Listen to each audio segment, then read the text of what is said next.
Kiss 92.5 studios in Toronto. Ladies and gentlemen, This is Roz and Mocha. It's Roz and Mocha. What's going on? Hey guys, this is Bruno Mars. This is Selena Gomez. The Chainsmokers. Lady Gaga. Calvin Harris. Celestia Cara. This is Ed Sheeran. You're listening to my boys Roz and Mocha. Roz and Mocha. My boys Roz and Mocha. The Roz and Mocha Show. Between Roz and Mocha, who is your favorite? Roz. Mocha. Roz. Mocha. You guys are so funny, man. Congratulations, Lisa! Wow! You just won $1,000. That's amazing. Y'all just made my entire morning. Keep it up. you guys are awesome, man. This is the Roz and Mocha Show. Podcast. I put Roxy to bed last night, and Catherine has this like meditation thing, this like thing that helps you go to sleep, where they talk about like relaxing your toes and, and your legs and all this stuff. And I had to bail on putting Roxy to bed because I was going to fall asleep at 8 o'clock. Like it was so awesome. And it's this woman's voice where I think she's like Australian. Yeah. And it just gets me. Okay, I do meditation every Fridays at the center. Maury goes to a weirdo cult where they all lie on blankets under the floor. Yeah, that's right. It's called Om. Right. Okay. Okay, so here I have memorized what she does. Oh, not so this again. close your eyes. Stop. I don't want to do this again. Put your thumb to your index finger. I don't want to do this again. Put your thumb to your index and let me take you on your journey. Stop. We have so many phone calls that we have to get to, Maury. Where you have to say to yourself. Are your eyes closed, Mocha? Mm-hmm. Okay. And use your brain voice and thank yourself for doing this. Use your brain voice. I can't. No, hold on. I'm kind of into this. Use your brain voice and thank yourselves for taking yourself on this journey today. Thank yourself for taking yourself. Of relaxation. Go deeper and deeper into your brain voice, realizing that you are yourself. Sorry. Are you? They realize that you yourself are you. Okay. You need work. 416-870-8888. Hi, it's Roz Mocha. Hey, it's Anna. Wow, I was just listening to your guided meditation, and I know it got kind of funny in the end, but I was just thinking this may be the first time that someone's ever done a guided meditation over the radio. You think? We've done meditation stuff before. Yeah, we've done a ton of meditation stuff on the show. No, the way that it was going somewhere. Like, I was really feeling it. Like, I pulled over. Stop. And I was really feeling it. Shut up. Stop trolling No, I'm us. serious. I was feeling it. And I really think some other people would be too. Like, I think maybe you guys should do like a guided meditation, like every Monday morning, like a Mindful Monday. Mindful Monday. You think we're Mindful Monday people? Roz and Mocha's Mindful Monday meditation? Yes. RMMMMM. Yes. Throw Maury in there. I would literally pull over and I would do that with you guys. And I'm sure other people would too. Okay. Do you know this woman, Maury? Is she the one that teaches your class? No. Okay. I don't know that voice. No, I swear. Okay. So you want us to do a Roz and Mocha's Mindful Meditation Monday with Maury? Exactly. Okay. And the voice, like, whoa, where do you went deep in there. Now you're trolling us. No. You are trolling us now. Bull roar. Bull roar. I'm seeing like a new career You think Maury's with voice is relaxing? guided meditation CDs. No, you are psycho, Anna. Yeah. See, I'm all stressed out now. Now, okay, so then put your index finger to your thumb. I don't understand how to do that. Yeah, Why would I when do you this? said that just now. Separate fingers. You're not going like I was touching. That's what I was doing. The mouse went up the water spout. No, what is it? Spider. Right. Right. Yeah, I was doing the same thing. Incy Wincy Spider. Yeah, I was doing Incy Wincy Spider. But so in your each hand. Yeah, like doing the OK sign. Yeah, 2 OK signs or in the 6. I can't deal with this. Now imagine one hand pouring the other with tea. Pouring the other with tea? Excuse me? And then it pours it I think when you guys do the meditation, you gotta like not look at each other or something because you'll laugh the whole time. Honestly, my eyes were closed. I peeked at Mocha once and I saw him peeking back at me. Okay, that's the dead truth, right? I did peek one time. Yeah, that doesn't work. You and I need saw Mocha peeking back at me. But Maury, you can't just say words in that voice and expect it to be it's soothing. gotta maybe it's gotta be like to think about. No, but you else. just told me to pour hot tea on my hand. No, like that doesn't. That's not what I was saying. Okay, hold on.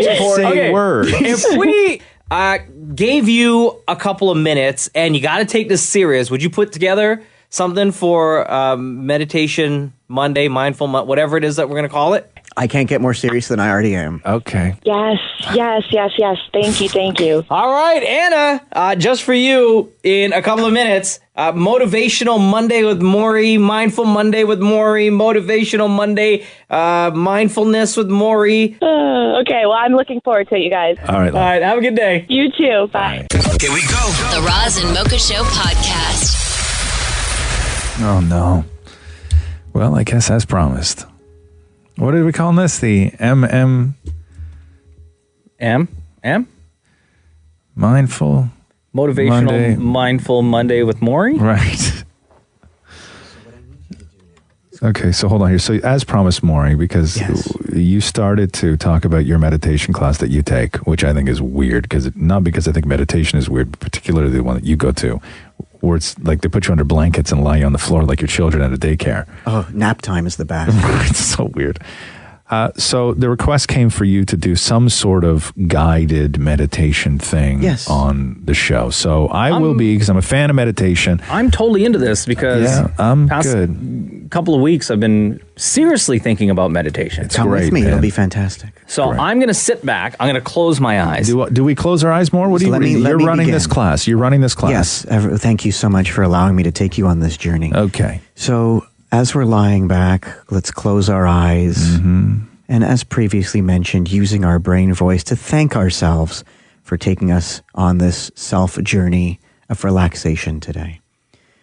So picturing ourselves lying on the ground, sinking deep into the ground, deeper and deeper as dirt pours on top of us. We're sinking. I got through my mouth. Now, imagine roots growing from your shoulders, grounding you and locking you into place. That's so gross. These roots continue to grow, and imagine these roots going into your basement of a memory. These roots are trapped underground.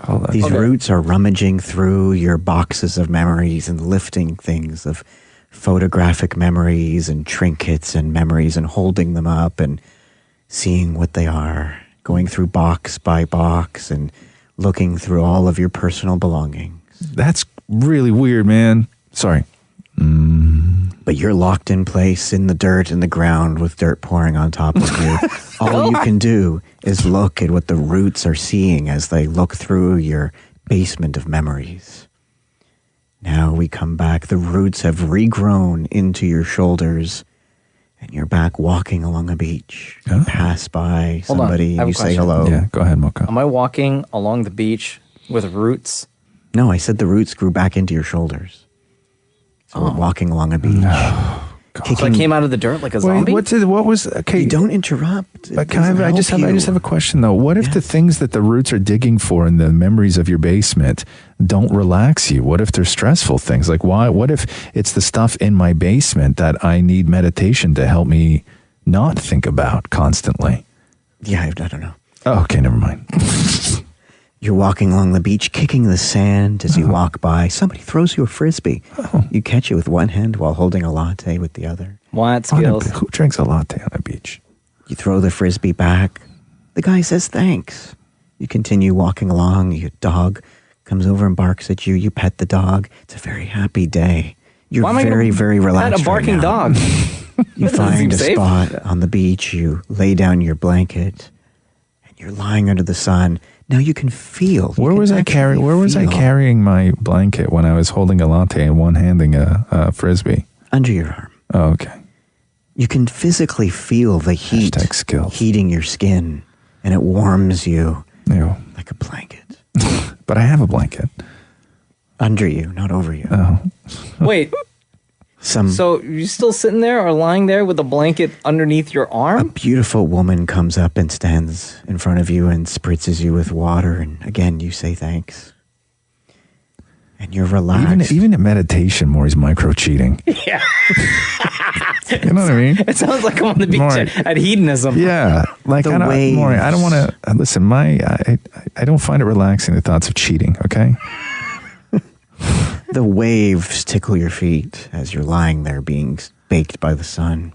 Am I still being spritzed or no? Oh, she walked away. Oh man. The waves are in and out. I'm upset. Up and down I didn't the want beach. to cheat, but at least don't walk away Each like time that. the waves come up, they tickle your feet and go back into the lake, and then they come out of the lake and tickle your feet again. Right.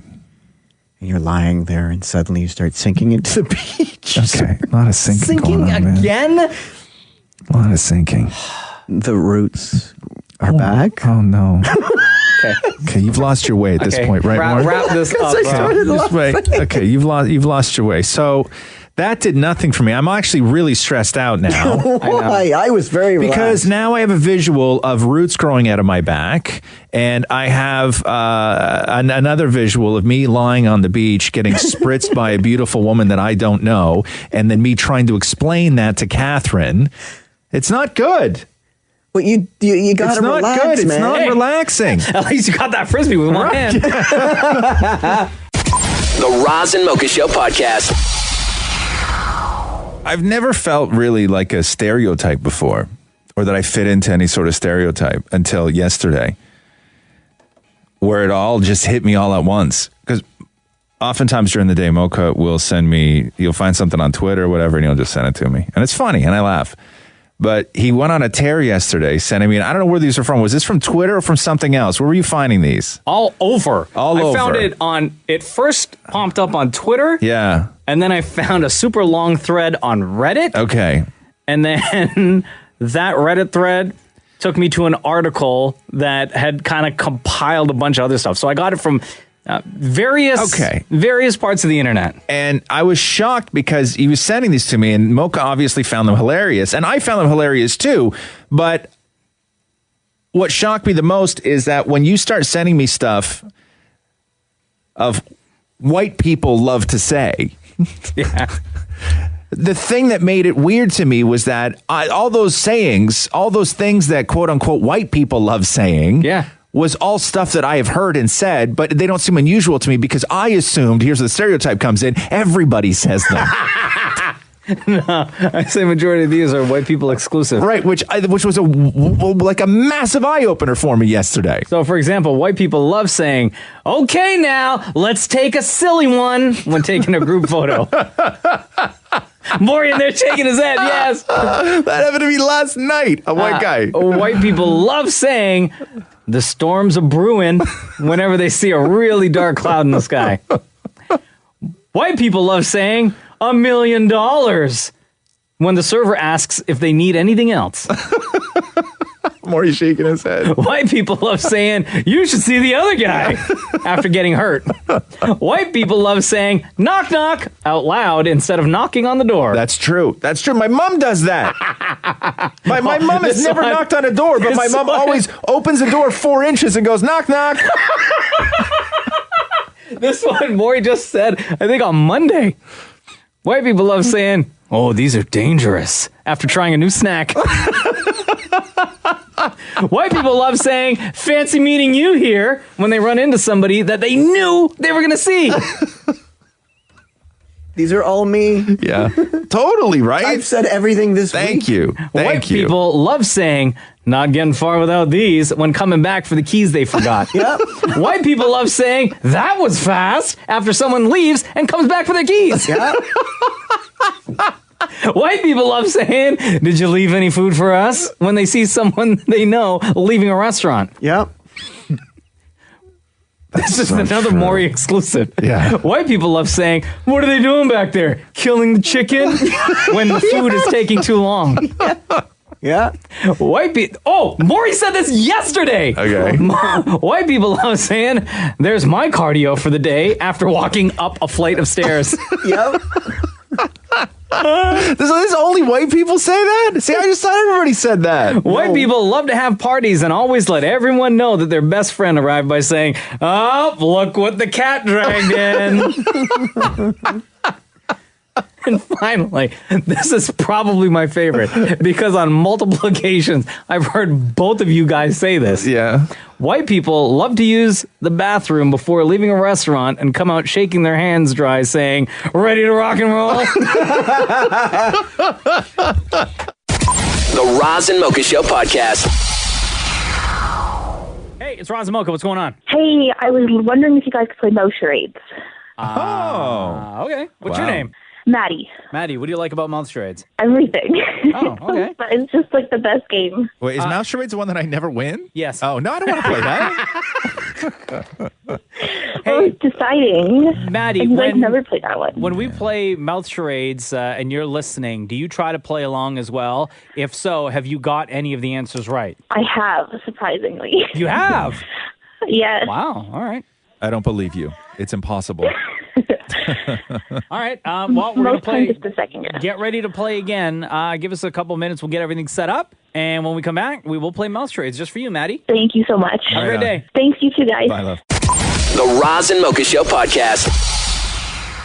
All right. Shall we play Mouth Charades by request, guys? And now it's time for the game everybody loves to play. It's like charades, but you make the noise of clues with your mouth. It's Mouth Charades. So get ready, get silly, and start to make those mouth charades. Yes, welcome to it. Mouth Charades, everybody. A game I've never won. Well, are you going to try this time? I try every time, man. I really do. I do my best. Okay, so Mouth Charades, very much like regular charades, only Damnit Maurie, good morning. You do the clues with your mouth. It's only sounds that you're allowed to do. No pantomiming, no hand motions, no body motions, nothing. Just with your mouth. Just the sounds with your mouth. It is myself, Roz, against Mocha. I guess Mocha would go first because Mocha has won. I believe you won the last time. He's won every time. Correct. Okay. If this is your first time hearing how Mouth Charades is played, right. What we're going to do is you're going to hear a ding to signify the beginning of the 20 seconds that Damnit Maurie has, and then 20 seconds of silence, and then a double buzz at the end to signify the end of the 20 seconds. Yeah. You look so happy right now as like a winner, Mocha. Wow. Always do, bro. Yeah. Okay. So Mocha goes first? I guess Mocha goes first. So Mocha, you will go first. I will give you that. Okay. Damnit Maurie, you have the word? Yeah. And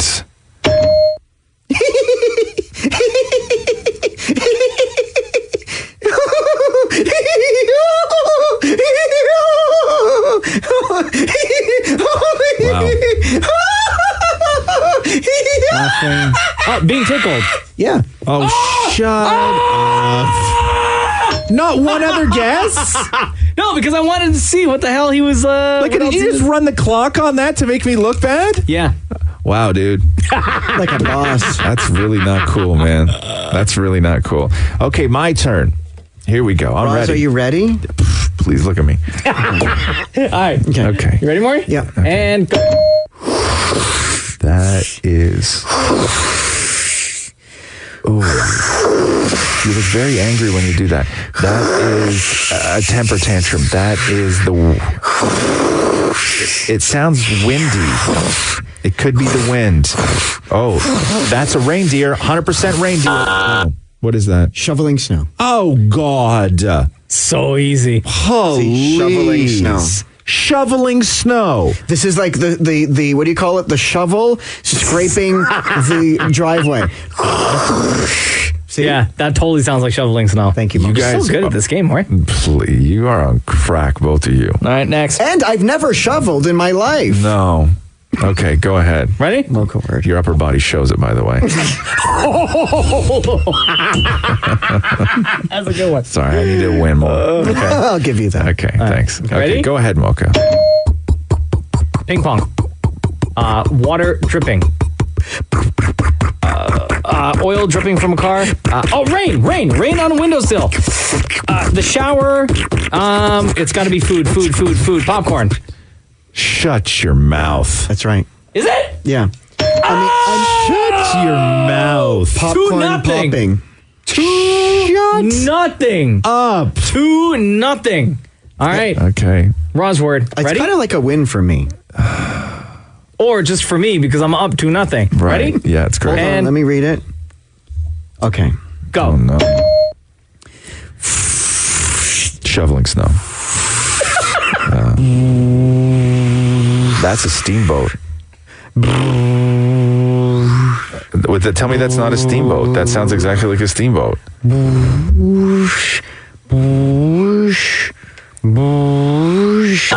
Okay, what? Printer printing. Excuse me? Kind of sounded like a slow lightsaber fight. Right? Printer printing. All right, Do that again. That's the paper coming out of the tray. Right. You know, when it's done the printing, it comes at the top. Yeah. Okay. Yeah, that's not it at all. Okay. I'm going with slow lightsaber fight. That would be wrong, my friend. Okay. Last one from Mocha. Oh, this is a tough one. Okay. Ready? I can't use my hands. No, you cannot. That's why it's called Mouth Charades. Yeah. Okay. And go. Telephone ringing. The radio playing music. Oh my God! This is the listening to music, car radio, a record player playing a harp. Come on! What the hell? Oh. That's like half a second before the buzzer went. Check the tape. Wow. Okay, just check your excitement for 1 second. And that was tough to do without hands. I'm winning 3-0 right now. Yeah, you've won. Or do I have to embarrass myself and try and do one more? One more. Just try to get one point. Oh, for God's sake. Try to get 1 point. Come on, Okay. Roz. I believe in you. Oh, shut up. Okay, ready? Yes. And go. Go. Bing. Boom. Bing. Whoop. Bing. Whoop. Bing. Whoop. Bing. Whoop. Bing. I don't know what that is. Code. Whooping. Whooping. Whooping. Okay. What makes... Okay, hold on now. What the hell is You that? had a breakdown. That was a word that I gave for Roz? What is that? Except the last part when I started laughing. Okay, what was is that?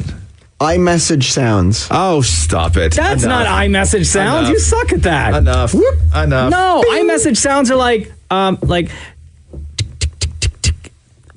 boop, boop. Yeah, that's what I was doing. That's what I did. Whooping. That is how you play Mouth Charades. The Roz and Mocha Show podcast. A couple weeks ago, we talked to somebody who said that they were traveling with Air Transat and discovered the fact that they have a kids club by listening to the Roz and Mocha Show.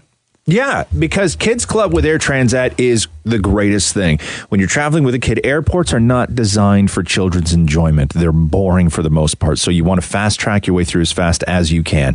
And with Kids Club, kids are free from 2 to 11. And that's a huge, huge part of this. Yeah. Is the fact that they're free.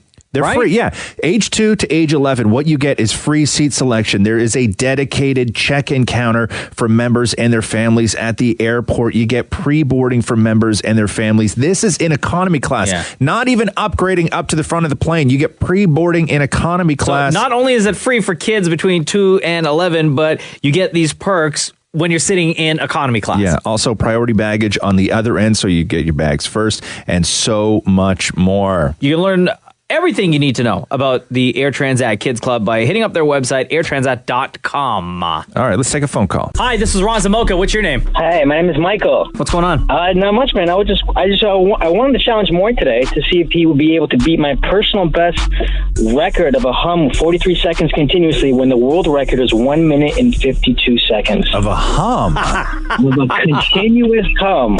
Maury, how is your hum? Great, thanks for asking. Okay, do you hum often? No, I haven't hummed in a long time. You're not a hummer. You don't hum songs around the house, anything like that. No, I mean, if I'm going to do a song around the house, like in the shower or whatever, I'm like... Okay, how that's long? not a hum. Like a hum is more like... Okay, when you're in the tub, do you ever go out in the tub? That's true. That's true. All right. I can go in the shower as long as I squeegee it. Yeah, but you don't hold your breath in the shower. That would be weird. Okay. Wow. All right. So, Michael, when you say hum, are we talking a continuous one tone, or are you changing tone throughout your hum? You can change tones as long as it's whatever it is noise you're making is considered a hum. So you can hum a song. Okay, so Michael, give us a little taste of your hum. Okay, I won't try to do 43 seconds. I almost passed out last time. Okay. So what it would sound like would just be continuous for as long as you can. You got to beat 43 seconds. Nice and loud too, huh? So how's that different than me just going?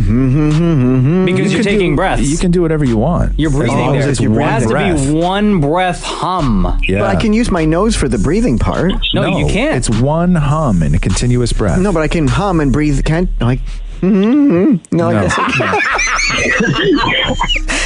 Okay. That counts. Okay, Maurie. Okay, so here we go. Big breath in, Maurie. Go ahead, Mocha. 3, 2, 1, go.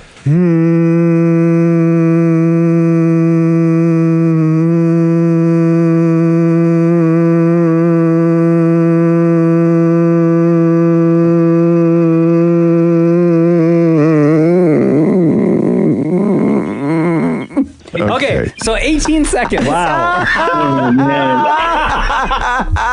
Let's do it again. 18? You think you can beat 18? I may very stand up. Okay, hold on. That felt like a minute. No, man. I know. Okay, so attempt 1 was 18 seconds. Maurie looks like a ghost that starts to strangle him when he's humming. His face goes red and veins start coming out, like some sort of spirit is trying to murder you in the room right now. Lady, show up, put her hands around your neck. All right, ready, Maurie? Hold on. There's a pain in my left. Yeah. Okay. Nobody knows what that means, by the way. Okay.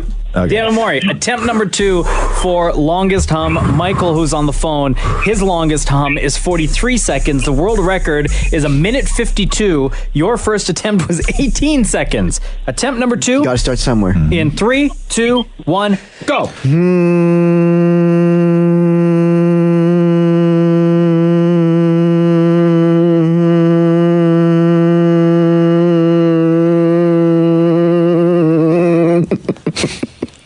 Okay. Attempt number 2 was what? 11 seconds. Oh, wow. Okay. Maurie, here's my theory, though. Here's my theory, is that when you hum, generally your air comes out your nose. You have rather large nostrils. Maybe plug one nostril to stop half the airflow of escaping out of your nose. Let's try that. Okay. Attempt number 3. Yeah. Longest hum. Damnit Maurie, are you ready? Yeah. In 3, 2, 1, go. Okay, attempt number 3, 1.3 seconds. Hold on. Okay. Reset. Okay, ready? Yeah. 3, 2, 1, go.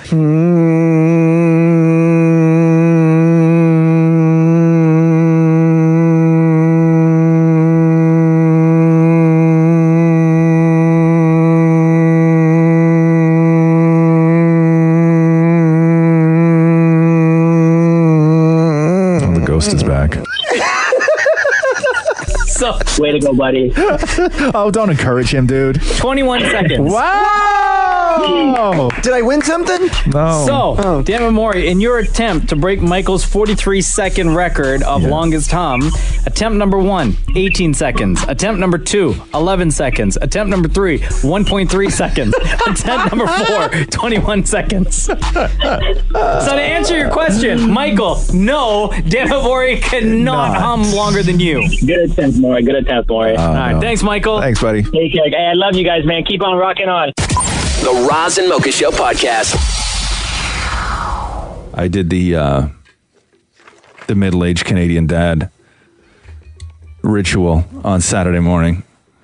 You put up the Christmas tree light, not the Christmas tree lights, the outdoor lights. No, 8 a.m. I was at Canadian Tire. Oh, nice. What'd you get? I had to get tarps and bungees, like classic dad stuff. Yeah, I was the only one on that side of the store too. Yeah, because all the other dads were like, did that weeks ago. Yeah, I know. I felt like a loser. You're right. They knew what I was doing too. Like, haven't wrapped up that patio furniture, huh? Yeah. I'm like, no. A little late in the season, aren't you? So. Yeah, I know. When you're buying tarps and it's this late in November, you know you're late. Yeah. Right? We tarped our stuff like 3 weeks, maybe 3 weeks ago. Yeah. So, but I did a great thing. I when I was wrapping everything up in a tarp, I didn't just tarp the top. I tarped the bottom.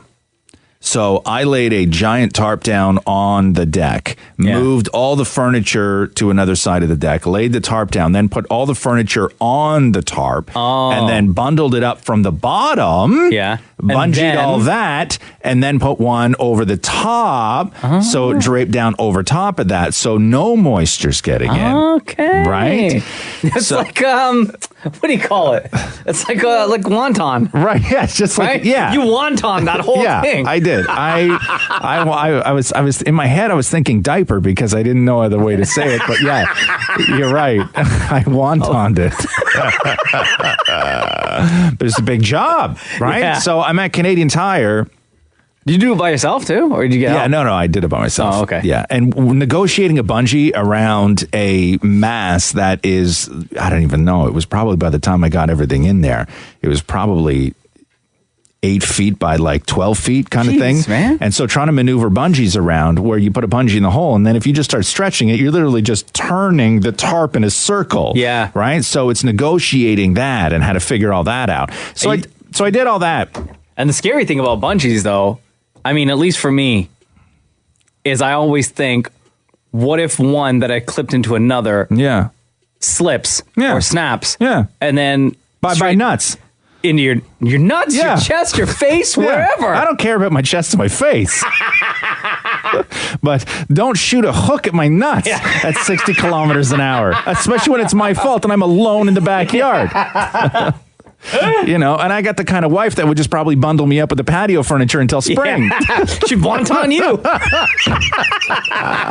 But doing the Canadian Tire run first thing in the morning on a Saturday, it's just all other dads. Yeah. Right? There's nobody else in there. It's just all other dads, like getting stuff and a moment of peace. Sure. Like, there's dads in there that I swear had no business at Canadian Tire. Just looking at car batteries. Right, yeah. This one looks good. They had nothing to do. It'll come in handy in 10 years when I need one. Yeah, because I'll tell you, when I see a guy, because I saw the same guy 3 times, and when you see somebody in Canadian Tire who you see them once and they're looking at tires, you see them a second time and they're looking at batteries, and then you see them a third time and they have a cat litter box in their hand that they're inspecting.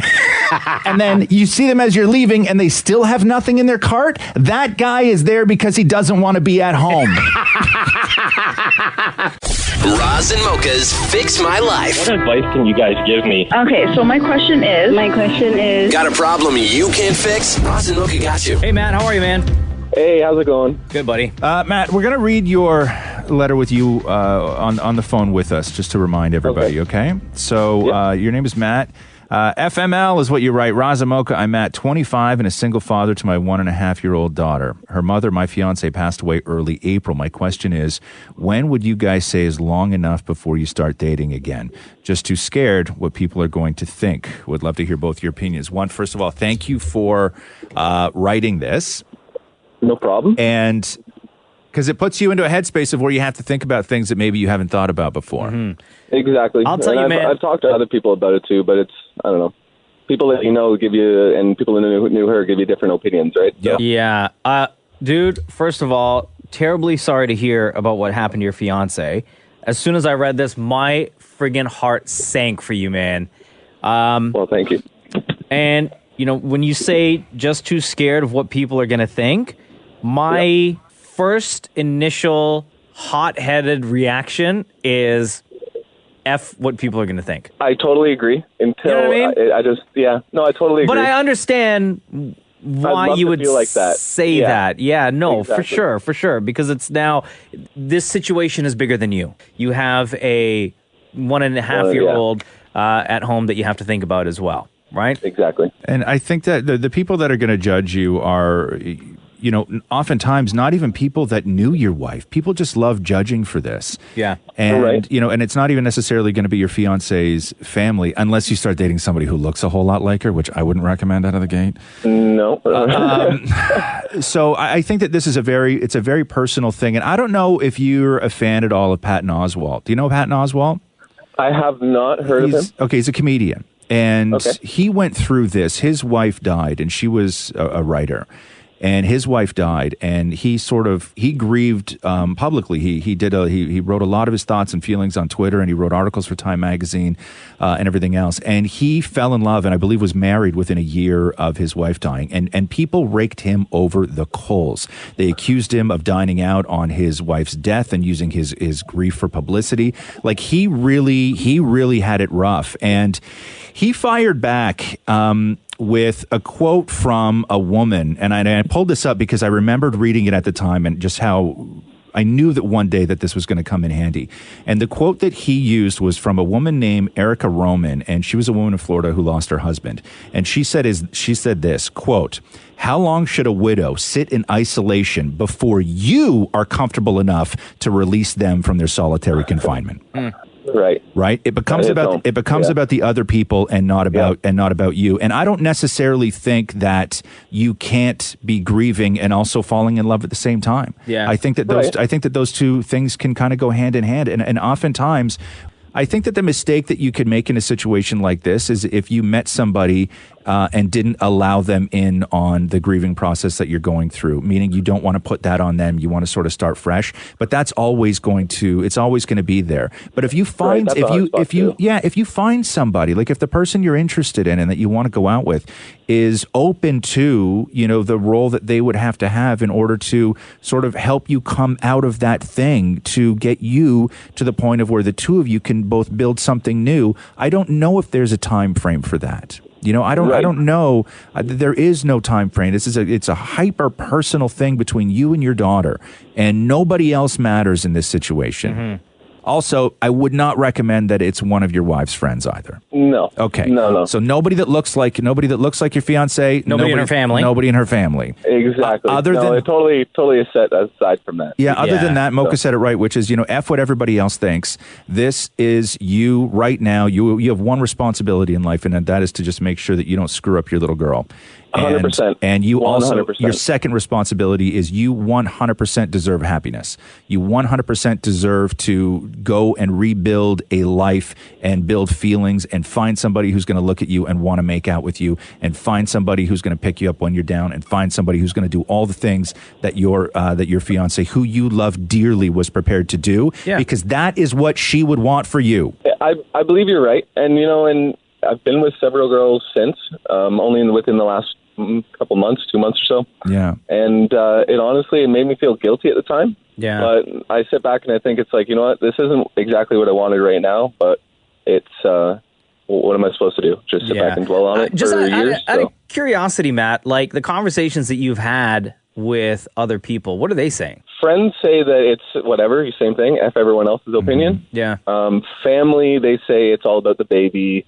Take time. Now, when you say family, do you mean your family or my family? Yeah, exactly. Okay. No. Yeah. And what about her family? Do you talk to them? Yeah.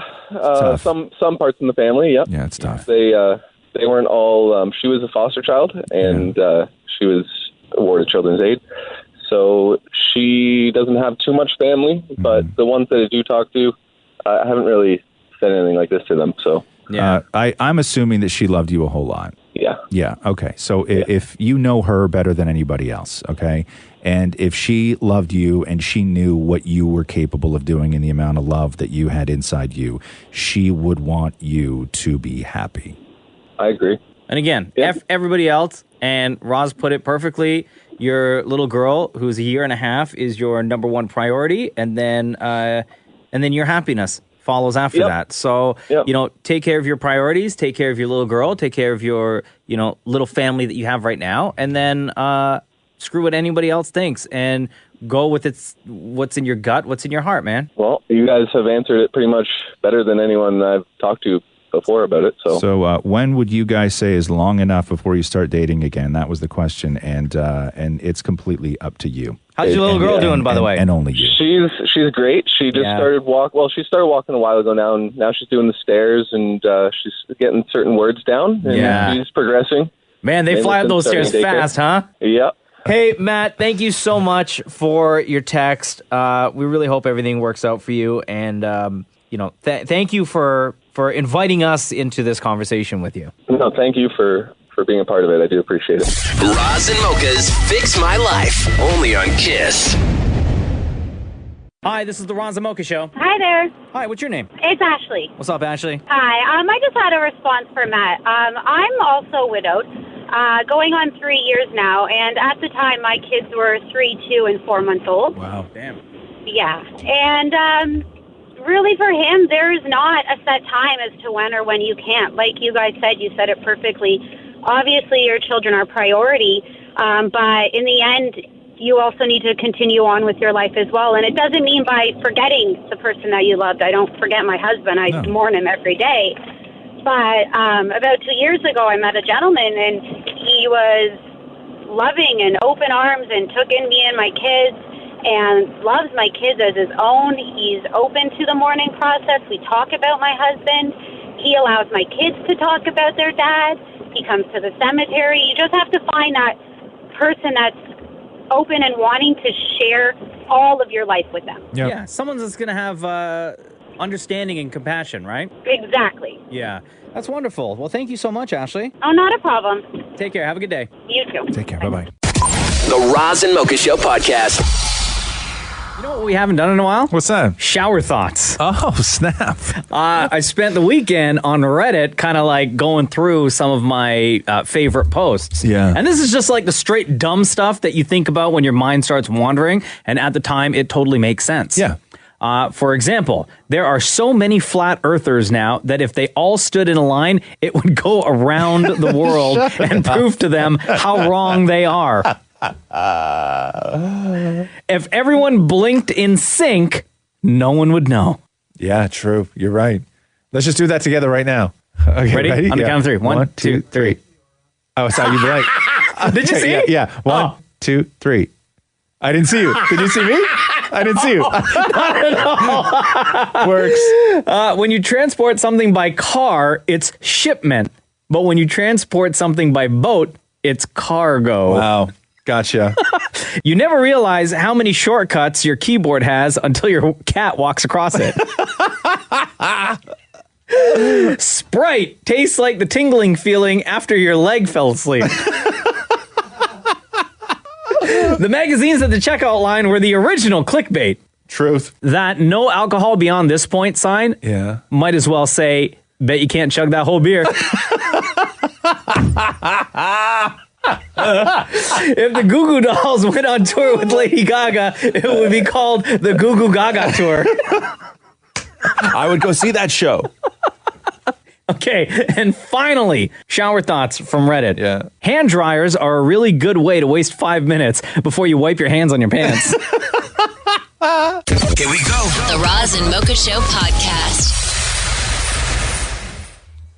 So, we've said many times on this show that I'm the best. When anyone goes to a hotel, Damnit Maurie, come in here for a second, please. Uh-oh. My love. Maurie will always say the same thing. Bring me back soaps.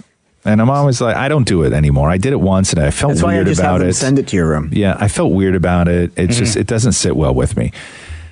And Maurie goes to Spin Cult,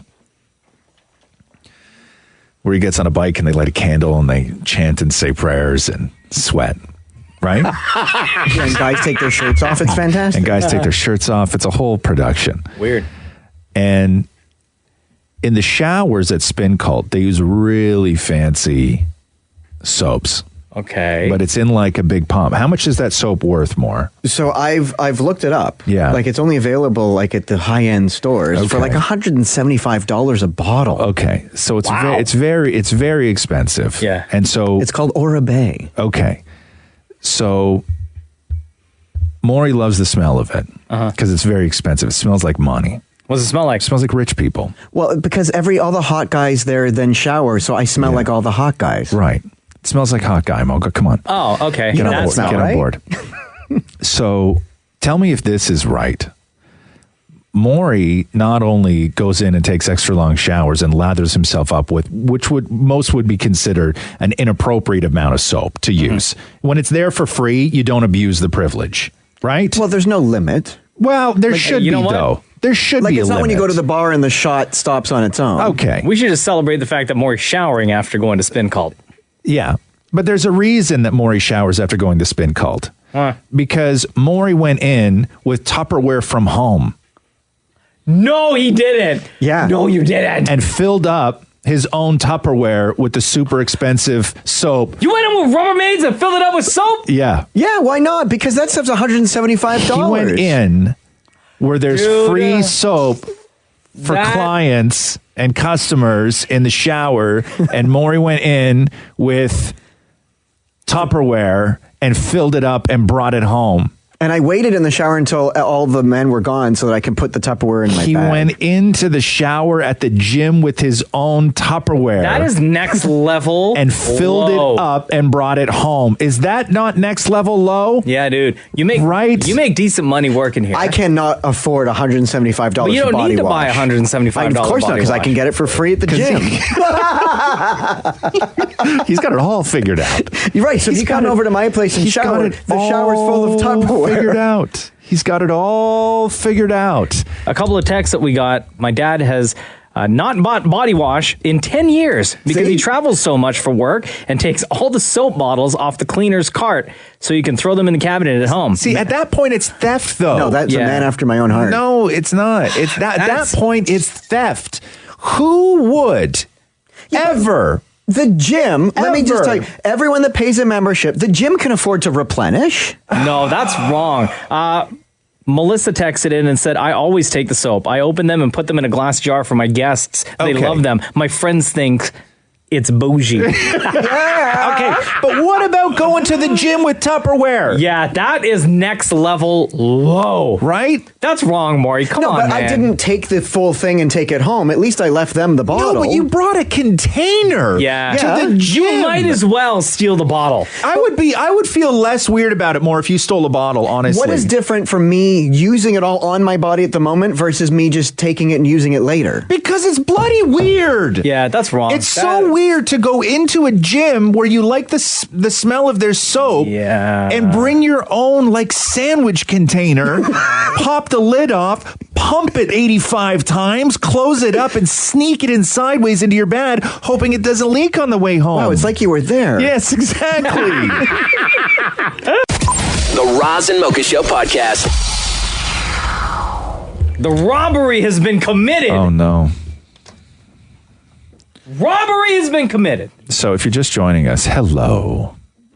The story goes like this. Maury goes to Spin Cult, and you work up a sweat, and at the end of it, you go and take a shower. Now, in the showers at the gym, they use really expensive soap. It's called what, Maury? It's called Aura Bay. It's called Aura Bay. Aura Bay. And how much is it, you said, per bottle? $175. Right. So Maury goes in, and where you should feel fortunate that your gym uses high-end soap, and you get to use it every time you're in there, and you walk away smelling great.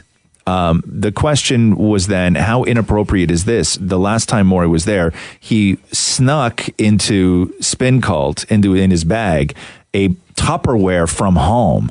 And then while he was in showering, started pumping the expensive soap into his own Tupperware and then put it in his bag and took it home with him so he could have it at home. To me, that's theft.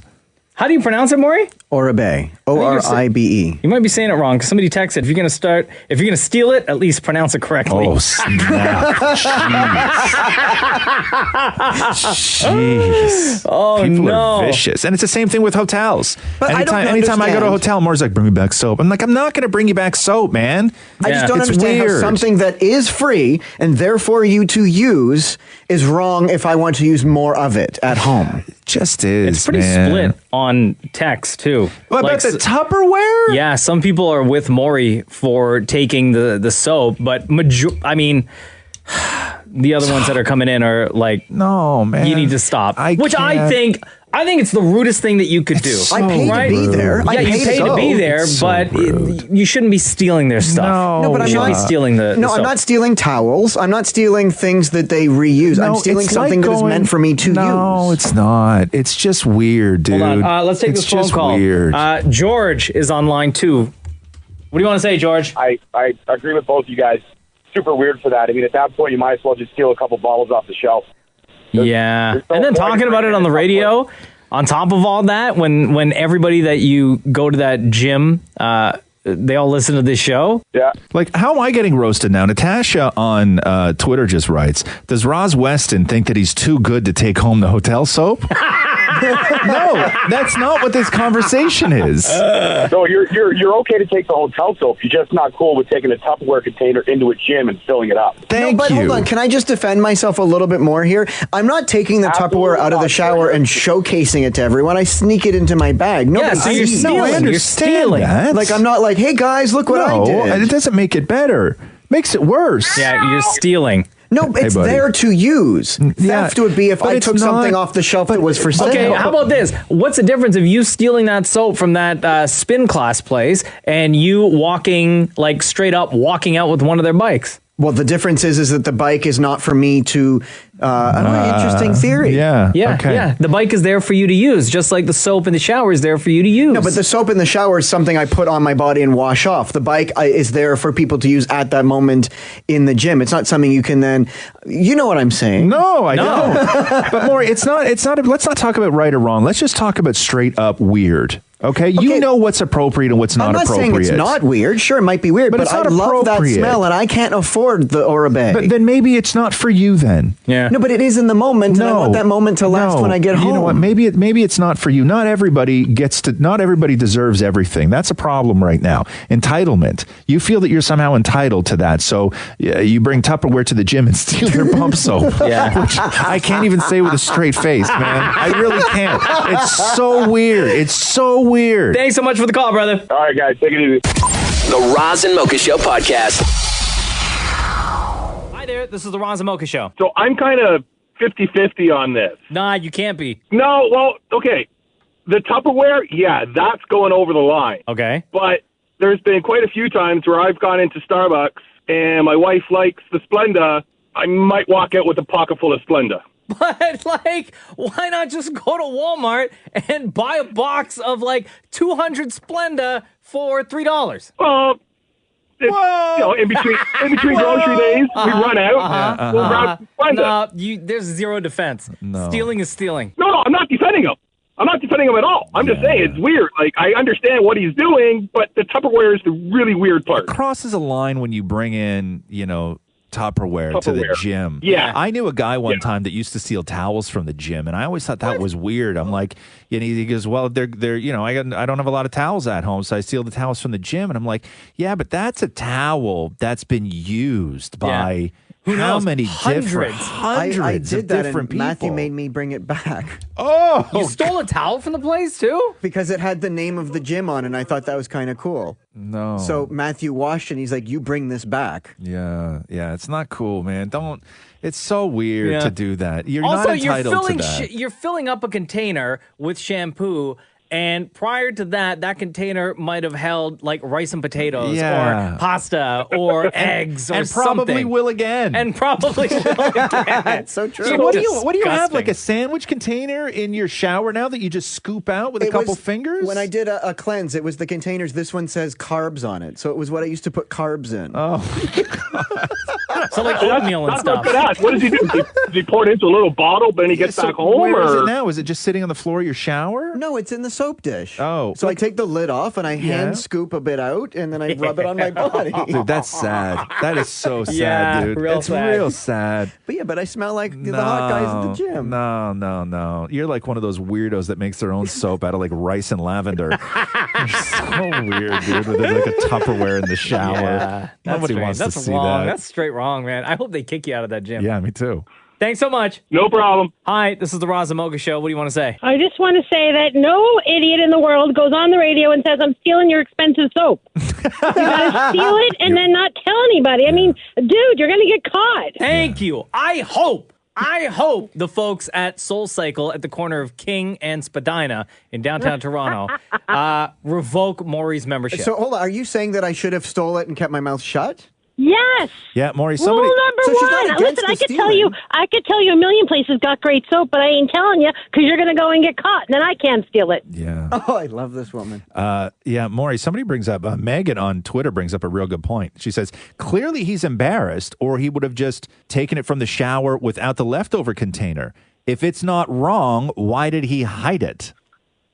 Oh, because I don't want them to know, but I feel proud to tell you. Oh. But dude, you're telling everybody. Yeah. Everybody. You don't even know this woman. Yeah. I know. And she knows that you steal soap in a Exactly. leftovers container. Thinking what it looks like somebody coming out of the shower Right. with a container. What does Right. that look like? Somebody else wrote, Colin Chambers on Twitter wrote, does Maury go to a restaurant and fill up Tupperware full of ketchups and soy sauce? No, but I take the free packets. Right. Look at the jam. Right. Hashtag Soapgate. What is your name? Robin. Robin, we appreciate you. Thanks for calling in. Oh, okay, bye. Hi, this is the Roz and Mocha Show. What do you want to say? Yeah, I just wanted to say, in regards to Maury stealing the soap in his Tupperware, that's a little shameless. But you know what? When you go to a hotel, it's built into the price of the cost of all the amenities that are there. So my question would be to Maury, is he okay with paying an extra $50 a month for his gym membership? No, he would never go back if they raised the price. I didn't think so. But like I said, so I mean, for me, I think if you take the soap from a hotel, that's kind of expected. People do that. Mm-hmm. But definitely taking something in a Tupperware, that's like going to the grocery store with a Tupperware, taking the free cookies for kids and filling up your basket and going home. No. What's your name? It's Mark. It's like stealing, which is exactly what Maury's doing. Straight up stealing. It doesn't matter what scenario you put him into and say, it's like if you... No, it's like if you steal because it's stealing. Maury is straight stealing from this place. Yeah. Also, here's the sort of weird, fascinating thing about Maury is that Maury's a thief, but also a snitch. Yeah. And, right? Yeah. Like What do you mean? He's a thief, but also a snitch. Like you snitch on yourself. You snitch on yourself. But that's because then it kind of makes it okay. No, it But how? doesn't. So what's going to happen now when later this week you go back to that same spin class and like everybody who listens to the show in that class starts talking to you about Oh, because then, that Maury, he's so cute. No. No. They'll be like, oh, there's that pathetic loser that comes here and steals soap. Yeah, but then everyone feels bad for you and they just allow it to happen. No, you're going to be the reason. You're going to be the reason why all of their memberships go up at the end of the year. No, and then they're going to turn to you and be like, bro, what's up? My biggest fear, no, is that they just change to a cheaper shampoo. Yeah, it's going to be Pert Plus next time you go in there because they can't afford. You're using a 2-in-1 now. The Roz and Mocha Show podcast. I realized yesterday that I will never do anything in my life. That's sad. As fascinating. And I will never have people be interested in anything that I could possibly accomplish as interested as scientists are in the fact that wombats poo cubes.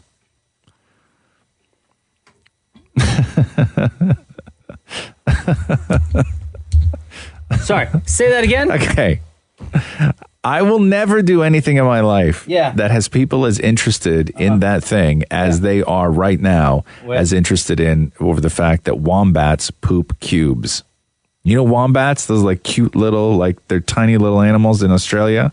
Yeah, they look like a mix between like a beaver and like a koala. Yeah, exactly. Right? Yeah. That's exactly what they look like when I picture a wombat. Yeah, like a beaver koala.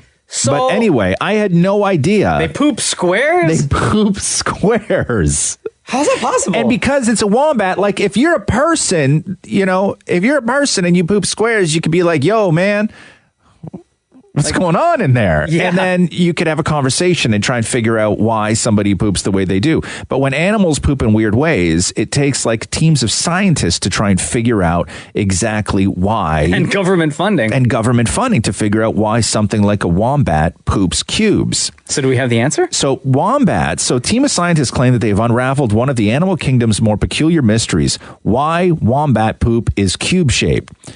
The wombat, as we said, native to Australia, produces 80 to 100 cubes of poop each night. Not each, cycle of a day. I thought you were going to say, in a week. No. In one night? In one night. What y'all eating during the day? Thank you. Holy. And it's known to use the poo to mark its territory. Who doesn't? Depositing I was here. Depositing piles of this stuff outside burrows and on top of rocks and logs. See, if I came across square poo, I would think that somebody did that after the fact, and then I would start questioning their sanity. Molded it themselves? Well, yeah, right? Who's doing this? Yeah. Okay, who's the person that's a lot of time on their hands running around at night putting thousands of little balls of poo into cubes? Because it is adorable, but don't.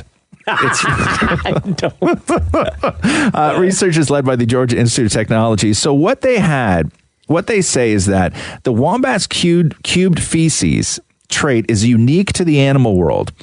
And in the build world, we know cube structures are created by extrusion or injection molding, but there are few examples of this feat in nature. So very few things in nature are cube-shaped. Yeah. Right? Very few things in nature are cube-shaped. So they say the wombat takes about 2 weeks to digest its food, and researchers found that the poop moves into the final 8% of the intestine. It changes from a liquid-like state into a solid. So after 2 weeks, when it goes through its last 8% of the poo factory inside the little wombat, it changes from a liquid to a solid. At that stage, the poop takes on the shape of separated cubes measuring about 2 centimeters in length. By inflating the intestine with a long balloon, the researchers found that the wombat's intestine walls stretch unevenly, allowing for it to form cubes. So it stretches. We all stretch normally, but wombats stretch unevenly. So when it hits that uneven part as it's going through, it squares out. That's so weird. It squares out. But my question that they didn't answer, and I looked all day for it yesterday, is how do you still get a cube poo through a round bum? I don't care what... Are their bums, like, are they square? You think he's got a square bum? That would be the mystery solved. You lift the tail, you're like, oh, square butt. That's why we have cube poo. Or the butt, like, super, super big, that the square poo just like falls out like that. It has to be. It's one of the two. There's no other explanation. Thank you. It's one of the two. Thank you. Square butt. Right. Or huge butt. Huge butt. Okay. Right? That the cube just falls out. Thank you. So the one thing that they didn't answer in all of their research was why the poo is still cube after it comes out of a round butt. Well, I think we just figured it out. Because at that point it should be like, I guess it would be like cylinder, like an octagon? Yeah, like flat on both ends, but like long and tubey in the middle, right? It would look like pieces of chalk at that point.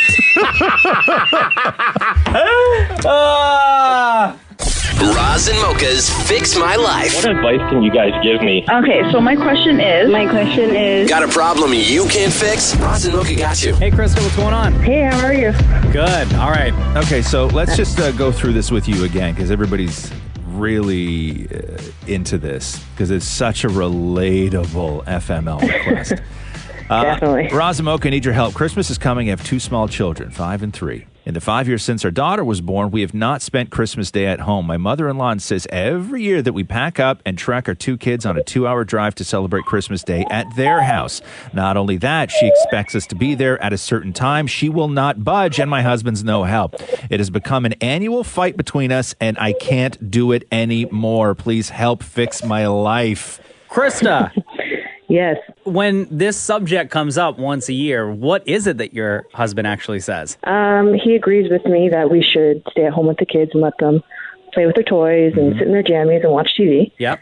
But then when it comes to talking to his mother, it never really happens. Like he kind of just gives in. Okay, so let's break this down here. When you say spending Christmas at your in-laws, so you do what? Christmas morning with your kids at home, and then everybody has to get dressed, and then you go to your in-laws? Yeah, and they live about 2 hours from here. Okay. So we have to leave at like noon. Okay, so it already is sort of a compromise. It's not like they want you to spend the night and do all of Christmas at their place. So you do Christmas morning at your place, and then you pack everybody up, and then you go to their place for what, dinner? Yeah, we're supposed to be there. Well, we're supposed to be there at 2 to open presents and dinner and sleepover. When do you see your family? We always have done it on December 24th. Okay. Oh, okay. So Christmas Eve. So you do Christmas Eve with your family, and then Christmas Day with your in-laws. Yes. So what is it that you are hoping for? Just like to get out of going to your in-laws altogether so that you could spend time with your husband and your 2 kids at home? Yeah, I was just looking for like one time, just sit at home, have Christmas Day to ourselves, and then like on Boxing Day or something, go to their house and do the thing there. Have you ever like had a conversation one-on-one with your mother-in-law about it? We have, but it always ends up very angry and like she just doesn't listen. And and it's her way or the highway kind of thing. I think that the common answer that you're going to find with something like this is the advice of having a frank conversation with your in-laws and explain to them that you are going to develop your own family traditions. And one of those traditions is giving your kids their birthright to stay in their pajamas and just eat junk all day long on Christmas Day. Okay? And you as the mom, that is your job. Your kids are priority number one, right? And so to sort of frame it as building your own traditions is what the most common piece of advice that you're going to get. And be excited about it. But with everything else, whether it's Christmas or a wedding or whatever, or anything else where families getting together, where people fight or there's disagreements, you still have to manage the relationship after the event is over. So I would not recommend doing anything over the holidays that will then ruin the relationship that you have with these people throughout the year. Because you probably do some really cool things, and I'm sure your husband doesn't want that either, right? No, definitely not. I would recommend against splitting. So I would recommend against saying 1 year we're going to do it this, the next year we're going to do it that, 1 year we're going to do it this, the next year we're going to do it that. I do that with my in-laws, but I actually like going to their place every other year. Yeah. Because then what's going to happen is every other year is going to be very stressful for you. And when you have kids, they will get to the point of where they go, I don't want to go to grandma's this year, right? You're going to have that.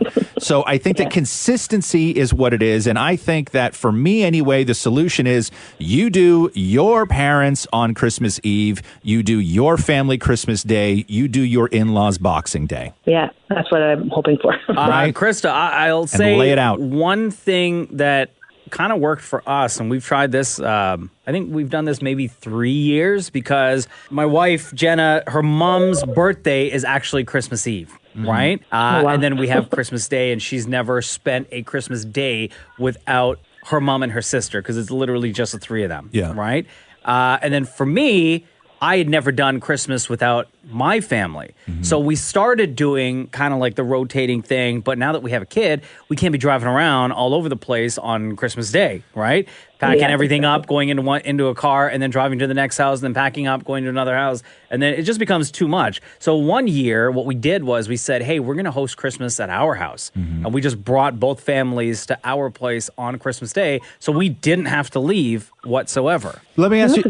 Let me ask you a question. Is it that you don't want to do the 2-hour drive with the kids to your in-laws for dinner, or is it that you just don't want to do dinner with your in-laws? It's mostly the 2-hour drive, the packing them up. They're so excited about their toys and playing with them, and then I'm like, okay, let's go. Do you have the space at your house? Yeah. Well, now we do. We didn't before. So you could theoretically have your in-laws drive 2 hours and do dinner at your place. Yes. Yeah. So why not suggest that? That's a good idea. And I would even tell the mother-in-law, listen, you can even come over and cook. You know, like I'll get everything laid out. Sure. But you guys can show up anytime you want. You can come for lunch and dinner for all I care. But we're not leaving the house. Yeah. Yeah. Okay. Right. So you got two good options there. And do you have like Roz? Would you suggest almost like a secret word that she can have with her husband, like if things are getting out of hand and she needs, like, you know, just for him to know, like, I can't deal with this? Like, do you have a secret word? I don't think we're at that level of secret word. Get me out of here. Like a safe word? Like, I have that with Matthew. If I'm at his family place or whatever, and I'm like, I need to get out of here, we'll just say something like shoes.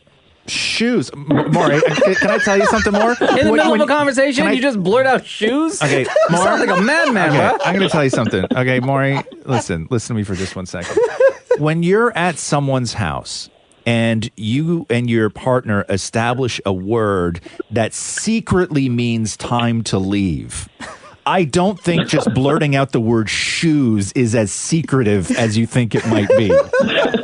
So hopefully we gave you a couple of options to help fix the situation, Krista. What would work for you? What feels good for you? Doing everybody at your place or doing everything on Boxing Day? Doing everybody at my place would be ideal. Yeah. Okay. Well, so I think that what you might need to do is just really be forceful, not forceful in a negative way, but just really stand your ground and say, this is the way it's going to go this year. Okay. Yeah. You got kids. You're the one with the little ones. You get to make you get to make the call. They got to make the call when they had little ones. You get to make the call when you have little ones. That's the way it goes. Yeah, I think so too. Yep. Also, shoes. Thanks, Krista. Love you lots. Shoes. Thank you. Take care. Bye. Roz and Mocha's Fix My Life, only on Kiss. Instant Family, starring Mark Wahlberg and Rose Byrne, in theaters right now. You saw this, right, Roz? Yeah, I did. It's awesome. You'll cry. Mark Wahlberg and Rose Byrne adopt a couple of kids, and they're all siblings, and it's loosely based on the director's life. It's awesome. Like, it's such a fantastic family movie. I'm not sure Mark Wahlberg, where he is in the world right now, but remember when his schedule came out where he gets up at like 2 o'clock in the morning and he golfs and works out, and then by like 9 a.m. he's doing a cryo chamber recovery, and then snack, and then meetings. And he picks up the kids, and then more snacks and more meetings. This guy has a crazy schedule. Wow. And 3 hours ago, I woke up, I had a piece of cheese and 2 hard-boiled eggs. Mark Wahlberg! Welcome back to the Roz and Mocha Show. Hey, guys. How are you? Good morning. This movie, I saw this movie a while ago, and I've been saying that it's one of my favorite movies that I've seen this year. And I know that you're doing sort of like round 2 push for the movie because it's been out, I guess, a week now. What is it about this movie that makes you sort of still want to haul ass and get the word out for it? You know, it's just such a special and unique story. The way it combines the humor with the heart, and also talking about a very important subject. You know, there are a lot of kids that are still in foster care and need a permanent placement.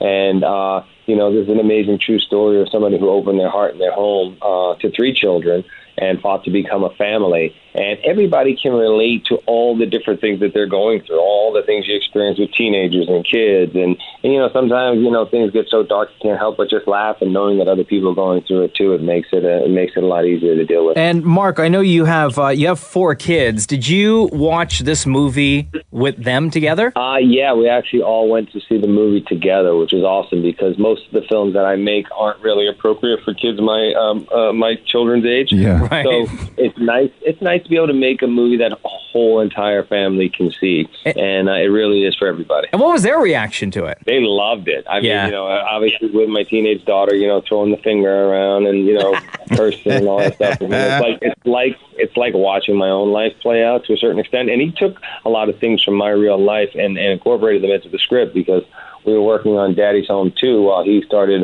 writing this movie. So where do you find, like, when it comes to work and doing like what you're doing right now, when you released your daily schedule a couple months ago, people had a hard time believing that any human being actually abides by this schedule. But is this an everyday thing for you? Like, where's this conversation right now? Like, what are you missing in your daily schedule in order to have this conversation with us right now? Well, I've been up since 2:45. I'm on to my 3rd meal in about 25 minutes. I've got to read my script out loud, take a shower, and get to work. I've got a full day of shooting today before I head home for Thanksgiving. Holy cow. What are you shooting today? Shooting a movie called Wonderland in Boston. Oh, nice. So, yeah, getting interrogated by some FBI agents today. That sounds like a fun day, huh? Yeah, well, it's going to end up fun for me because I got to kick the crap out of 2 of them. Okay, so you brought this up. So your career, what you do, you really shake it up. So you do something like either whether it's Daddy's Home or Instant Family, and then you go and you got to beat up FBI guys, you know, in another scene for a different movie. I'm not going to ask you if you prefer one of the other, but do you prefer one or the other? You know, the preference is to do the complete opposite of the last thing that I did. Is it? Oh, yeah. okay. Like, getting into comedy, you know, was always something that I wanted to do, and it was a strategic move, but it was just a matter of finding the right thing. And then, you know, now that I've had that kind of success in comedy, you know, it's nice to be able to kind of go back and forth between drama, comedy, action, and just mix it up, you know, and continue to kind of take on different roles as you get older and mature more. It's nice to be able to, you know, embrace the role of a dad and stuff like that. Hey, question for you. One of my favorite things that you've done was The Other Guys, and to me, it's the perfect movie. Did anybody approach you guys about doing another one of those? Yeah, there was some talk of it. Will and I actually talked about it not too long ago, but we also have another movie that we have in the cooker that could be great for the holidays next year. So I think we're getting close to maybe announcing something else that we might do. You want to just announce it right now? I would, but you know what? I don't like to count my chickens before they hatch. Right. Also, he's got to go kick the hell out of FBI agents in 10 minutes, man. He can't be making news now. Keeping on the theme of you working with Will Ferrell, I had said this like forever ago. How do we live in a world where you, Will Ferrell, Kevin Hart, and The Rock have not done a movie together? Like all 4 of you in the same movie? So, you know, it's funny because we've talked about doing various things at different times, but it's just something that, you know, has has to come together. It's not an easy thing to pull off, to get everybody at the same place at the same time. Sounds very expensive as well. Could be. Mark Wahlberg, man, we love you so much on the Roz and Mocha Show. Let me just be the first one to say, though, I would take a pay cut if those guys are willing to do the same. Oh, you okay. All right. Mark Wahlberg, you're one of our favorite people in the entire world. Thank you for making time for us always on the Roz and Mocha Show. We appreciate it. Instant Family is in theaters right now. And on a final note, Mark Wahlberg, how do I get your custom Wahlburger Jordans? Ooh, you know what? I'm going to actually raffle off a couple of pairs. Although my dear friend Rasta Phil, who lives in Toronto, he has a pair, a size 10, so he might be willing to part with those. But I'm going to probably raffle off a couple of pairs because they only made a few. And I'm trying to get Michael Jordan and Reggie Saunders to agree to release another 50 pair because I'm getting inundated with requests. So. Oh, well, you got one more over on this side, bro. All right, cool. I'll do what I can. Right on, my man. Thank you, Mark. Take care, man. All right, buddy. Bye, guys. The Roz and Mocha Show podcast. I have a sneeze in my nose that I can't get out. No, it's the worst. Isn't there a thing for that more? What do? You tickle it? What, your nose? Tickle the top of your mouth with your tongue. This I learned from my grandmother, who's a nurse. Okay. So what you need to do if you need to sneeze, but the sneeze ain't coming, you tickle the roof of your mouth, the inside of your mouth with the tip of your tongue. Did I not just say that? Roz literally just said that in less amount of time than what you did. You came in and went, no. Did you hear when Roz said it? No. Oh. Because there was a wind as I was running. You just weren't paying attention. No, that was your. No, there was a wind. Yeah, coming from you. Okay, so tickle the top of your mouth with like your I remember tongue. I taught you this, Roz. No, you didn't. Don't say you did, Maury. Now the top of my mouth just feels like. Yeah. Do you need me? Tickling. Like, look. Yeah, I know how to. No, farther back. No, but you sweep from back to front. Go back farther with your tongue. Maury looked like a snake just now. What are you doing with his tongue? No. Okay. Sweeping. Maury looked like the guy at the beginning in Law and Order SVU who does that, and you go, "Oh yeah, he did it." I don't need to watch this episode. No, I can't. It's not. Try it. It's Are not you working. sweeping? Try it. No, open your mouth so we can see. At least let us watch. No, faster. Your tongue's real slow. There you go. Now you got it. Back and forth like that.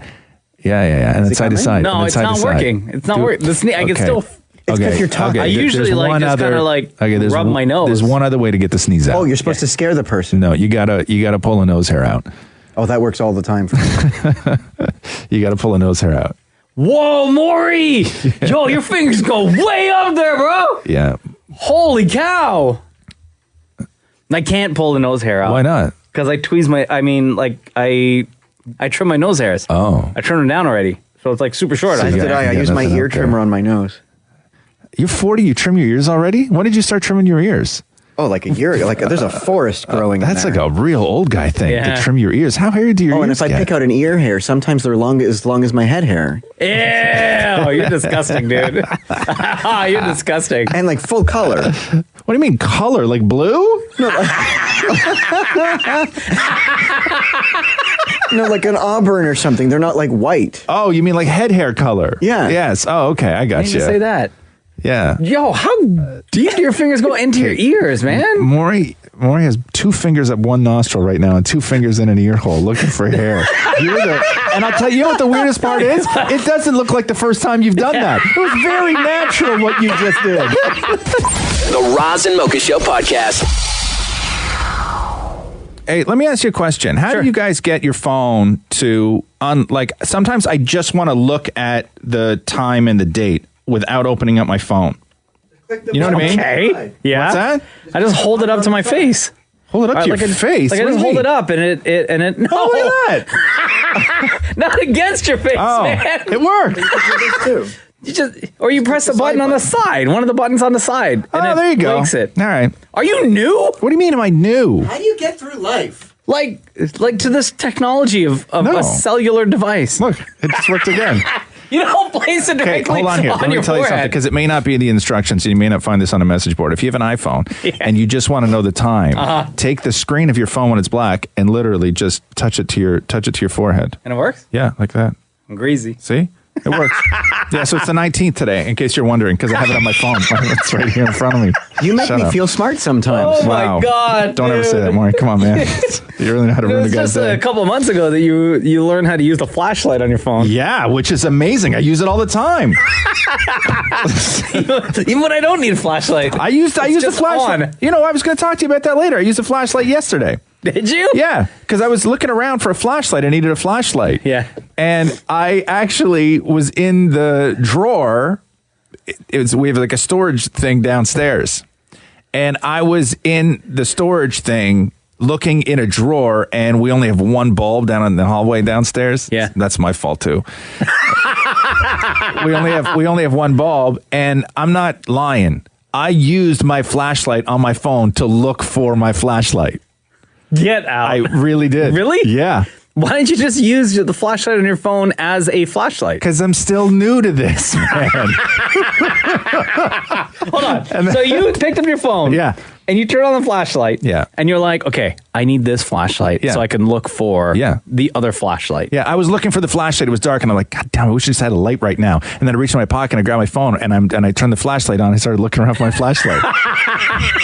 And then I realized that I had a flashlight in my hand. Uh-huh. And then I went back upstairs and shined it under the couch and got the cat toy. Roz and Mocha's Fix My Life. What advice can you guys give me? Okay, so my question is... Got a problem you can't fix? Roz and Mocha got you. Ethel joins us right now. She is 35 years old, married, and do you guys have any kids? Just one son. I have one son. One son. Okay, Right. so you wrote us that your husband wanted a night off. And you want to know if that's normal to ask for a night off. Should it be a big deal? No. And a night off is in a night out with friends. We're drinking beer and then maybe sleeping over at a friend's place. Is that what you're getting at here? Yeah. And your issue is what? That you weren't invited? It's not about that, because like we're having an argument. Because for me, I don't want it. Like,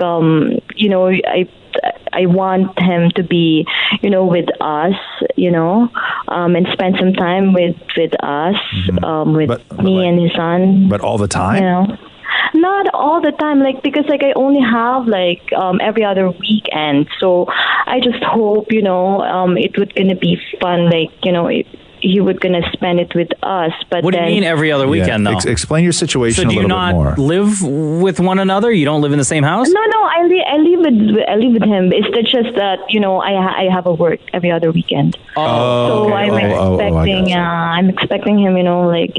That would be my time. So you do shift work? Yeah, I do shift work. Yeah. Oh, okay. So you don't get to see your husband as much as you would like to, right? Yeah. How long have you been married for? 6 years. Okay. I'm going to ask you straight up, Ethel, do you trust your husband?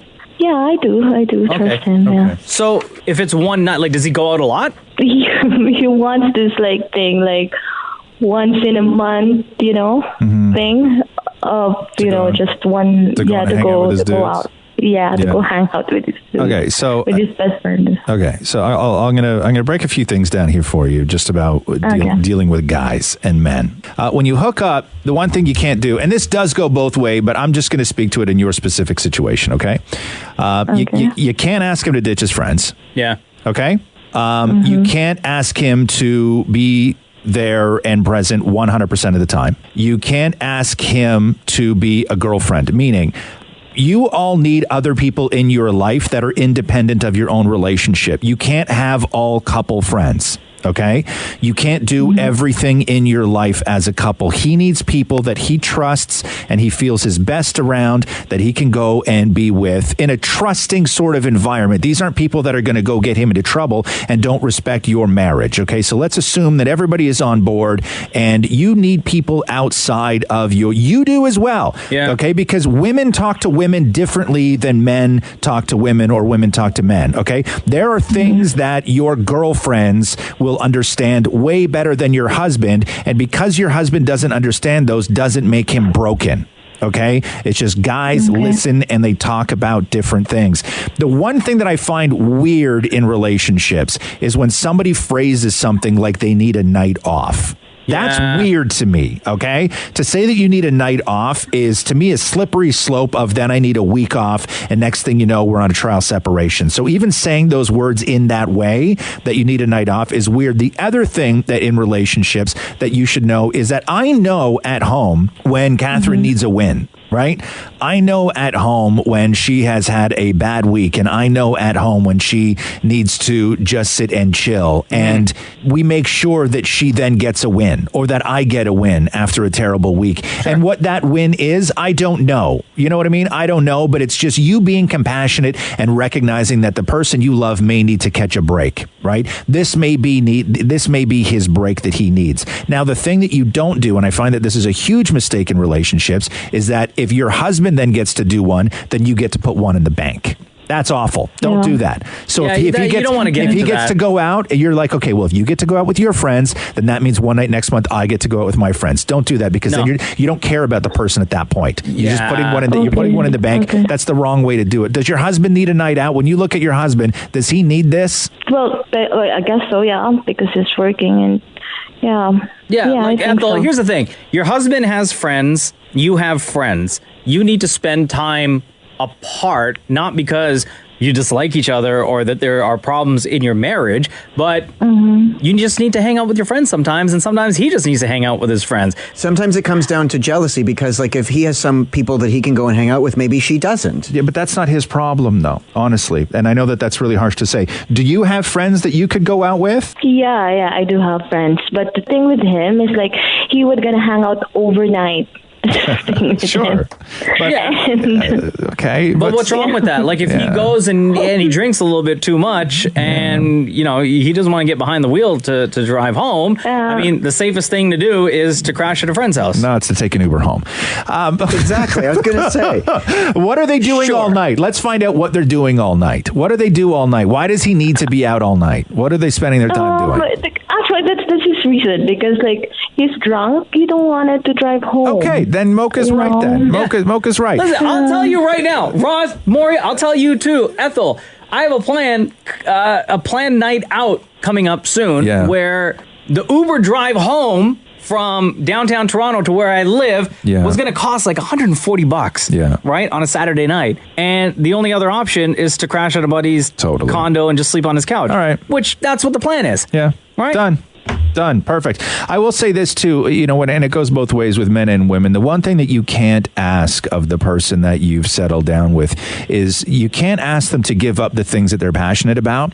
And you also can't judge the things that they're passionate about. Meaning, if your husband is super passionate about once a month going out with his friends and eating ridiculously hot wings to the point of where they're sweating, okay, you may think that's ridiculous. But to him, he's passionate about it. And that's part of a big part of being in a relationship, is to recognize the things that mean a lot to the person you live with. Okay, I understand now. Ethel?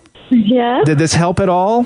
Yes, it helps at all. Well, there you go. What's your husband's name? Jeffrey. Jeffrey, go do your thing, bro. Jeffrey, pack your jammies, buddy. You're going to your friend's house. Roz and Mocha's Fix My Life, only on KISS. Hi, it's Roz and Mocha. Who's this? It's George. What's up, George? I'm good. I'm just with my daughter, Cassie. We're on our way to school. Oh, cool. Nice. Yeah, I was actually wondering if you guys might be able to do us a favor. We're a big fan of the Johnny Depp School of Acting. Yeah. Was hoping maybe we could play it today. And since Christmas is kind of around the corner, was thinking maybe a scene from Home Alone, A Christmas Story, like one of those Christmas movies. Anyone, even your choice is fine. The plan was always, of course, to do something Christmas related for the Johnny Depp School of Acting. The hard part is figuring out which one to do. Can I make the call? Can you make the call, Maury? I love Home Alone 2 Lost in New York. Can we do that one? What? Lost in New York? Of all the great Christmas movies out there, you pick, first of all, a sequel? It's my favorite Christmas movie. I love Home Alone 2 Lost in New York. Really? Why? Over Home Alone 1? 1,000%. Wow. Why? Because it's New York. It's just, you know, you see Rockefeller, you see the big tree. Oh, It's just the best. Oh. What about Elf? Elf's in number New York? 3. Number 2 is Serendipity. And then comes in, of course, Love Actually. But Home Alone 2 Lost in New York, I could watch that thing in July. But the problem is that the Johnny Depp School of Acting doesn't work well when you've memorized the movie. A touche. Right? A touche. All right, so elf it is. What's 10 on your list, Maury? Go and figure out what your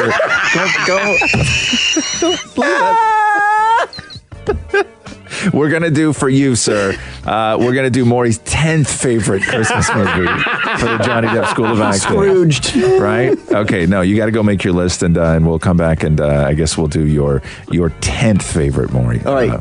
Thanks so much, George. Appreciate it, brother. All right, guys. Just before I go, my daughter just wants to say hello to you. She's a huge fan. Oh, yeah, of course. Hi, honey. What's your name? Cassandra. Cassandra, how old are you? I'm 9. Oh, 9. Between Roz and Mocha, who's your favorite? Roz. Thank you. Oh. I'll take that win. It's a Christmas miracle. Have a bad day at school. Oh, snap. I'm just kidding. I'm kidding. Awesome, guys. Bye. Bye. See ya. The Roz and Mocha Show podcast. Okay, so the Johnny Depp School of Acting by request. We had Maury put together his list of the his favorite Christmas movies because somebody said we should do the Christmas edition of the Johnny Depp School of Acting. But we're not going to do Maury's favorite movie because that doesn't make sense. So we'll do his 10th favorite movie.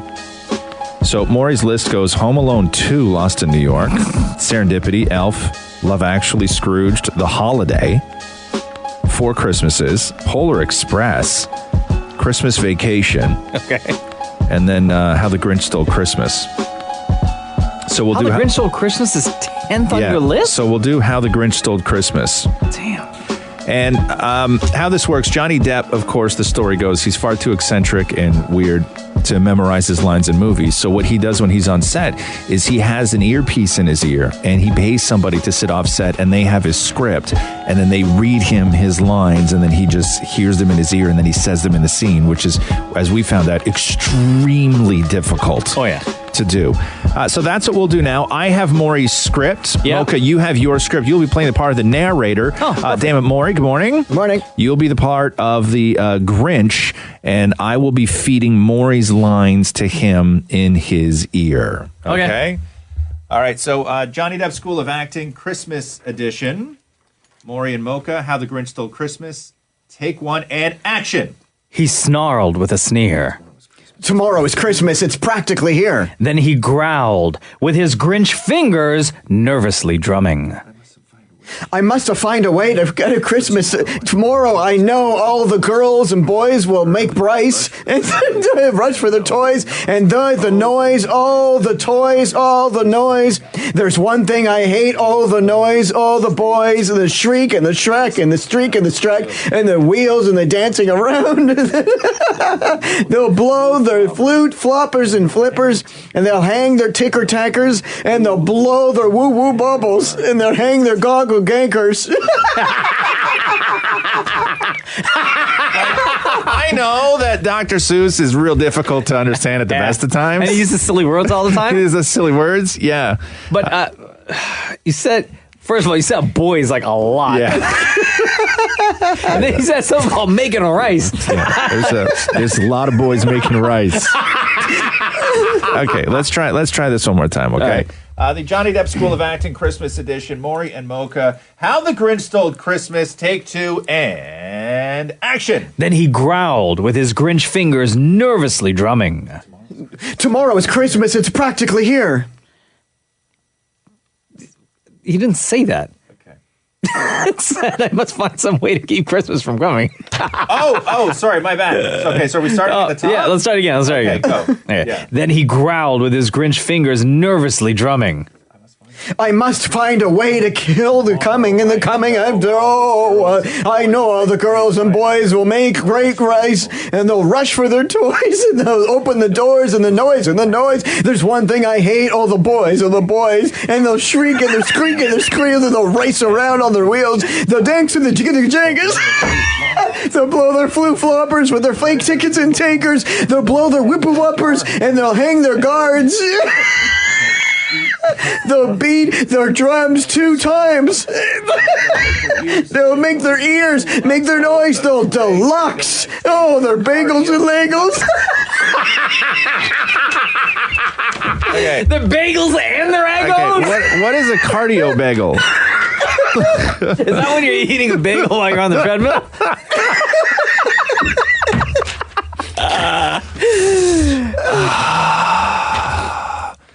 Do we attempt it one more time? Oh, please, Kenny. Then he growled with his Grinch fingers, nervously drumming. I must massage away to find a Christmas for coming. For tomorrow, I know all the girls and boys will make the bright their bush and the toys.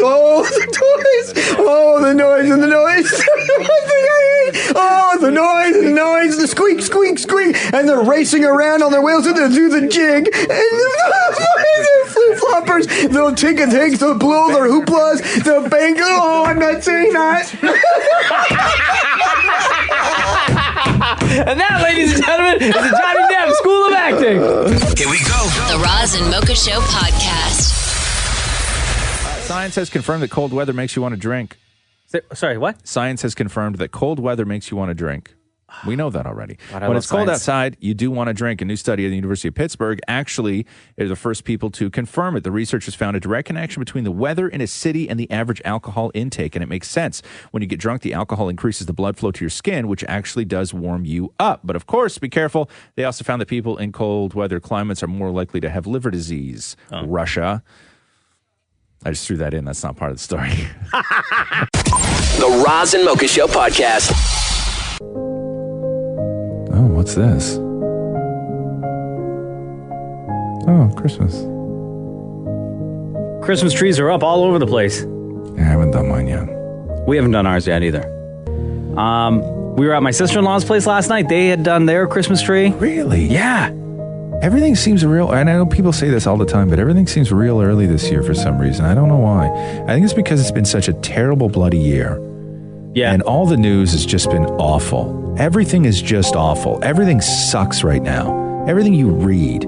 And so I think people were craving the positivity and just frivolousness of joy that everybody just decided to go all in on Christmas a little bit early this year. Including the Damnits. Oh, no. Who decided to spend their Sunday night in their loving home together. This is always awesome. Putting up the Christmas tree. Does he still make you put the Jewish decorations on the back? Yes, okay. Oh. You have to hoist it. No, it was never like this. You stick. You're gonna break it. Move out of the way. We always do this together. Clearly not. Okay. Step aside. No. Leave it up to me because clearly. Matthew, you just stick this into the hole and then you twist. Where the do you think it is? It's in the hole. Yeah, but you need to tilt it. You need to go away. Get up. Physically get up and go away. No, you need to tilt the tree. I can't do that without you physically getting up and going away. How? When I have to help you tilt the tree? Okay, thank you. I just vacuumed. Get up. How are you going to do this on your own? Like I do everything else around here. Oh. Can you stick this into the hole? I'm holding it right now. It It's so needs heavy. to be on the floor. You're holding it up in the air. You need to be doing this when it's on the ground. That makes no sense. Yes, it does. You stick that into the hole, and then it goes through. But you're not sticking it straight. I know, but it has to find the rivets. Can you please stick it in straight? Right there. Oh, I felt it go in. Maurie, stop. I'm trying to help by giving you the You're not ribbon. helping at all. I'm trying to just lay it out like you usually You help don't me lay do. out ribbon. No, balls like that go below because they're big. It doesn't go there, it goes behind. Why? I don't want to pickle it. Oh. Pickles bring good luck. Then put it behind us. Don't you want everyone... Please put the pickle behind the tree. The pickle, as we know it, goes in the back. Oh, a dreidel. Do we have to put the dreidel in the front and center? It doesn't have to. It can't go there. Why? I don't want it in front and center. No. Okay. You're not thinking. Why are you moving everything I place? Because you're not thinking. What do you mean? You're just randomly putting ornaments on a tree. There's a design and thought process behind this. Have you thought and designed? Yes. I'm going to put these, like here? Okay, little tiny ornaments like that go on top of the tree, like above. Don't you dare put that there. Why not? Because toy little fucking trinkets do not go on the tree. Matthew. What is this from? Star Trek or something? Back to the Future. No. What? It goes It goes in the garbage is where it goes. Oh, wow. Again with the butterflies. God, I love my butterflies, but Jesus, you've really got an insect on me. But they're white and they're beautiful. It like represents winter. We are on a theme. This one looks great here. Are you dumb? What are you talking about? It looks great. We are happy with a theme, and we're going off brand. Oh, Merry Christmas, everybody. The Roz and Mocha Show podcast. So yesterday, Santa made his stop to Toronto for the Santa Claus parade. They've been doing this for like over 100 years, right? Yeah, dude, crazy. And I love that. I love that that Santa makes sure that Toronto's always a destination for the big parade.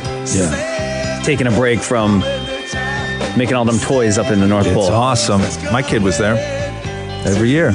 Loves it. I hope you got my letter. I want WWE 2K19. Oh, is that what you want? Yeah. That's the only thing I want. Just a video game? Just a video game. Yeah. Santa, if you can make that happen, Sure. I don't think you're alone. And if there's limited supply, you may get bumped, Holmes. Just saying. So Damnit Maurie was at the parade yesterday talking to kids about Christmas. Yeah. And man, these kid answers for things.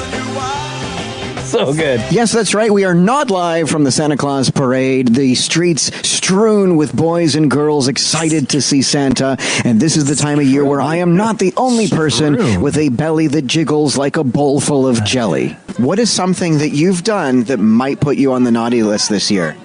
Heading my sister. Smacking her. She smacked me too. What do you think Santa Claus smells like? He probably smells like meat and sweat. It's probably because he eats a lot. Yeah. What do you think? He smells like bologna and cookies. If there's something you could change about Christmas, what would you change? We would have it like on the 25th every month. Oof. So we could get presents every month. Wow. And we could spend parents' money. Okay, what is something that you've done that might put you on the naughty list this year? I used to cause lots of trouble, like probably break stuff when my mom and dad were like mad at me. So yeah, that's probably why. What do you think Santa smells like? Farts. And what is something you would change about Christmas if you could change anything? To be with every family in the world. Like one big long dinner table? Yep. How many people would that be?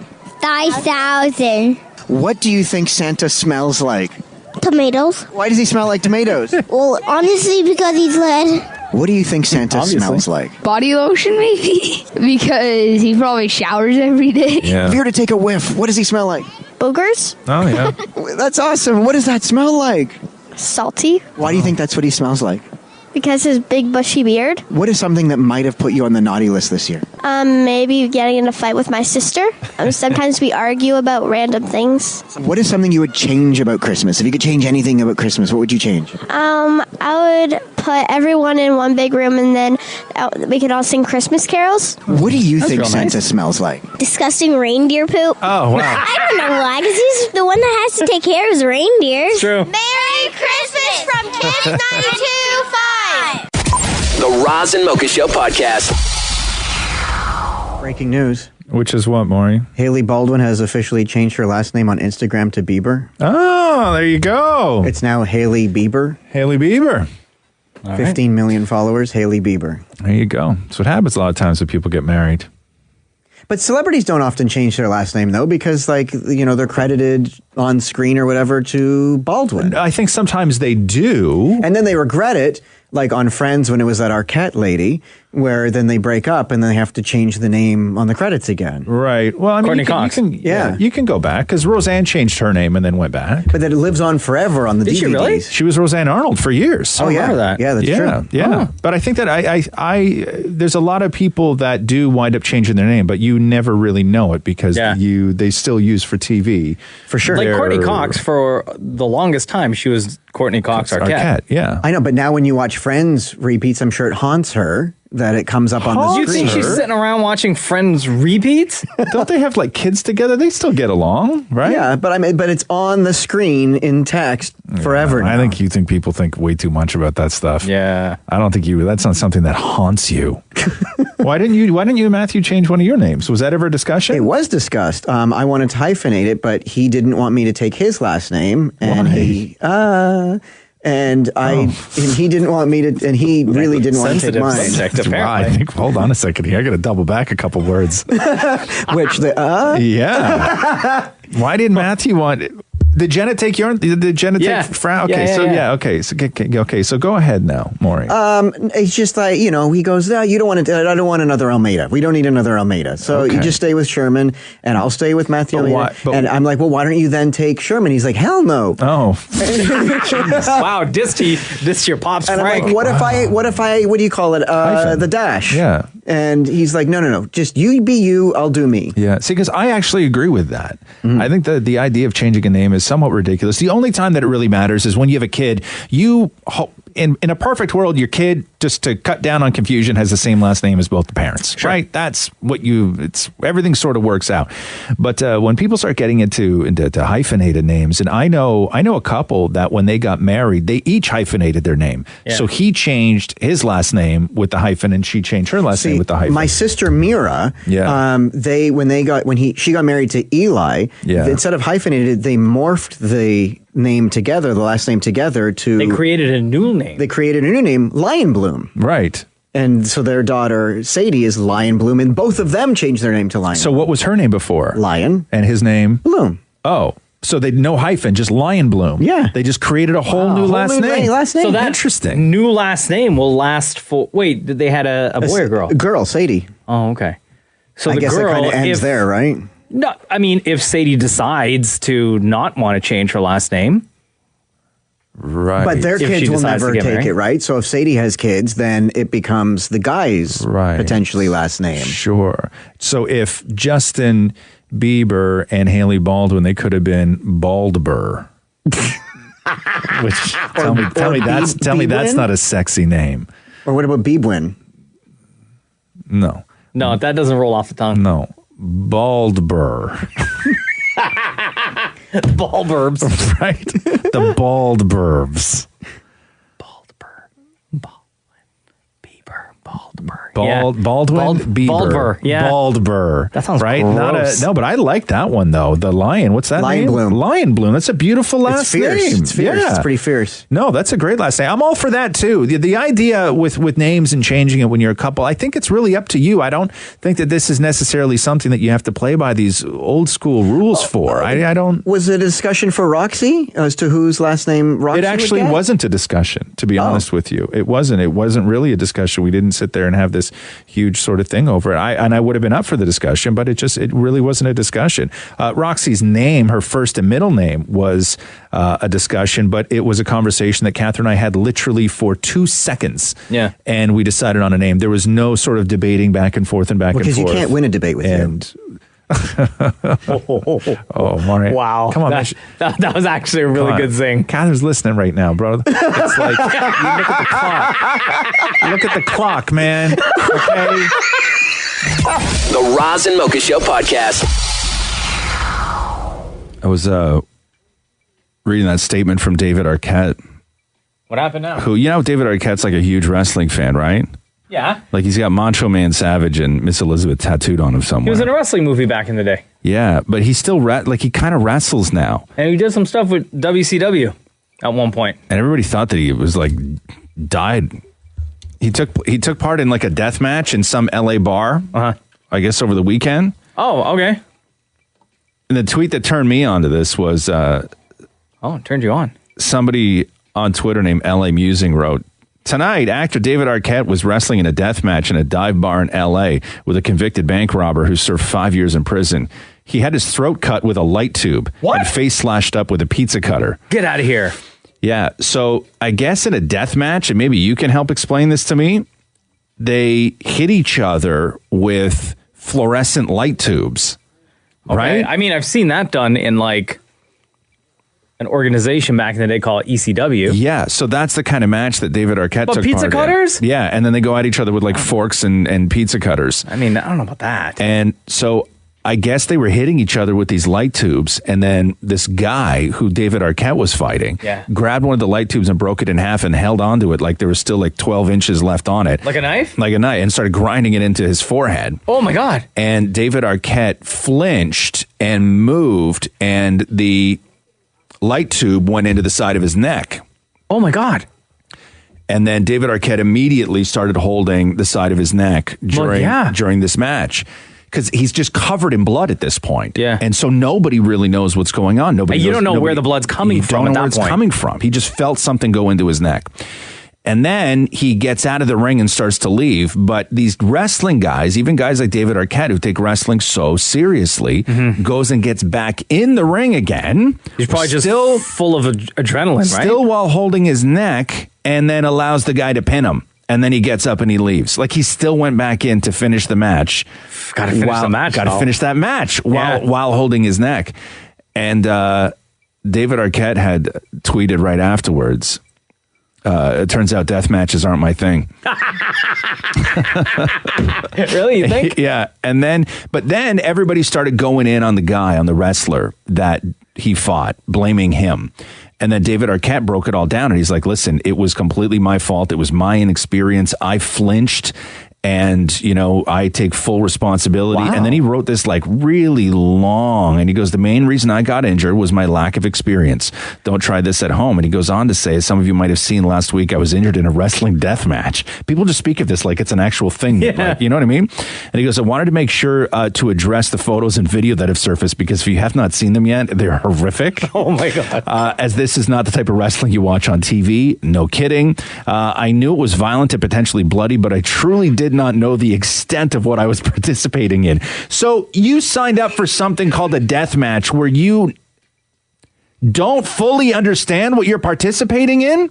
If I'm signing up for anything that has death in the title, oh, you have to. I'm becoming an expert. Some sort of a risk before I do it. It's still real to me, damn it. However, I take responsibility for putting myself in the situation. Since for the last 6 months, I've been training and competing in indie matches around the country. Wow. As wrestling is a passion of mine. I want to state again that this is not traditional wrestling, and I have the utmost respect for the sport. I also want to apologize to professional wrestling, the world, for any negative attention that this might have brought on over the weekend. So then he goes, he apologizes to wrestling because he said what I did with my inexperience made all of wrestling look bad. Right. Like that's how much of a fan this guy is. Wow. And then he posted a picture of his tattoo of Macho Man and Elizabeth where his blood was on Elizabeth's face and it looked like she was crying. The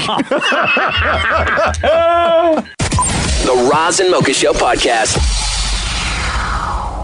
Let me read this headline to you, Roz. Canadian curling team kicked out of tournament for being extremely drunk. Come on. I guess this happened over the weekend. Like, are these just jabronis or are these like pros? No.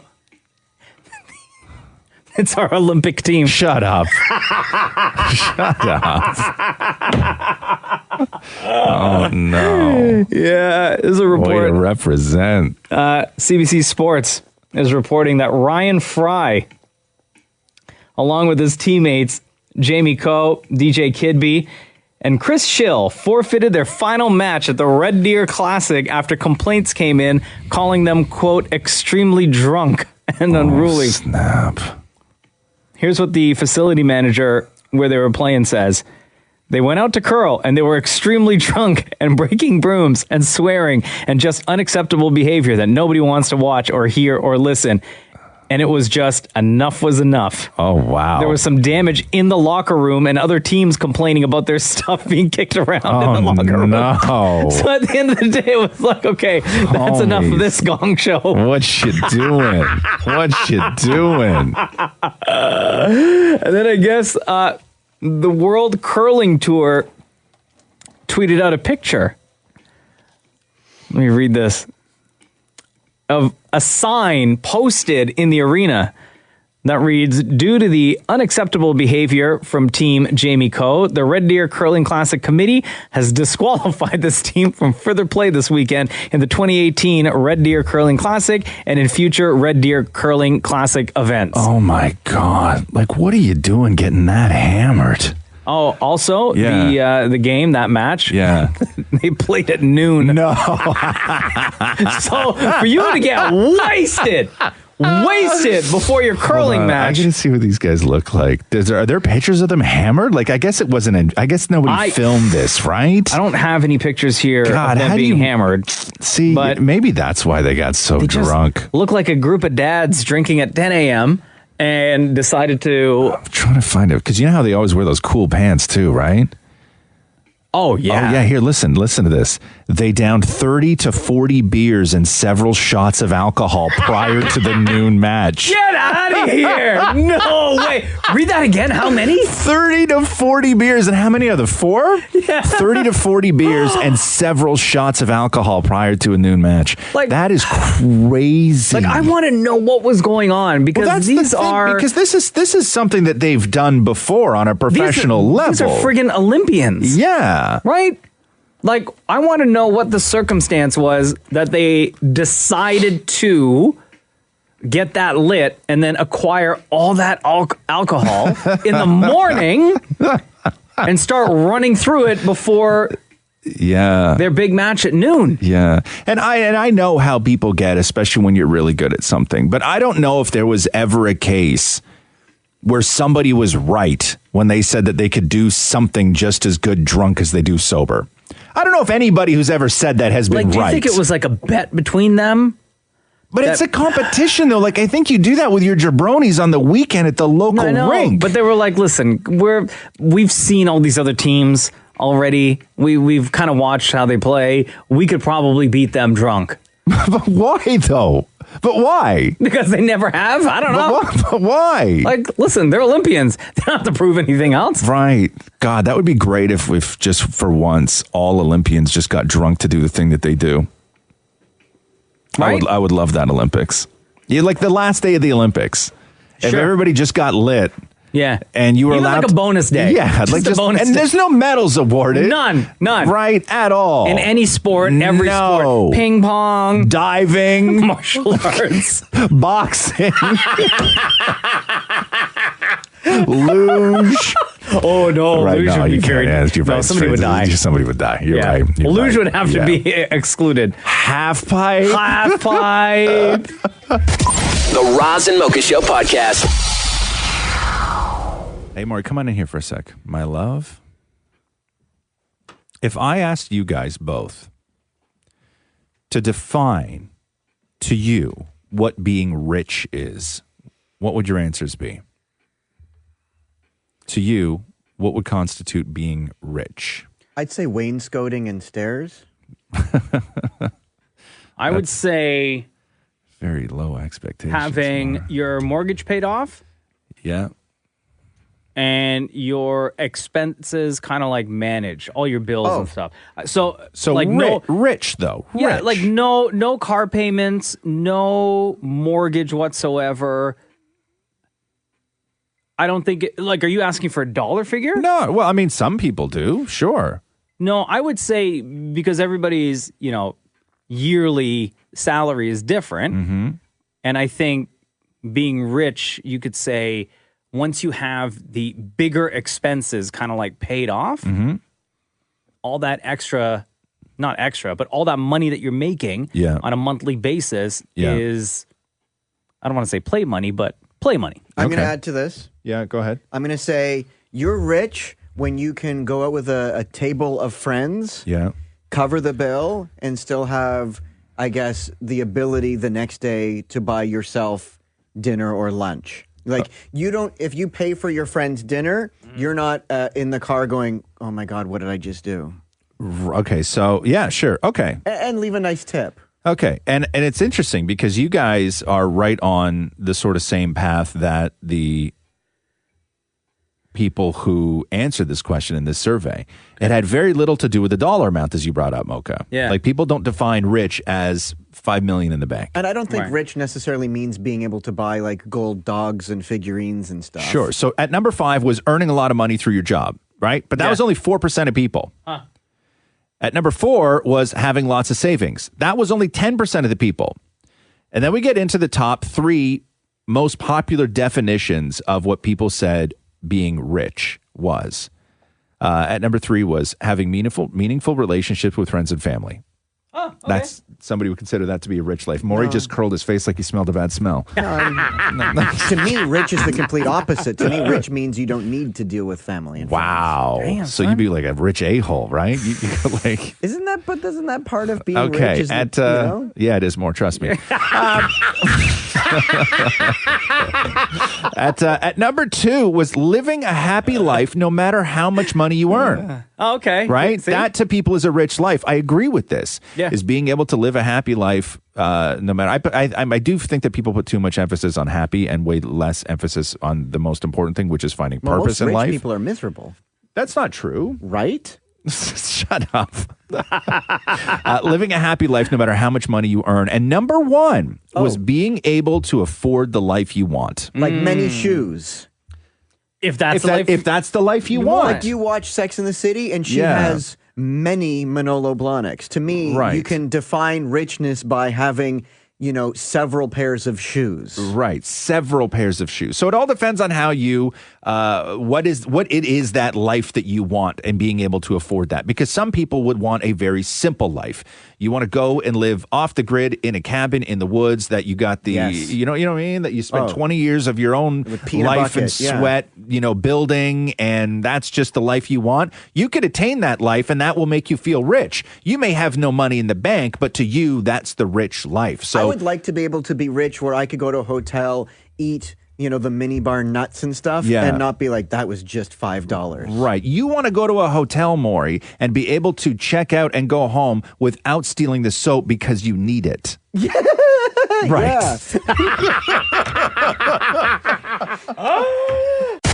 The Roz and Mocha Show podcast.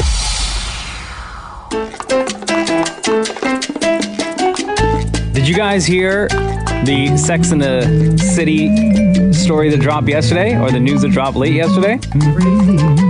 Why, is the movie happening or no? No, the movie, the third movie is not happening, but the guy that plays Big claims to have the script. Chris Noth? For part 3. Right. And in part 3, his character, Big, was supposed to have a heart attack and die. Oh, snap. So the whole movie was going to center around Samantha. No, not Samantha. What's her name? Carrie. Carrie. Yeah. Now, if you remember early in the actual series, Big, Chris Noth, did end up going into the hospital for heart surgery. So it does tie in. It's when Carrie showed up as a candy striper and they played dominoes together. Oh, hello. So they were going to kill Big in Sex and the City 3? Is that what fans wanted, though? And then the whole movie was going to revolve around Carrie Bradshaw and mourning the loss of... That sounds like a terrible... Is that what fans wanted, though? They wanted her with Aiden. Right.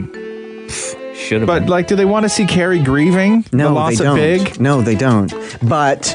The thing is, though, then that would be a great final movie, right? Because where do you go from there? Well, how many times have we all said this about the series, though? Where do you go from there? Oh, I guess then she starts dating someone. I think the second movie was not needed. I mean, the first movie wasn't Well, needed. then it just becomes sad in the city. Oh! Yeah. So, but as a fan, Maury, you would not have been into that if you found out that and was... he was going to have a heart attack. By the way, I forgot to mention, he was supposed to have a heart attack and die in the shower. Oh, wow. Yeah. Seriously? Serious. As a fan, I would watch it. I would enjoy seeing them back on the big screen and them together again. Yeah. As a plot line, I think it's a little lacking. We want to see them drinking. We want to see them frolicking with men. Right. We don't want to see them mourning a death. Here is the quote from this podcast called the Origins Podcast. The script calls for Mr. Big to die of a heart attack in the shower relatively early on in the movie.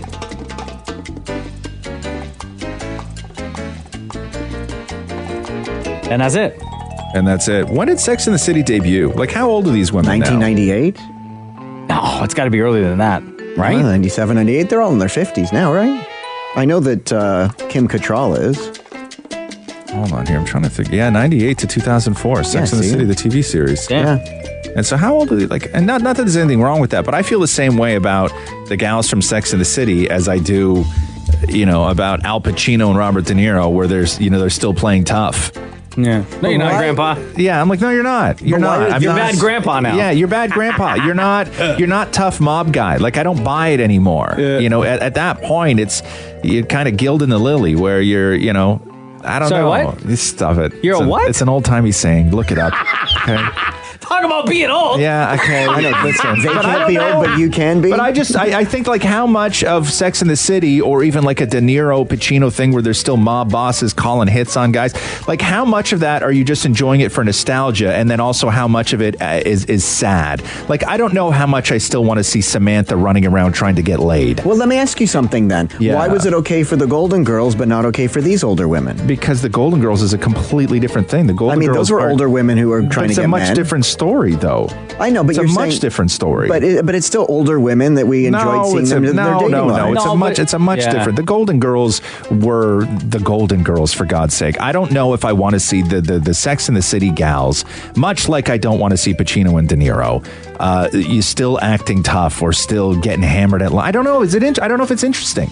I don't know if it's interesting because to me, the fact that they would still be doing this after all those years to me is kind of sad. Are you saying it's kind of like watching your mom go on a date? No. It's just I don't like to see anyone change, and so when you refuse to sort of evolve characters, it's sad to me. I just find it sad. They're done with the whole thing. But it's for the fans because the fans are having a hard time letting go, right? They don't care. The fans should. Because here's the thing: you do another movie, and it's going to ruin the entire franchise. But they said that after the first movie, but then the second movie, everybody loved more than the first movie. I think people thought they loved the second movie more than the first. I loved the first when they all went to Abu Dhabi and blah blah blah. Again. But listen, Sex and the City was a massive powerhouse. I love Sarah Jessica Parker. I love Kim Cattrall. I love all those women, and I love what the show did, and that it has built this incredible fan base. But I just think that it's done. When you're starting to flirt now with the idea of doing a movie around Mr. Big dying in the first scene, and then Carrie Grieves for 2 hours, I don't know if that's what the fans want. I don't think so. I don't know. I think it would ruin the legacy of that entire franchise. Kim Cattrall is so smart to have said no to this. Yeah. Oh hell yeah. The Roz and Mocha Show podcast. -1 right now, and it's going to stay that way all day. It's going to feel like -8. Tomorrow, we're going to get flurries all day, high of -1. Thursday, though, is a day that you really got to pay attention to because it's going to feel like -20. Ooh. So be prepared for that. But isn't Friday supposed to be nice, or am I crazy? Friday, mainly sunny, high of -5. Should we answer that? High of 3 degrees.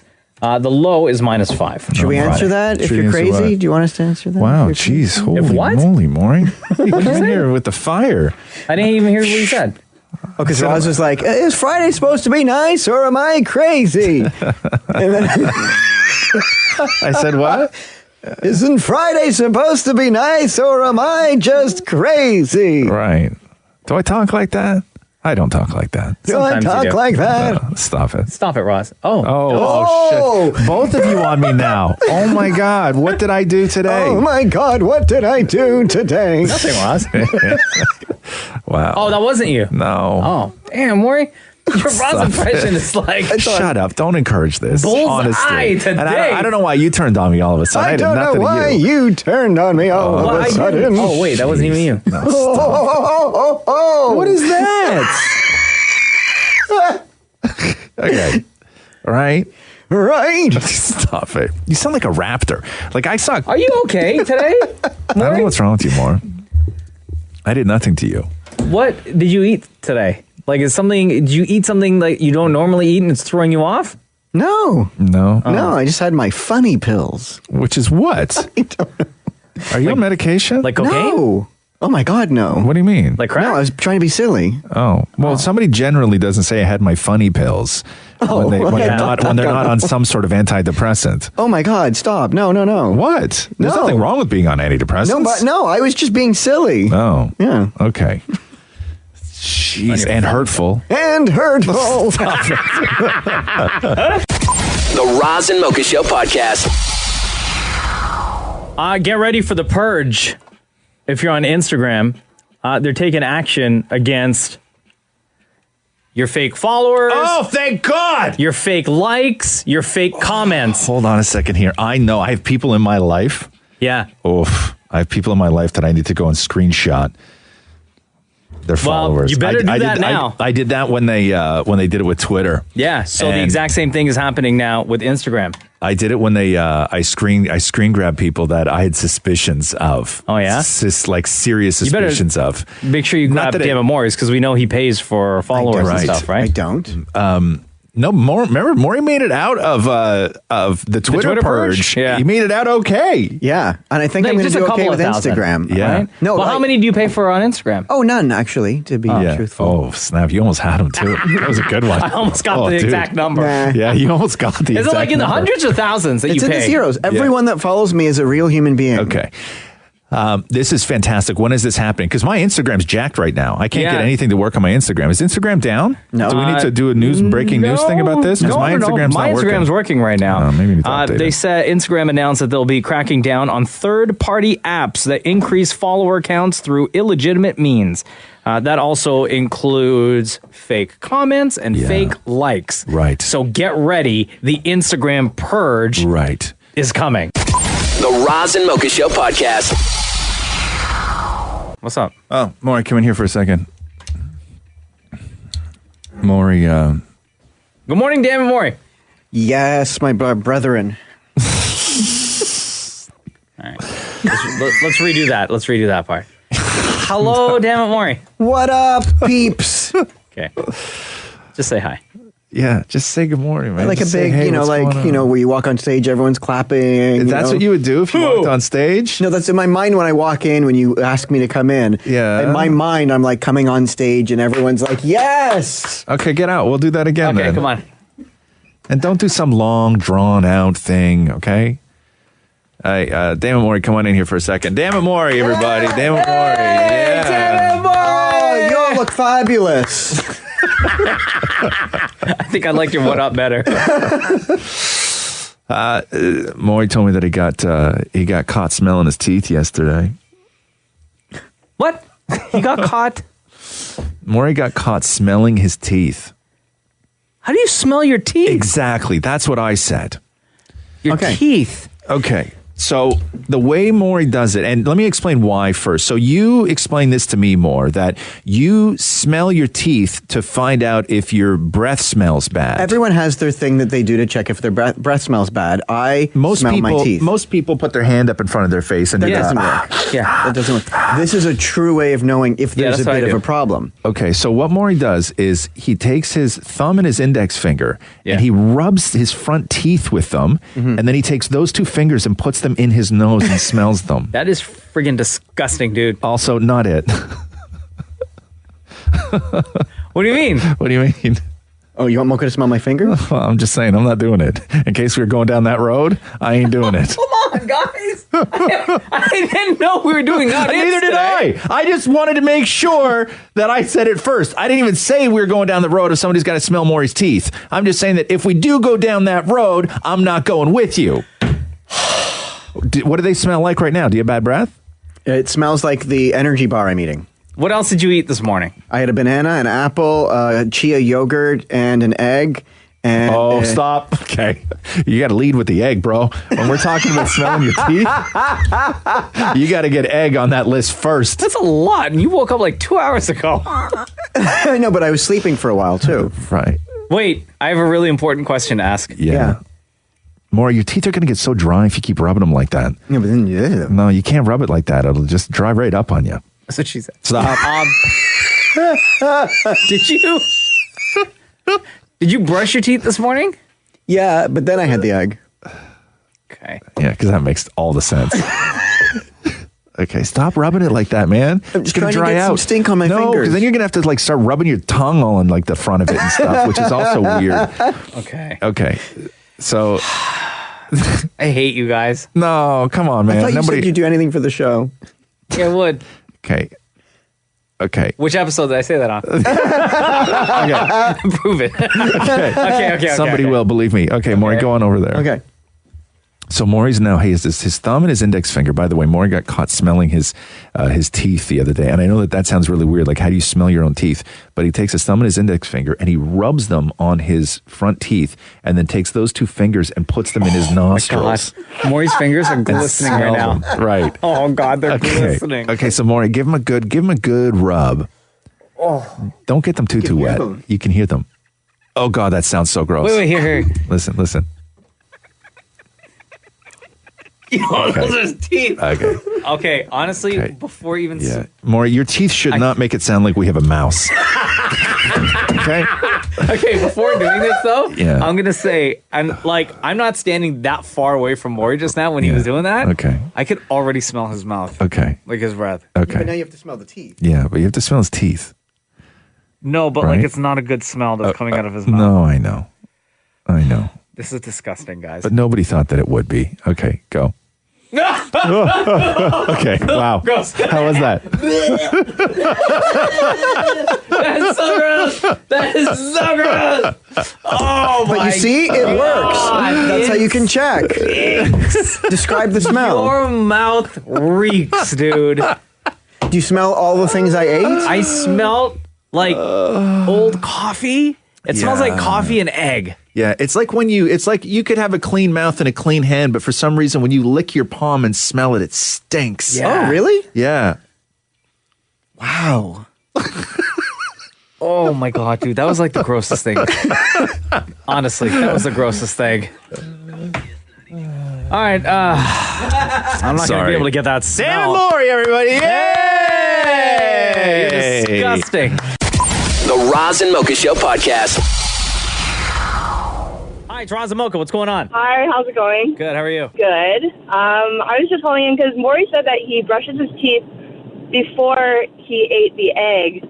And I brush my teeth in the morning first thing before breakfast, too. Is that not normal? Is that weird? I don't eat in the morning, so I can't say what's normal or not. But historically, I would say that I would, like, brushing my teeth was always, when I did eat breakfast, brushing my teeth was always one of the last things I did before I left the house. Oh, really? Like, I would do it because I like my coffee in the morning to be just as pure and unsoiled and compromised as possible. So for me, coffee always goes before teeth brushing. No, because I always, during the week, I brush my teeth first. Really? And then I'll have my coffee and I'll have my It's to breakfast get rid and of the everything. morning breath, so in case you're communicating with anybody, they don't smell your morning Who breath. do you communicate with first thing in the morning, though? You don't know if someone's going to knock at your door. Please. But the weird thing is, on the weekends, when I get up, I will have my coffee and breakfast and I'll go through the whole routine and then I don't brush my teeth until like 11 o'clock in the morning. On the weekends. Yeah. But in the I morning. do that, too. I think I do that, too. Yeah, I do my teeth last, man. I get through that whole morning with the coffee and everything It's else. different for us, at least, during the week because of the hours that we work. Yeah. So I get up in the morning and I don't have my first coffee until I'm in the car driving into work. Really? Right? So I'll brush my teeth, get ready, try to keep quiet in the house, and then I'll leave, have my coffee, and then when I get into the studio is when I eat my breakfast. How do you not poop on the way? I'm the same way. Yeah. You're the same way. What? You got to poop first? No. Oh. If I have a coffee in the morning, having a coffee on the way to work and then having breakfast at work. No, there's no chance. No, but don't you go number 2 at the exact same time every day? Yeah, first thing. Oh, But it's because of a coffee. Like if I have a nice hot cup of coffee, as soon as that coffee hits my belly, I'm like, it's showtime. for real. Yeah. No, a coffee's that I am up maybe, I'm going to say maximum of 90 seconds when my feet hit the floor. I have a coffee in my hand. Really? Yeah. Wow. Good It's for you. it's the first thing I do. Hey, what's your name on the phone? Paige. Paige, thank you so much for calling in. Love you lots. Yes, thanks. Bye. The Roz and Mocha Show podcast. Got a speeding ticket for $2,300. What? No. Yeah. How fast was she going? Super fast, I bet. 215 and a 110. Well, yeah. Like 215. Please tell me she got a license. What do you call it? Yeah. Roadside suspension. Yeah, I mean, I'm Car sure impounded. Yeah, I'm sure that there was all of that stuff. She's got to go to court. That's too fast. You have to go to court for, I guess, anything over 50 kilometers an hour in BC. Does my car go that fast? I don't even know. And she did not show up to court. Oh, you idiot. Yeah. You dummy. Yeah. Yeah. And I guess at the time the cops had received complaints about the same vehicle driving fast and passing other vehicles. Really? Yeah. You idiot. Not a lot of cars go that fast, though. Don't most cars go like to 180, I guess? I'm trying to find out what car she was driving. That was going to be my next question. Yeah. What y'all doing out there? Because if I go to like 140, my car starts shaking. Maury, if you go past 80, your car starts shaking. Maury, when you pull out of your parking spot, your car starts shaking because your car is in such terrible shape. Like your car doesn't, like people always joke, oh my God, your car sounds like a lawnmower. Your car doesn't sound like a lawnmower. Like your car sounds like a weed eater. With the battery that's almost dead. Every time I turn around the corner to get Roz in the morning, he always makes fun of the sound it makes. No, because like we'll be merging onto the road and we got to take a real tight on-ramp and Maury always has to gun it. And you just hear the panic in Maury's voice where he goes, and then you hear his foot hit the floor. So it's like this. You hear his foot hit the floor. So it goes, and then you hear the car go,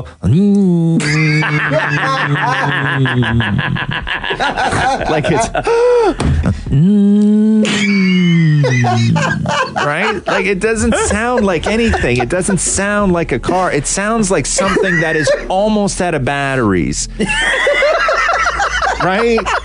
You know that sound? Like you had that toy when you were a kid? Yes, that's my car! Right? Yeah. You had that toy when you were a kid and you thought that you could get, 5 more minutes of play with it, but it just sounded so sad like it was dying. That's your car. So, yeah, I can't do 220. No, yeah. So she was doing 215 and a 110. Oh my God. That sucks. The Roz and Mocha Show podcast. It's Roz and Mocha. I went to BC this year and in the summer, and we did a road trip from BC to Manitoba, and the driving speeds out there are like insane. Where? I've never in BC seen, like, or the trek between BC and Manitoba? No, like from BC and actually even into Alberta. It's like 110 is their main speed on like most roads. Yeah. No, and it's not even like a highway. Oh, really? No, it's like a main, like just one way each way. Just like their main roads, like going through the mountains, and it's so windy and everything. And like I'm 25, so I've been driving for at least a few years, and like I was driving the majority of this trip, and you go like 100 and you pick up speed. Like my grandma was freaking out. She's like, "Why are you going 140? It's like 110 here." I was like, my foot's not even on the gas, and you're just picking up speed. So I can see exactly where that lady picked up. I don't know. To go 210 kilometers though, that's fast. You have to know. That's not picking up a little bit of speed and then noticing and being like, oh crap, I better slow down. Yeah. That is intentional. Sure. I'm going to go 210 kilometers an hour. 215. Or sorry, 215. Oh, 215. Yeah. Well, it was like, even like the turns and stuff, I don't even know how she made that without flying off the side of a mountain. Like it's ridiculous there. Yeah, that's crazy, man. Yeah, no, that's you so intentionally fast. Wanted to go 215 kilometers an hour. Yeah. Yeah. What's your name? Sam. Sam, thank you so much. No worries. Roz and Mocha's Fix My Life. What advice can you guys give me? Okay, so my question is... Got a problem you can't fix? Roz and Mocha got you. Hi, Effie. How are you? Good, how are you? Good. How old are you, Effie? I am 27. So we'll read your FML request. Okay. Roz and Mocha, I feel trapped. My boyfriend gets too angry and sometimes aggressive during heated arguments. I'm not sure if counseling would help him or if he will even go. So first question before we get to anything else, is there any chance or has this ever turned physical? No, it hasn't, but I just wanted to make sure that maybe if it continues to get worse, maybe something could happen. I'm not sure. So you feel scared? Not so much scared, but more I'm a pretty precautious person. Because these are tough conversations, and there's really two conversations. Mm-hmm. One, if you're living with somebody where you see sort of like a pattern of aggression, and that is escalating where they don't understand where it comes from and could potentially turn violent. That's one conversation. The other conversation is my jerk boyfriend is a hothead, right? Those are two different ways that we can go with this. And I just want to make sure that we're not talking to somebody who is potentially in the early stages of something that's physical. Okay, yeah, no, I think it's more of the jerk boyfriend. Okay, so your jerk boyfriend's a hothead. So, Effie, how long have you guys been dating? Almost 4 years now. Almost 4 years. And when you fight, Who brings it up? What are your fights about? How long do they last? It kind of, I guess, alternates with who brings up the fight. Sometimes it seems that my boyfriend doesn't like to communicate well. So a lot of the times where the arguments escalate is because he doesn't want to talk things out, whereas I would want to talk things out. What do you want to talk out? Just like how to like resolve this argument, for example. But what are you arguing about? Give us an example. What was the last fight you guys had? Okay, so something I can remember is me and my boyfriend were supposed to go somewhere together, and he's kind of antisocial, which is fine. But this particular situation, he made the promise of going, and he was kind of trying to get back out of it. So I was getting upset and saying, you got to come out to this event that you said you would come to. And he was getting angry and kind of not wanting to admit that he was wrong, but I think he knew that he was wrong for trying to get out of it. So you wanted him to do something that he didn't want to do, and he said yes, what it sounds like, to just get out of having another argument at the time, but then he regretted saying yes to going out with you and then tried to get out of it, and then it turned into a big fight? Yeah. Okay. When you guys talk, how do you start these conversations? Example would be if, say, for example, he doesn't want to talk about something, and then he would just be like, I don't want to talk, and he would raise his voice kind of thing, and then not answer anything and just say, like, leave me alone kind of thing. Okay. But what are the things that he doesn't want to talk about? Say, for example, give me a reason why you don't want to go to this event, and if you can explain that to me properly, maybe I could understand more. But he just doesn't want to give a reason sometimes. Okay, but so let me flip this around here. So you know that he doesn't want to go to this thing, right? Yeah. Okay, you knew that, right? Okay, so why did you ask him to go with you? Well, this was sort of I know that usually, like throughout the 4 years that we've been dating, I don't really ask him to go to much things, but I thought maybe we should compromise for some events. And so I kind of asked him at the beginning, would you want to go? Like, this would be really important to me. And he agreed at that time. So I guess his heart was in the right place. Yeah, guys don't like it when you say to them, hey, we have to talk. Because the only thing they hear is, I need to lecture you about something right now. Yeah. I think that's what he thinks too. Yeah. And oftentimes when guys don't want to talk about stuff is because the person that they're talking to has already made the decision for them. So their opinion doesn't matter at that point, right? A lot of these conversations are you telling them how he should feel about something, or you starting a conversation expecting one answer and you won't settle for anything else. I'm not saying that that's what happens, but most times when people fly off the handle, whether they're a man or a woman, it's one, because they feel threatened, two, they feel not listened to, or three, that their opinion in that particular situation and relationship really doesn't matter anyway. Now, after he flies off the handle and is aggressive and yells and whatever, does he acknowledge that happened, or is he completely oblivious to it and indifferent to the fact that he just flew off the handle? Yeah, after a while, like not right away, maybe after 10 minutes or whenever he cools down. So he knows. He's aware. And he also agrees that he wants to control his anger a little bit better. So we were thinking about counseling and that kind of thing. Do you love him? And yeah, I do. Yeah, he loves you? Yeah. Do you see a future with him? Yeah, I do. And you do when he flies off the handle like this, do you say stuff like, I don't know how much longer I can do this for? Do you say stuff like that? Sometimes, yes. So you can't do aggression with aggression. Okay. Right? What you did, is as he feels the same way with you saying that thing that you feel when he flies off the handle, right? You can't hit aggression with aggression.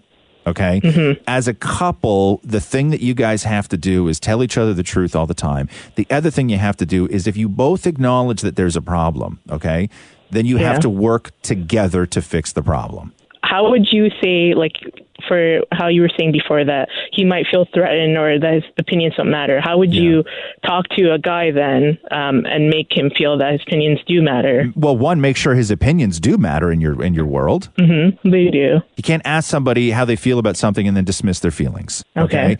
And you have to be involved in, and I would say this whether the roles were reversed with genders or sex, whatever. I would say the same thing, which is you guys have to fix this yourselves. You have have to show an interest in him wanting to not do this anymore. Obviously, he doesn't want to fly off the handle, right? So your position at that point can't be, I'm going to go sit over here and wait for you to cool down. And then once you've cooled down, then maybe we can have this conversation together. It can't work like that, okay? You need to be an active participant in making sure that this doesn't happen again by figuring out why it happens. Yeah, that makes sense. And I will say this, my one rule that I have about fighting or arguing is you have to make sure that you only argue over that one thing, okay? So if you guys are arguing about going out to this event that you really wanted and he's trying to back out, if that is the fight, and then you also have to have a conversation about who's getting the snow tires put on tomorrow, you can't also fight about that. Yeah, okay, thanks so much. All right, girl. Well, thanks for listening. Go pick a fight with him tonight and try some of these tactics. Wow. All right, I'll let you know how it goes. Don't do that. Don't do that. Roz and Mocha's Fix My Life, only on KISS. Hey, I got to play you this clip of two guys who were at a darts championship that accused each other of farting to throw the other guy off. What? So if you ever watch darts, do you watch darts at all? Am I alone on this? Sometimes if it's on TV. Like, I mean, I don't sit there and watch like a full match. No? No, but like I'll watch maybe like 60 seconds just to see the throw. Right. Because I'm like really impressed if they can get right in the reds. It's very fast paced. So one guy stands there and then he chucks a dart and then he immediately walks off the podium and then the other guy's standing right there and then he chucks a dart and it's just this super fast rotation, right? Of just throwing darts. Like there's no time to mess around. They're not standing there, chit-chatting and having a beer and everything else. Sure. It's like it's a consistent revolving sort of rotation of just these two guys throwing darts. And so they share the podium with each other. And controversy erupted at the Grand Slam of Darts in England on Thursday when 47-year-old Gary Anderson of Scotland beat 34-year-old Wesley Harms of the Netherlands to progress to the quarterfinals. Now, after the match, Wesley accused Gary of distracting him and throwing him off his game by farting on the podium. Okay. Oh, no, and then he probably crop dusted. Okay, so here's the reporter asking Gary about that. Just spoke to Wesley, and besides that, he said you were a class player and you let him alive in the first session. He said that it was smelly on the stage. I thought Wesley had farted on stage. Did he? No. Well, I think he thinks you did it. It was bad. It was bad. It was bad. It was a stink. I thought it was him. And he started playing better, but must have needed to get some wind out. Yeah. And he thought it was you. No, hands up. Swear on my kid's life. So help me God. Nothing crossed. But it was smelly anyway. It was smelly. Usually if I fart on stage, I myself. And you know that because I've told you in the documentary. Ain't scared to... If I'd farted that it smelled like that, I'd put my hands up and go, oh, sorry, I need to get up. So who was it then? Well, don't tell me. You've got enough 3 boys up there. So... No, it definitely came... It was table side. It was eggs. Rotten eggs. Not from you. Not for me. And every time we walked past, there was a waft of rotten eggs. So that's why I was thinking it was him. Man, they spent a full minute talking about a potential fart as a distraction for this dart game. As a distraction. I know. But they take it so seriously, too. Yeah, of course. You have to. And I love that they take darts so seriously. That's the thing that I love. Because darts is normally one of those things that you just do while you're hammered. Sure. Right? Like, it's just what you do when you're drunk. We had a dartboard in the basement at my house growing up, and we had the dartboard. I'm going to say we had the dartboard maybe in the house for less than a month before one of my friends got stuck with a dart. Oh, no. Yeah. Oh, no. Yeah, intentionally. Where? In the... Where did he get like stuck? In the back? It was like in the shoulder, shoulder chesty area kind of thing, right? Yeah. And to me, that is when your life of darts sort of starts to dwindle, right? Once you've played it, you've won a game, and you watched another guy get hit in the arm with a dart, that's when your interest in darts is supposed to go away. Yeah. I don't know how you then fall in love with it to turn pro. Like, I don't know how you get to that level of where you're still with darts, because I think you feel that you've seen it all. Once you've won a match and watch a guy get hit in the shoulder with a dart, I'm like, okay, I'm good now. Yeah, but it's like, once you win that match, it's like, I got to win another match, right. And another match, and another match. I know, but nobody gets hit when you're pro. Right. The fun of darts is... The only thing you get hit with is a fart, potentially, right? The Roz and Mocha Show podcast. I'm just going through this study here that spending too much time on social media sites like Facebook always like bears the brunt of all these studies, huh? No. Is making people more than just miserable, may also making them depressed. A new study conducted by psychologists at the University of Pennsylvania has shown that for the first time, a casual link between time spent on social media and depression and loneliness, the researchers said. Damn. Is it because you're seeing other people together at clubs doing things and you're sitting on the couch looking at clubs? Yeah. It concluded that those who drastically cut back their use of sites like Facebook, Instagram, and Snapchat often saw a marked improvement in their mood and how they felt about their own lives. The study was called No More FOMO. Limiting social media decreases loneliness and depression. The results were that those who cut back on social media saw, quote, clinically significant falls in depression and in loneliness over the course of the study. Makes perfect sense to me. I'm addicted to Instagram. Are you? Yeah. I use that screen time feature on my phone. Oh, you do? Do you use that, Maury? No, I don't have the new phone. Just to see where all of my time on my device is being spent. Yeah. And the clear leader is Instagram. Well, the problem is in households where on a weekend, if you wake up next to each other because you don't work or whatever on a weekend, and the first thing that your partner does is start scrolling through Instagram and the argument ensues, oh, you're going to look at Instagram before you say good morning? Right. So, for example, in the last 7 days. Yeah. So between last Monday and today, I spent 5 hours and 19 minutes on Instagram. Really? Yeah. That's almost a whole work day. Yeah. Yeah. Holy, you spent one work day on Insta. I did. That's crazy. Yeah. This morning alone, I spent 11 minutes and 14 seconds on Instagram. Really? But what are you doing on Instagram Just for scrolling. so long? Scrolling through what? So, like when I'm brushing my teeth in the morning. You scroll while brushing? Yeah. Wow, I that's will a problem. just see like what else is going in, right? See like but that's what people are up to and like news stories and stuff like that. But do you? Oh yeah, for sure. Do you feel like? Do you think that if you were to cut back, that you would benefit from cutting back? I don't know. Maybe. Like I'm not on my phone when we're sitting down at the dinner table. Does Instagram make you feel bad? Oh God, no. No. Okay. No. Oh, Okay. yes, if you're asking. Maury, does Instagram make you feel bad? Yes. It does. What about Instagram makes you feel bad, though? There are two things that make me feel bad. Seeing people that I know having a better time than I am in that moment. Right. Or when you post something and you look at who liked it and you're like, well, why didn't that person like it? Or why didn't this person like it? Right, yeah. So you're one of the people that they're talking about in this study. Usually I'm the people they're talking about in a study. Yeah, that could really benefit from this. And I don't know what I don't know what cutting down looks like. Like, I don't know when you say I'm going to cut down.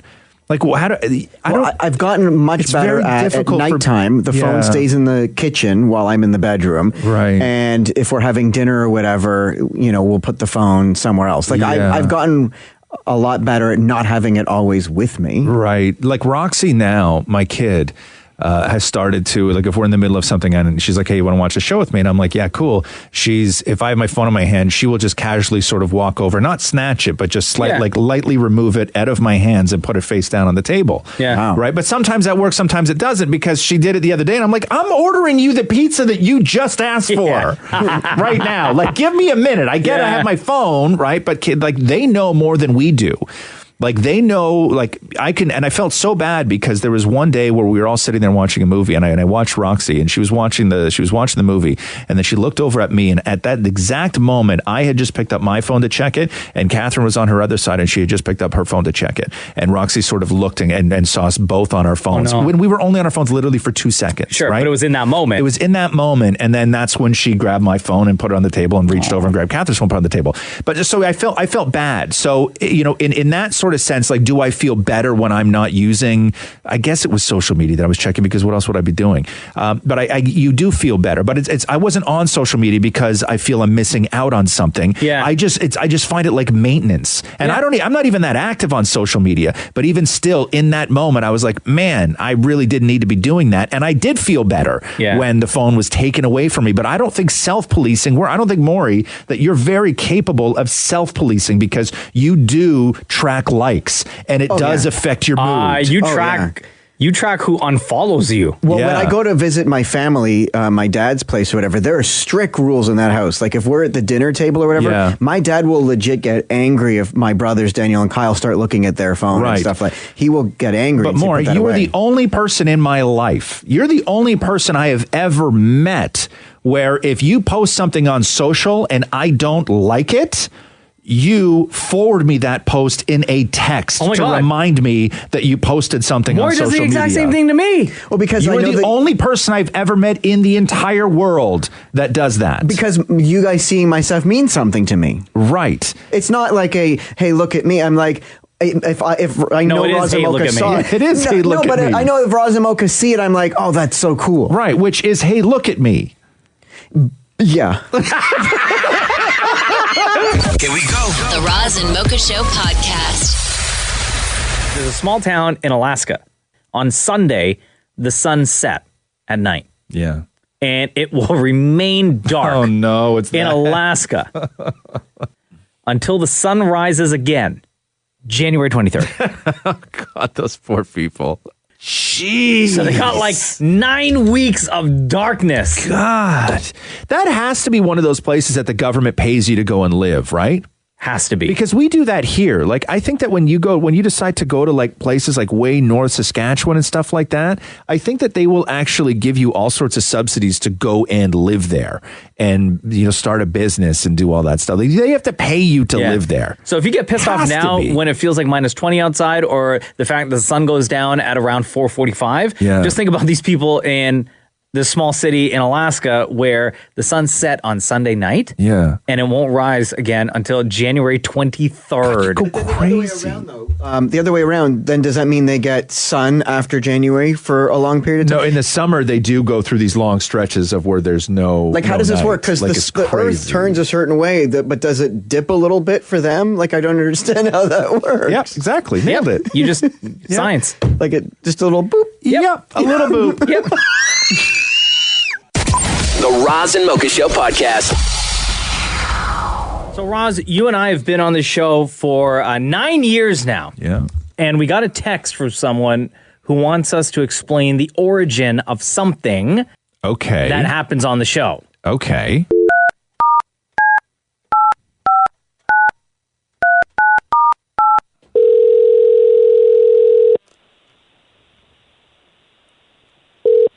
Good morning, Zahar speaking. Yo, it's Roz and Mocha. How are you? Hey, how are you? Good.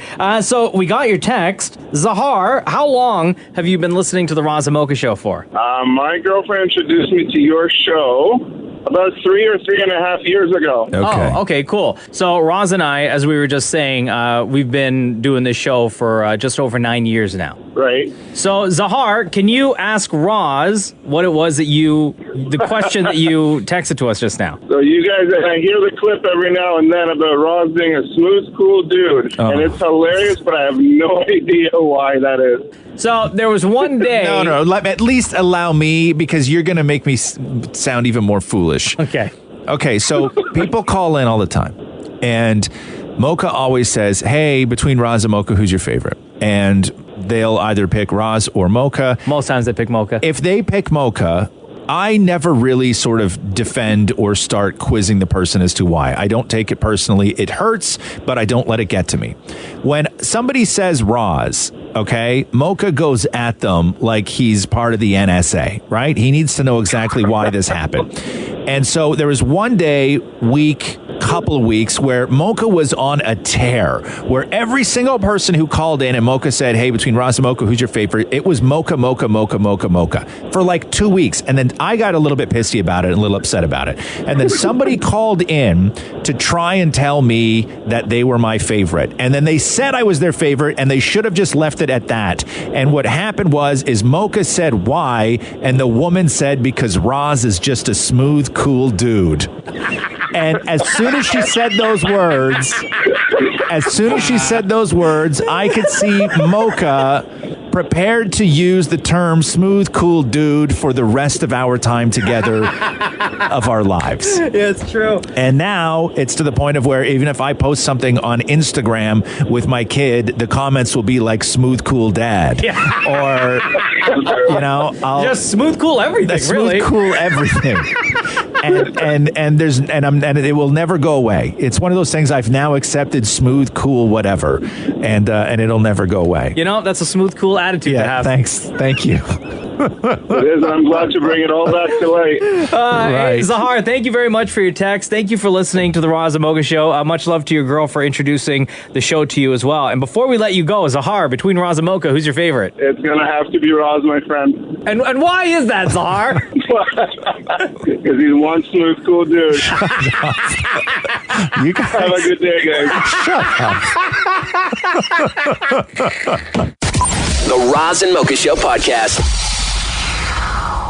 We got to make a phone call to Stephanie, who texted just now. Uh-oh. In her text message, Stephanie said she just started listening to our podcast last week. Oh, no. We got like 54 episodes. I think she said she was on episode 13.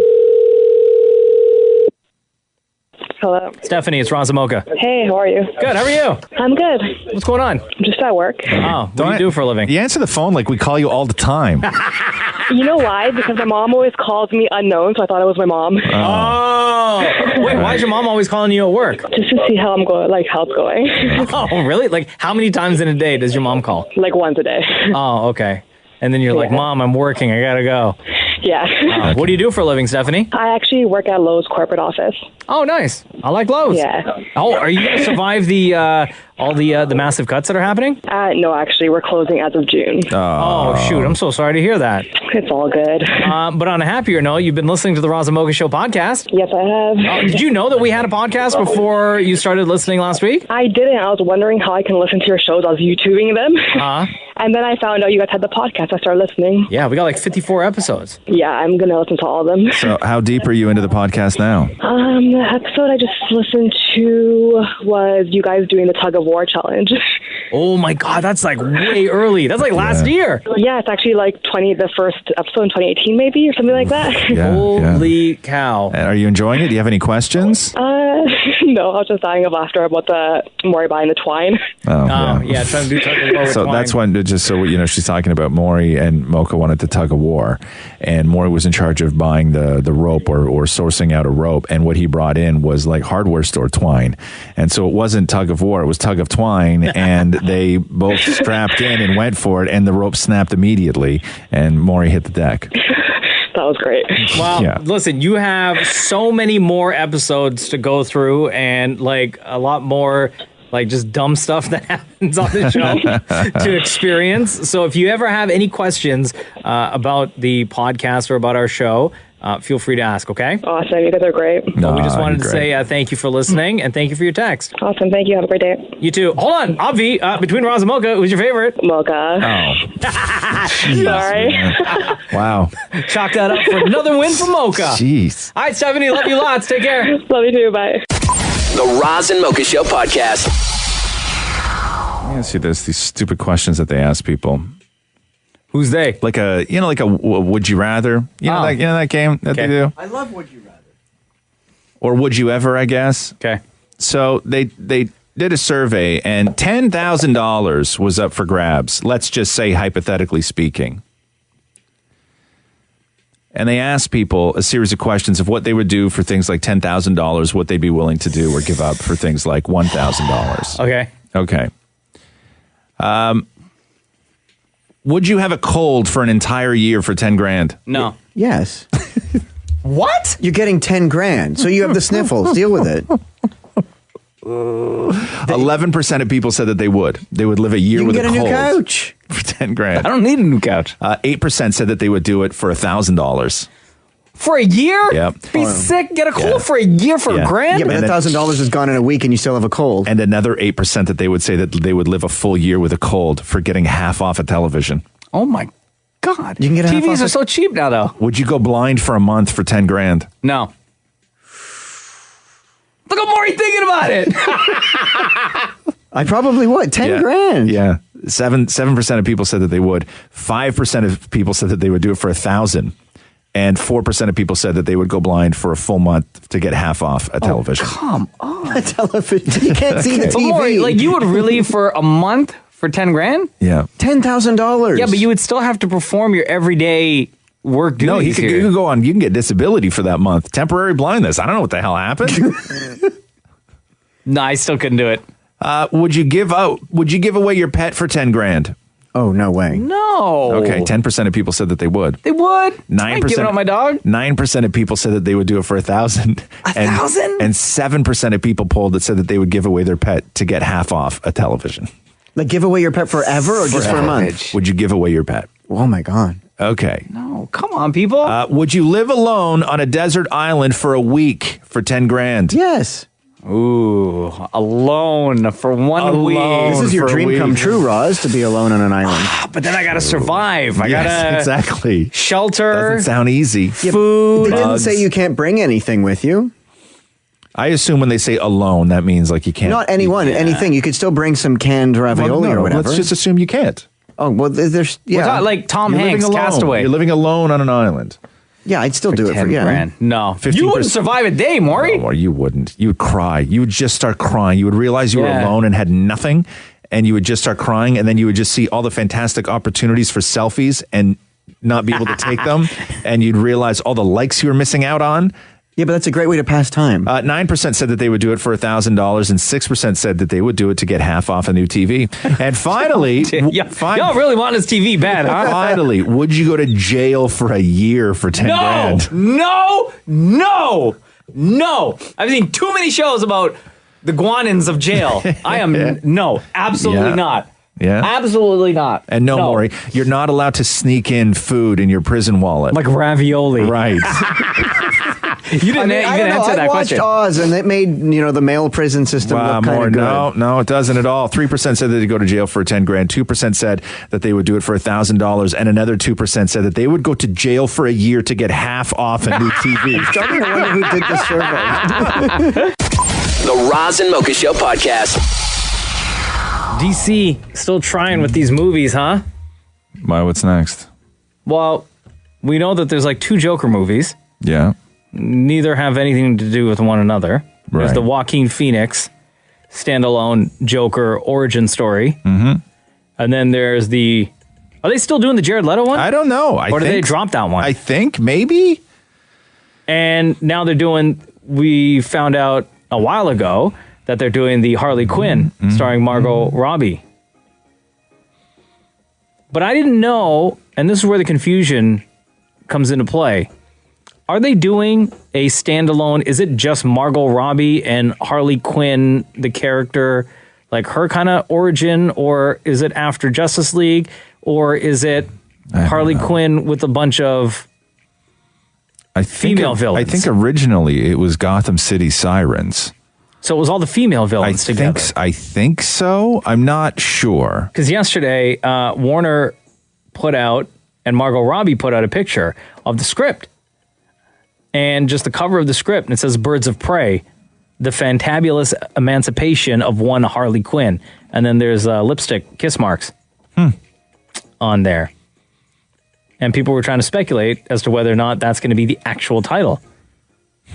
But Birds of Prey and the fantabulous emancipation of one Harley Quinn, starring Margot Robbie. Interesting. I didn't mind the Harley Quinn character. I mean, Suicide Squad was just a mess. I still haven't seen it. It's a mess. It's a huge mess. It's a mess. Yeah.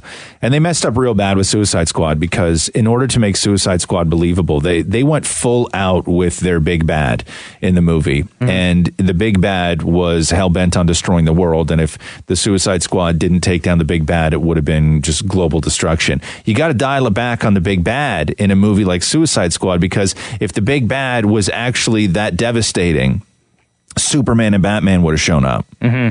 Right? So you have to make it a believable... And they don't? Spoiler alert? No, they don't. Oh. You have to make it a believable Alert. You have to make it a believable bad guy that they would be fighting, and where there wouldn't be any interference from Wonder Woman or Superman or Batman, that this is a job for Suicide Squad. Well, now we have the official title for the new Margot Robbie, DC, Harley Quinn movie. Again, it's Birds of Prey and the Fantabulous Emancipation of One Harley Quinn in theaters Feb 7th of 2020.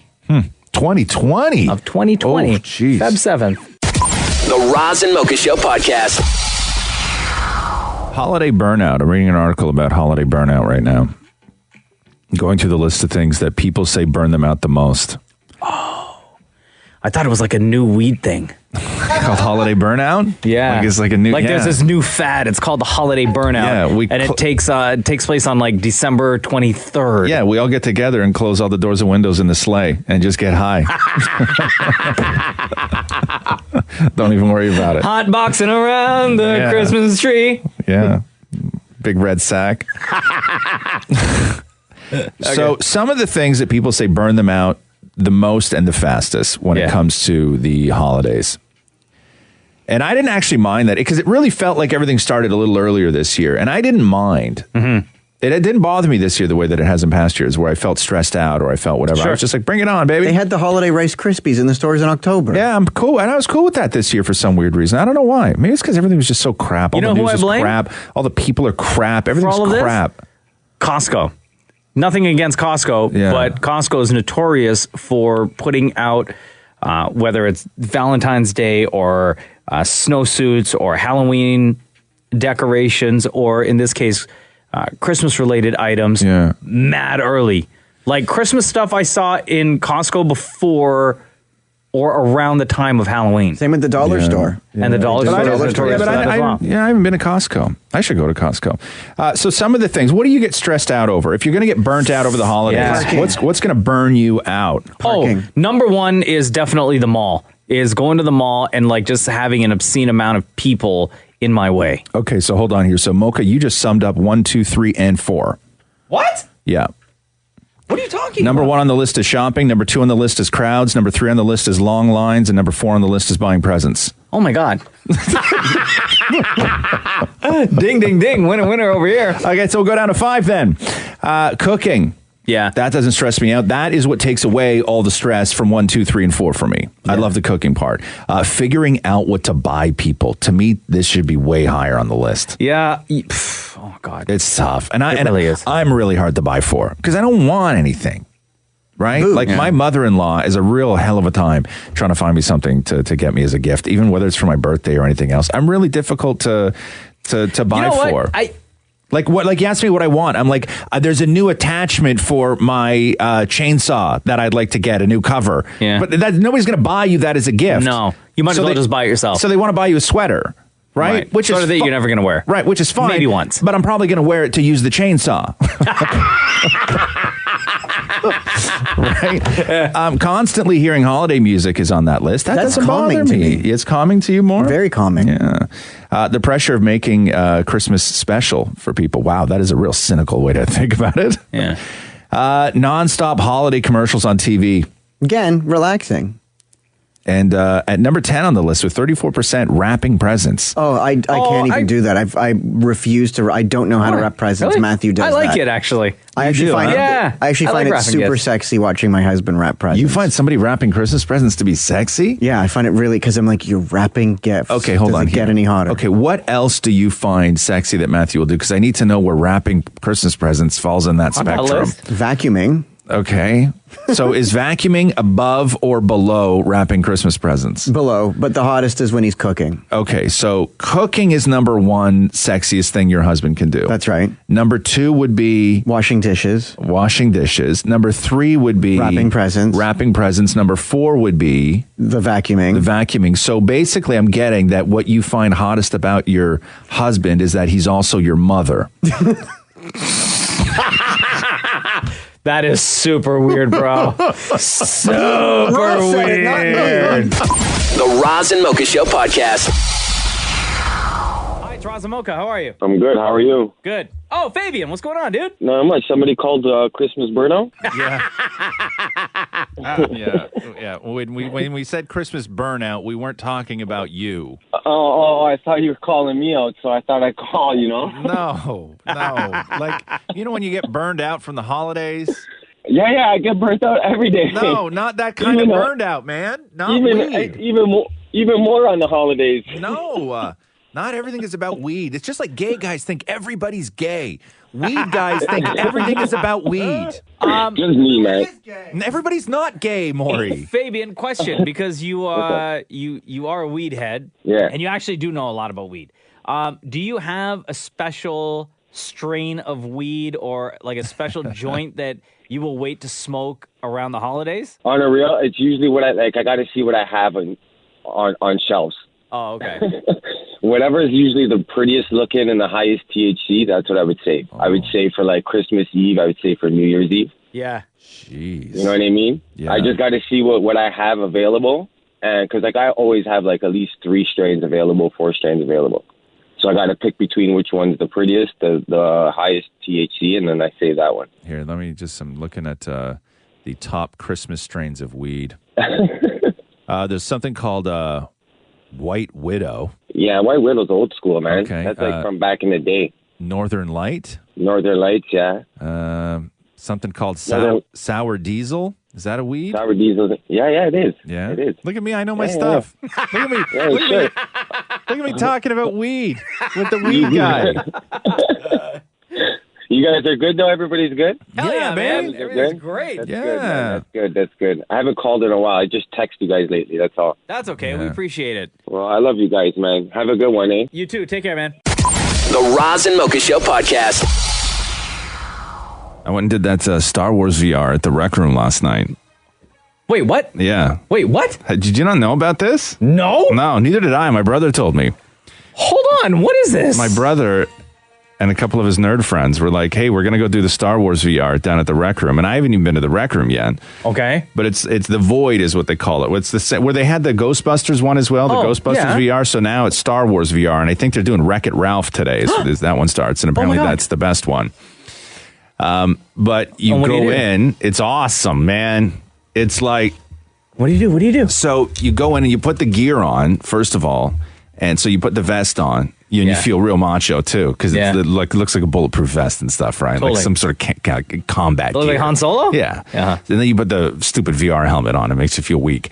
Like I got really bad eyes, right? It's like you're wearing blue blockers. Exactly. Like you're 90. Yeah.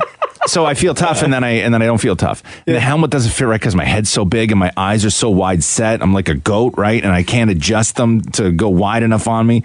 It's a whole thing. Wait, your eyes or the VR goggles? No, my eyes, because my head is so large that you don't think that my eyes are wide set, but they actually are. Like my eyes are far more wide than most people's eyes are. Like a fish. Like a goat, right? Like they just sit at the sides.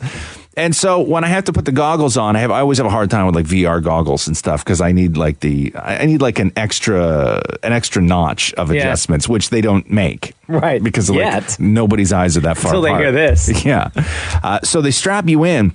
And then you watch like a message, and it's the guy from Rogue One, Diego Luna, who is all in his full like regular gear, and he tells you what your mission is. He's like, we got to steal this, and we got to steal this, and go, and then things start blowing up, and you're like, okay, cool. And then so you get all VR'd out, and then you walk through this room, and you're a stormtrooper, and you're all stormtroopers. So the 4 of us were stormtroopers, and then we're sort of like walking through, and I'm super tall, so they can tell which one's me. Yeah. And so we're walking through, and then you find your blaster, and then you just got to start like wrecking stuff. Wait, but when you say you're walking through, like in the game, I know in the game you're walking through, but in real life, in the outfit and the VR goggles on, you're standing in one place? No, you're walking, baby. You're actually walking through like a path? Yes, you're walking. Like running down a hallway, like in Star Wars, firing your blaster at stormtroopers. So, like in this room, you would walk from this wall to that wall? Yes. But how do you know, like, you're not going to hit? It's all mapped out. Like, okay, I'm telling you, it's all mapped out. And how then do you know you're not going to, like, run into the next person beside you or whatever? Because you can see them. There's a stormtrooper in the room with you. Oh, yeah, I guess. Right? Okay, so, and then you're like, you run through, and then you have to get on this thing, and you go to this planet, and there's like lava, and it looks like hell, right? Oh, but from the one where Vader. I guess, maybe something like that. Yeah. But you're out on this. Yeah, and they open the door, and then all you feel is like extreme heat hit you in the face. Yeah. Like they have heaters in there that like blow heat at you. Like it's so weird, right? And I start getting a little queasy because I'm like, I don't want to take the first step in case this thing goes. I don't want to be that first stormtrooper that dies. Yeah. So I send my brother out. Right? Go check it out, bro. It's totally safe. I let him go first. And then you get blasters. And then you just start fighting. Like it's awesome. Like it's so great. And you look down at your hand and like you're holding a stormtrooper blaster like in your hand and you're firing it and it makes a Star Wars sound. And like you're looking across a massive, room that looks like a Star Wars room and you're like taking out stormtroopers. Like it's all just awesome. Like it's almost a dream come true. Do you see Vader at all? I'm not going to spoil anything. Yeah. You just said you weren't going to spoil anything. Well, no, but what did you ask me? If you saw Vader. Yeah, you do. All right. Thanks, I guess. The Roz and Mocha Show podcast. Hi, it's Roz and Mocha. Hi, Roz and Mocha. It's Reese. What up, Reese? How are you? Good. How are you guys? Doing good, thank you. I was just calling to ask if you guys could play Science with Maurie. Oh. You want Science with Maurie, huh? Yep. What is it about Science with Maurie that you really like? Maurie's terrible at science questions. Oh, right. True. Okay. Well, is there any particular area of science you would like us to focus on? Geography. Oh, so geography with Maurie. Yeah. Okay. Geography is always fun. We get a lot of questions from Maurie to do Science is more, Reese, science is more like, why is every snowflake different? Like, that's science. Okay, why is every snowflake different then, Maurie? Okay, so my theory is that the clouds... No, but not theory, because science isn't exact. Science is not. Science is all about theory. Don't you know anything about science, Marco? Science is not about theory. It's about facts, Maurie. Yeah, Maurie, Reese is right. It's all facts.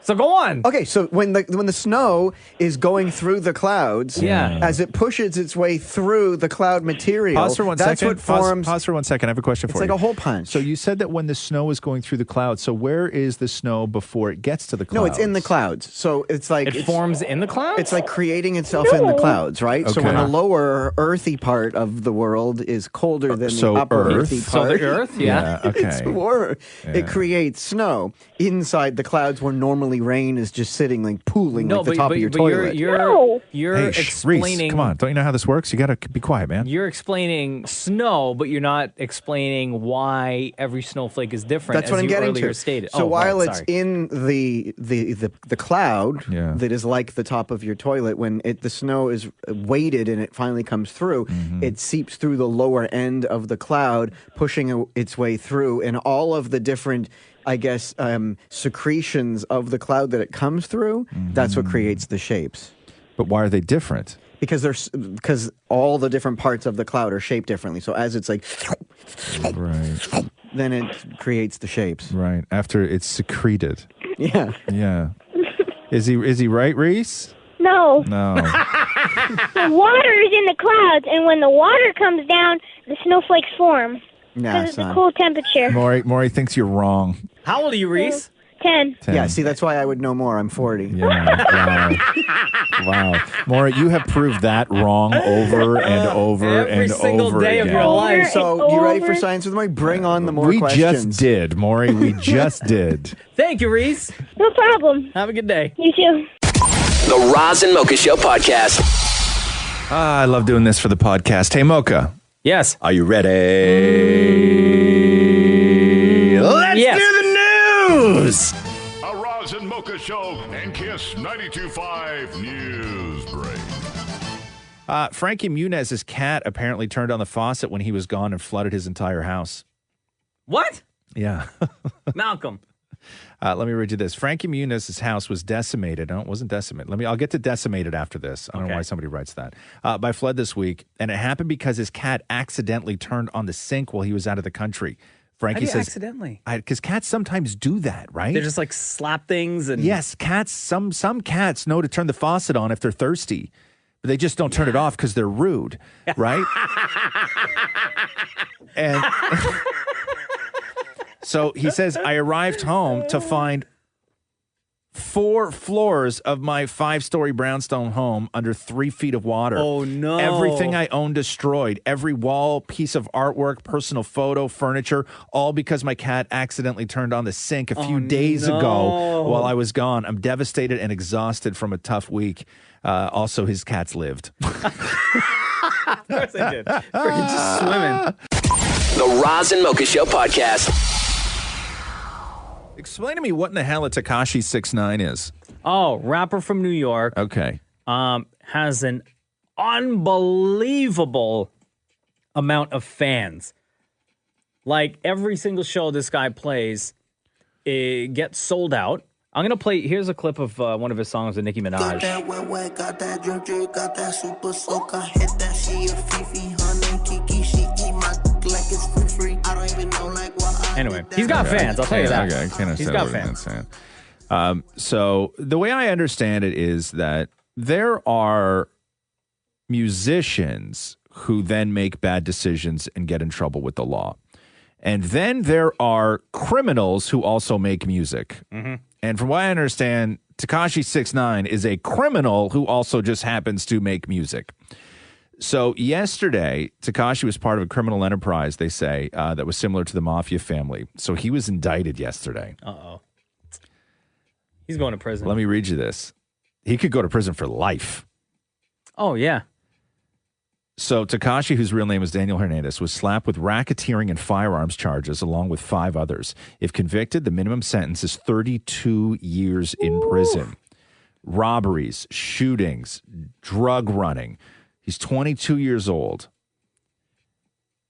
He's got tattoos all over his face. Rainbow hair. Man, that's going to really hurt his career potentials later in life. So what happened was he was part of a gang. And then he fired all his sort of managers who are also gangbangers. Yeah. And then they were all being investigated by multiple law enforcement agencies. So as they were building a case against Tekashi 6ix9ine, they put Tekashi 6ix9ine under surveillance to protect him. So they went to him and said, all these guys that were your crew that you fired, we have wiretaps on them saying that you need to face a violent end. So you need to be careful. Oh, no. And they offered to put him in a safe house, and he turned it down. And then like 2 days later, they just arrested all of them. Yeah. So they rounded him up with all the guys who also want him dead. They tried to get him to snitch. Right? Yeah. They all want him dead. It's like a mob movie. It's like a mob movie. And he's also, let's not forget Tekashi 6ix9ine, if your children are listening to his music, he's also on probation for a 2015 sex crime involving a 13-year-old. Mm-hmm. So there's that. There's all the racketeering and drug running and shooting people and firing guns off in arenas and everything else. But then there's also that. Yeah. This was Tekashi 6ix9ine on the Breakfast Club radio show in New York talking about the things that he fears the most. Yo, you don't understand. You know, everybody thought I was going to jail, right? Hell yeah, I was crying. I'm like, no, like at this point in my career, yo, imagine right now this interview would have never happened, and like 3 weeks ago I got sentenced to 3 years. That would have been crazy, right? There's one thing I fear in life. No, 2 things. I'm not gonna. I fear God and I fear the FBI. Only 2 things I'm scared in life. God first, and the FBI. Yep. Well, sounds about right. Wait till you go to jail, bro. Sounds about right. Katy Perry edges out Taylor Swift as the highest paid woman in music. Oh, yeah? Yeah, because don't forget, she still had that American Idol money last year, right? Oh, so right. Katy Perry, $83 million. Taylor Swift, $80 million. Taylor Swift also announced a brand new record deal. She's left Big Machine. She's now signed with Universal.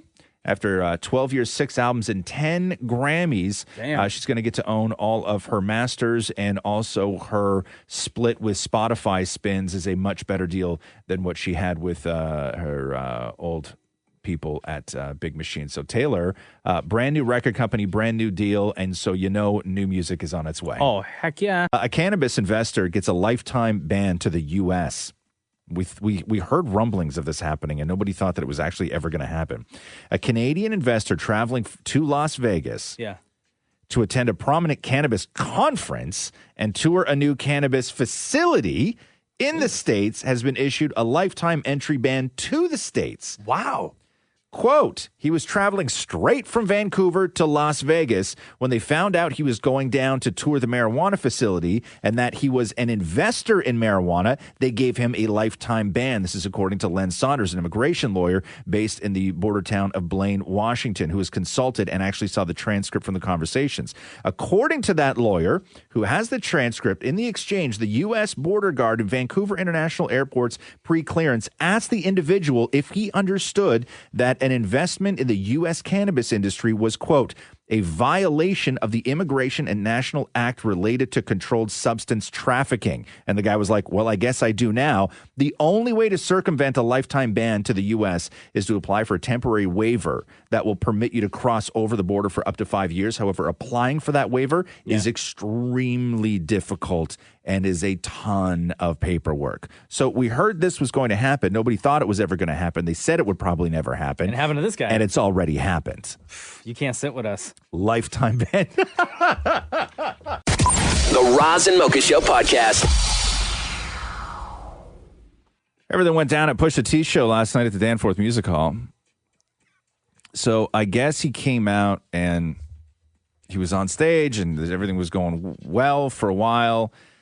And then police responded to a call about an assault where a group of people in the audience attacked the performers on stage. This is when Pusha T was on stage. Now, the attackers started throwing beer at Pusha during one song. Like there was one moment in one song where like 30 people in the audience started hurling beer, like full glasses of beer. Wow, what a waste. Up on stage. And then they jumped over the barricade. And then Pusha's guys came out and quickly took care of them, and then they all got carted away. And then Pusha came back out and did Infrared. Oh no! Yeah. The Drake diss record. So he finished it off. They say, quote, a couple of guys got rowdy and threw a bunch of beers. Almost 30 beers were thrown. 30? An eyewitness said Pusha T got a little wet, but he never actually got hit. Now, sources familiar with the situation have said that they heard rumblings of Drake and or people affiliated with Drake purchasing 200 tickets for that show in order to cause a scene. All right. I'm going to be straight up. Yeah. Before you said that, all morning I was thinking about this. You can't tell me that Pusha T is going to come to Toronto and Drake is not going to call up the Mandem and have his goons show up to cause some stuff, okay? Yeah, I don't know. Chances are Drake's in Toronto. I don't know. I have to check his schedule to see if that tour wrapped up yet. Yeah. But Travis Scott is performing tonight in Toronto. Him and Drake have that song, Sicko Mode, together that just blows up on the live show like crazy. So chances are Drake is already in Toronto. He may show up on stage tonight. Yeah. But regardless, I'm sure he sent the goons. You think so? But like, here's what I don't understand, though. Okay, like, you have those guys like Tekashi 6ix9ine and everything else where they're legit criminals and they just happen to make music. And things can get dangerous with those guys. People can die. We've seen that before. Yeah. And you've seen it in hip-hop before. But Drake is like the kind of artist that goes on Ellen. Of course. You know, Drake shouldn't be messing around in this world, regardless of how it gets. He shouldn't. I'm just speculating here. I'm not saying he did. I know, but he shouldn't. He shouldn't. He should know better. He's bigger than that. Listen, Drake does 5 nights at the ACC. Pusha did the Danforth Music Hall. I know. Drake's the biggest artist in the world. And Pusha did the Danforth Music Hall, and 200 of Drake's people showed up. You know what I mean? So let's just put things into perspective. I don't like Drake messing around in that world, man. They say most Americans spend too much time sitting. Couch Potato Nation, they say, nearly half of Americans sit for too many hours of the day and don't get any exercise at all. A new study finds. A survey of some 5,900 adults found that nearly 26% of people sit for more than 8 hours a day. 45% don't get any moderate or vigorous exercise during a week, and about 11% sit more than 8 hours a day and are, quote, physically inactive. They say being sedentary increases the risk of heart disease. We know that, high blood pressure, and dying early. They also pointed out that sitting isn't necessarily the crime, but it's a proxy to all the other things. So when you tend to sit for a long time, you're probably the type of person that doesn't get any exercise. You probably don't go to the gym, and you probably eat like crap. So the sitters tend to have an overall unhealthy lifestyle. And in recent years, they began to understand the hazards of, quote, excessive sitting. Get off that couch, fat ass. Right? And of course, we know this, the 3 leading causes of premature death in the United States for the past quarter century: tobacco use, poor diet, and lack of physical activity.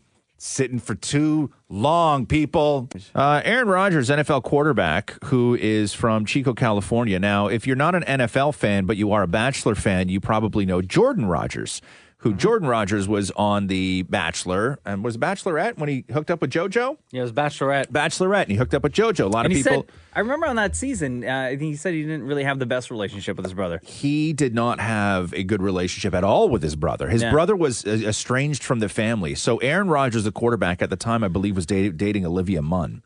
Oh, wow. And I guess something happened. I don't know what it was, but maybe the family fell out because of that. Who knows? But the dad did an interview with the New York Times talking about Aaron Rodgers, saying that his mom, Darla, had reached out to him multiple times in the past few months, but she hasn't heard back from him. Oh, no. So Aaron Rodgers from Chico, California, part of the area where the fires affected a lot of people. Right. So Aaron Rodgers on social media yesterday sends out this message to his massive amount of followers. As many of you know, the California wildfires have devastated countless communities. In Northern California, where I was born and raised, the city of Paradise burned to the ground, and many of the residents that got out are now displaced in my hometown of Chico and across the North State. I personally reached out to my friends and the mayor of Chico to find out how to be of the most help. And raising money for both immediate needs and a long-term recovery is what's needed most right now. This is why I'm partnering with the North Valley Community Foundation and donating $1 million to help with the recovery and eventual rebuild of these communities. On top of what I'm contributing, Not bad, right? My incredible longtime partner, State Farm, through its State Farm's Neighborhood of Good, will donate $1 up to $1 million for every retweet of this Totally post great. until Sunday, Great November gesture. 25th at $1 million midnight bucks. Everybody's donating money. All good. So his brother, Jordan Rodgers, sees that tweet. Yeah. And Jordan gets in on it. Oh, fantastic. And Jordan writes, "Please donate, spread awareness, and send love," quote unquote. And then he follows it up with, "But when your own mom is home alone during the fires, car packed, ready to evacuate, and you miss the fundamental first step of compassion, calling your parents to make sure they're safe, everything else just feels like an act." Oh. Burn in your face, Aaron Rodgers. That hurts. Oh. You can't recover from that. You can't. To say that publicly, too. Like, I understand maybe you text that to your brother, but to say that publicly. Not even a family meeting nothing could fix this. Oh, it's ugly. You're out of the family at that point. Roz and Mocha Q&A. Yo, Aaron. Yo, what's up? What up? Homie? Welcome to the Roz and Mocha Show podcast. How are you? Good. How are you guys? Good. So thank you for submitting your question. No worries. What is your question? I've always kind of had this affinity with growing out my facial hair and having a beard, and you guys have got some good-looking beards out there, and Maury's grown his mustache for November. Yeah. Now, I recently got engaged in September, and my fiance, every time I try to grow my beard out, is always like, it hurts when you kiss me, and, my skin is sensitive, this and that, and always asks me to trim it down, keep it pretty low, 5 o'clock shadow kind of thing, right? Yeah. How do your significant others feel about your beards? Okay, so I'm, I guess, one of the lucky ones in the facial hair department because Catherine, would cry if I shaved my beard off. Yeah. She loves my beard. Loves it. There's not one thing she doesn't like about it. Even when I don't even keep it trimmed or anything, when it just goes wild. Yeah. She is totally cool with it. So I've never had that fight. It's a fight for me back in the day when I had to shave for work.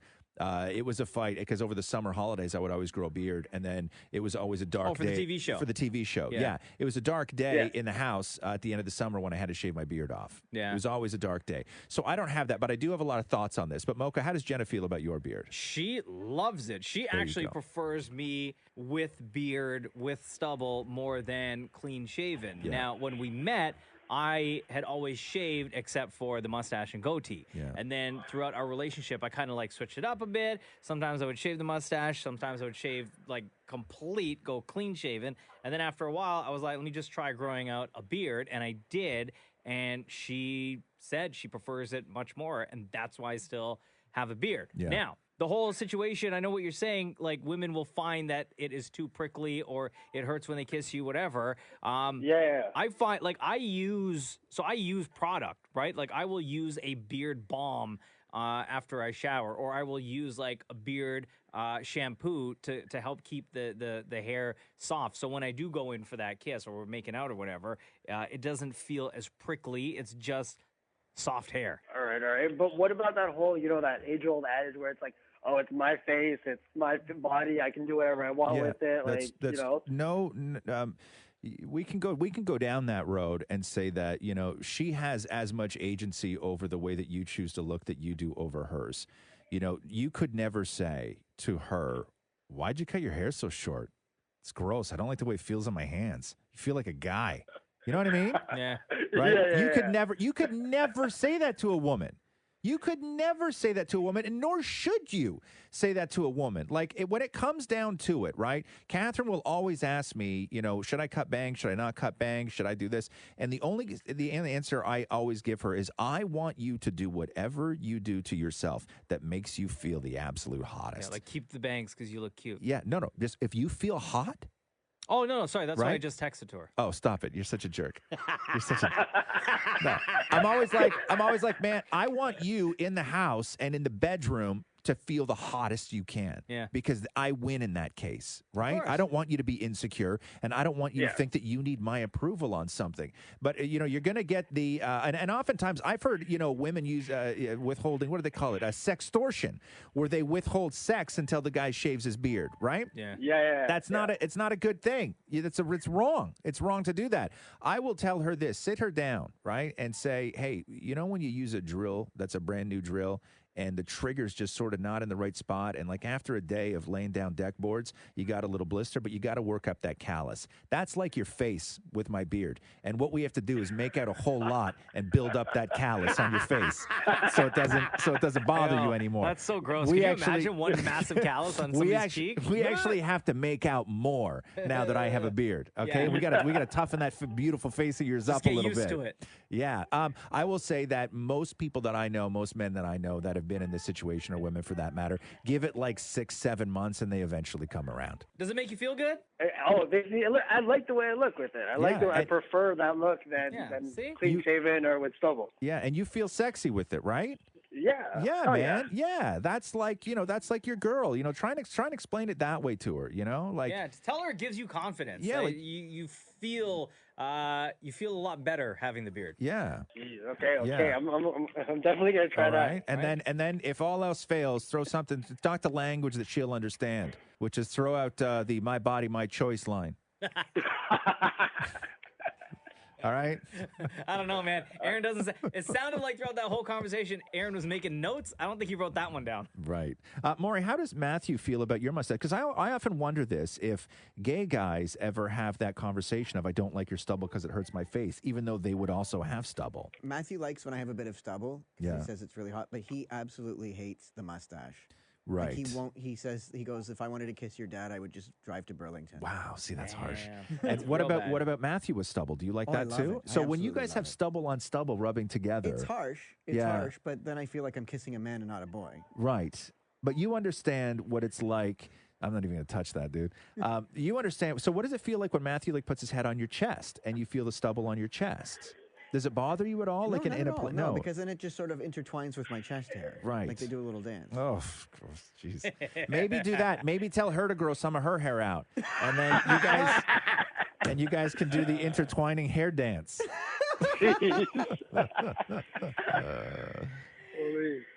All right, Aaron? Thanks. All right, boys. Thank you so much. Thanks for listening, man. Thank you, guys. Here's a fun one. Okay. Merrick asks, if you were to present at any conference on any topic to 500 to 1,000 people as a keynote, because you are the subject matter expert in this topic, what would be the topic that you would talk about? Finance. How to pay your bills. No, be serious. No, how to pay your bills. No, you're terrible at that. Honestly, But I have what a do you, system. no, but what do you think that you do better? What are you an expert in? What could you deliver to 500 people that they would then be like, "Oh my god, I didn't know that." I guess producing a radio show. That's the only thing. Maybe go with something else. What else? Oh my god, dude! This right? Yeah, that's a good. Oh man, I wish I had that on video. I legit saw the soul get sucked out of Maury's face just now. Yeah. Maury, come on, man. Yeah. Don't be so sad. I've been playing around. That's what I would do on stage, by the way. Exactly what I just did. Roasting. Yeah, the perfect moment to roast. Like, and you have to know where it hurts too, right? Like, you have to really, you can't be frivolous. Like, if somebody doesn't care that they're out of shape, you can't roast them about your body. Yeah. You got to go after the things that they care about, right? That they really take pride in. You want to And try then again, Maury? and you burn it all, and you burn it all down. No, come on, just one more. Yeah, we'd be a good team. I guess joke telling, maybe. No, you're not an expert in joke telling. I'm how to pretend to be an expert at something. No, I that would do a doesn't- that conference on doesn't how to matter. pretend to be an expert at something. No, that doesn't matter. I'm That not an doesn't expert at count. anything. I mean, Mocha, I guess it would be what, wrestling? No, but I think that you could do. I think that you could do something, Maury, about where you find the passion in something. Like a lot of people will pay a lot of money to go and hear these to go and hear these jabronis, go on and on about finding the job that you love and all this stuff, which I don't agree with. But I think that you could actually put something together that people would listen to that because you find the passion in things. Like you're left alone for the most part to do your job. And you work above and beyond what is expected of you. And I think that it's because you have this thing that drives you. And what that thing is that drives you is what I think that people would pay to hear you try and unlock in them. Damn, performance evaluation came early. Right? A+. Yeah, but you see what I mean? I just did something real nice to him. You always go on and on and on. Nobody ever pays attention to you. Nobody ever says anything nice about you. I just did a whole rap that was super nice, and you did a dumb joke at the end of it. Is that the roasting? No, you just did a dumb joke at the end of it. Again, you just did a dumb joke at the end of it. All you had to do was say, gee, man, hey, that was really nice. Thank you. That's why. That's why people don't say nice things to you. One, because they'd be lying. But two, it's for... See what I mean about that moment? See what I mean about the moment, right? Bro. I had Maury almost ready to apologize to me. And then... Oh, just man, listen, zing. I would pay to go to your conference, Roz. Thank you. But I'm serious about that, Maury. I really think that people would pay. I think that if you could work that into some sort of thing, that is what is interesting about you, that people would want you to help them get out of them. Oh, thanks, man. You're welcome. That feel weird? No, but then where do you go from there? It looked weird.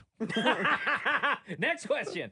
Jennifer RN, what were your worst fashion faux pas? I was a teen in the 90s and wore those really baggy jeans that looked like a tent on each leg. So I have two. Yeah.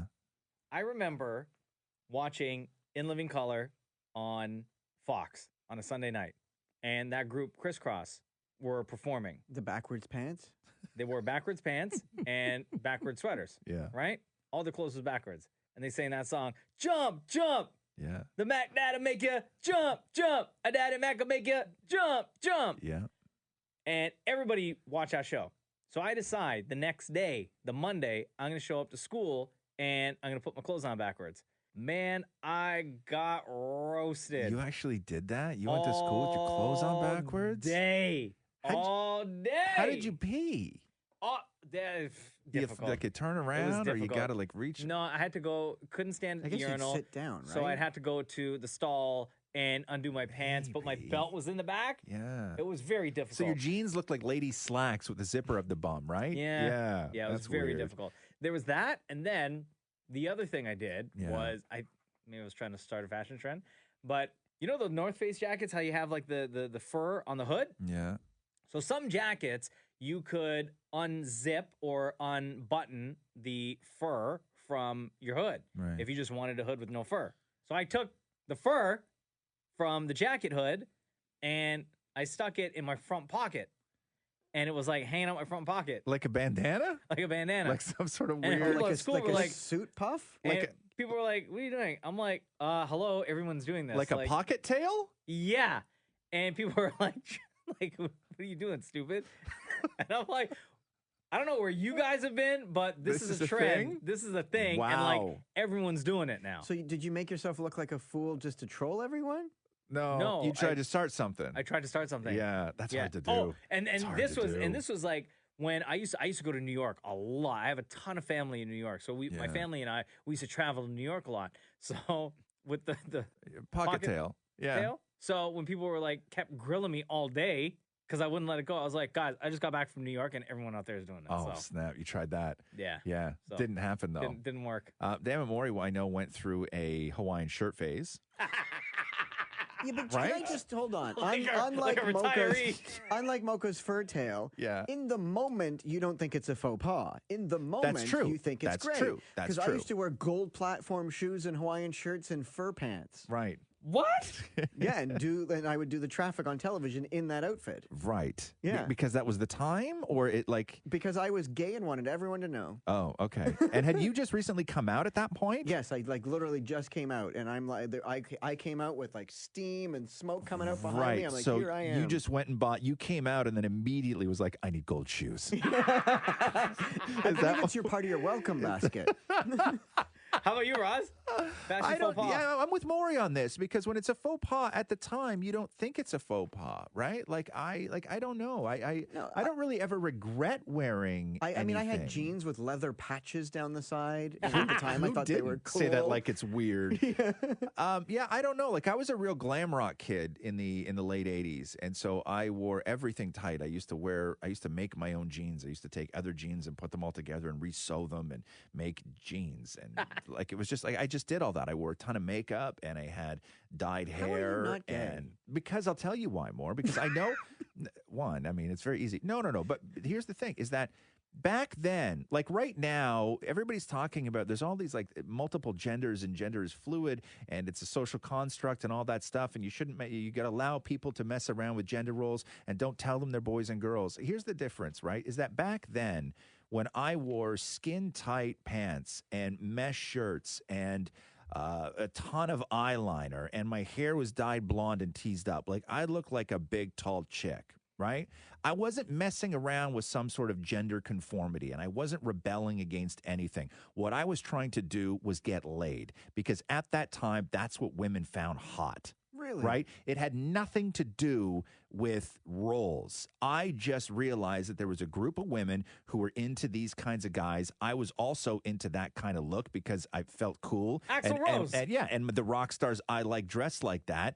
And when you as a man dress like that, the more makeup you were within this world, the more masculine and hot you became. Like Twisted Sister. Yeah, and that's just the world. Like there was nothing, it had nothing to do with gender or conformity or anything like that. It was people It had who, everything to do with getting with girls. yes, guys who wore mesh shirts and high heels and, had blonde hair and tons of eyeliner.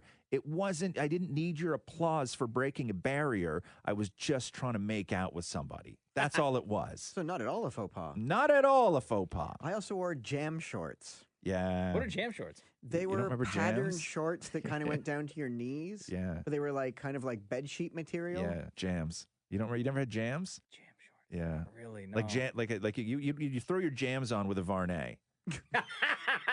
Right? Yeah. With your Sony Sport Walkman, which I could never afford. The yellow one. The yellow one. God, I hated kids that had that yellow one, man. Rich parents. Oh my God, dude, this question right here is right up Maury's alley. Chad asks, do you think you could act better than a certain actor in a certain movie? Almost like every time I see a movie, I'm like, really? That really? What role, Maury? What role? You okay? Yeah. What role, if you could do one role in a movie that You feel think, you could do better than anyone that's done it already. that you would have killed at that part. Like when you watch that movie, you see yourself as that person. Oh, okay. Well, I saw it the other day, and I'm like, that terrible acting. John Cusack in Serendipity. Oh. I totally felt he didn't give it his all. And Okay. I'm like, I could have done that. So you feel that you could have starred in Serendipity? Even when he's looking at the mitt, he like was overacting looking at a mitten. Like who sort of gets off the bed and down onto their knees to look at a mitten? What about, is there a line in the movie that you think could have been delivered a lot better that John Cusack did? Yeah, okay, so he was in with Eugene Levy at the store, and he wanted to get Sarah's information off of the receipt. Okay. Right? And Eugene Levy wasn't going to give him the information. And then John Cusack's character has to buy all of the suits and everything to fill his quota, and then maybe he would give it to him. Mm-hmm. And there was the line where he's like, he said, I do believe I bought the whole spring collection. And I'm like, and I practice that sometimes, and I thought I could do a much better job at that than he. How would you deliver that line in that scene? I've purchased the whole spring collection. With the laugh and everything? You would have in. No, but the problem is you can't look at Roz when you're doing that. Okay, look at me. Look at me. You move your neck in the weirdest way when you deliver lines, man. It's like a swivel kind of like gyro. You know what it looks like when Maury delivers lines, Yeah. movie lines? It looks like a bobblehead. It does. Can I turn my back to you and do it again? Yeah, okay, turn your back. Move the Yeah, microphone. more. Yeah, the amount of times I've heard that.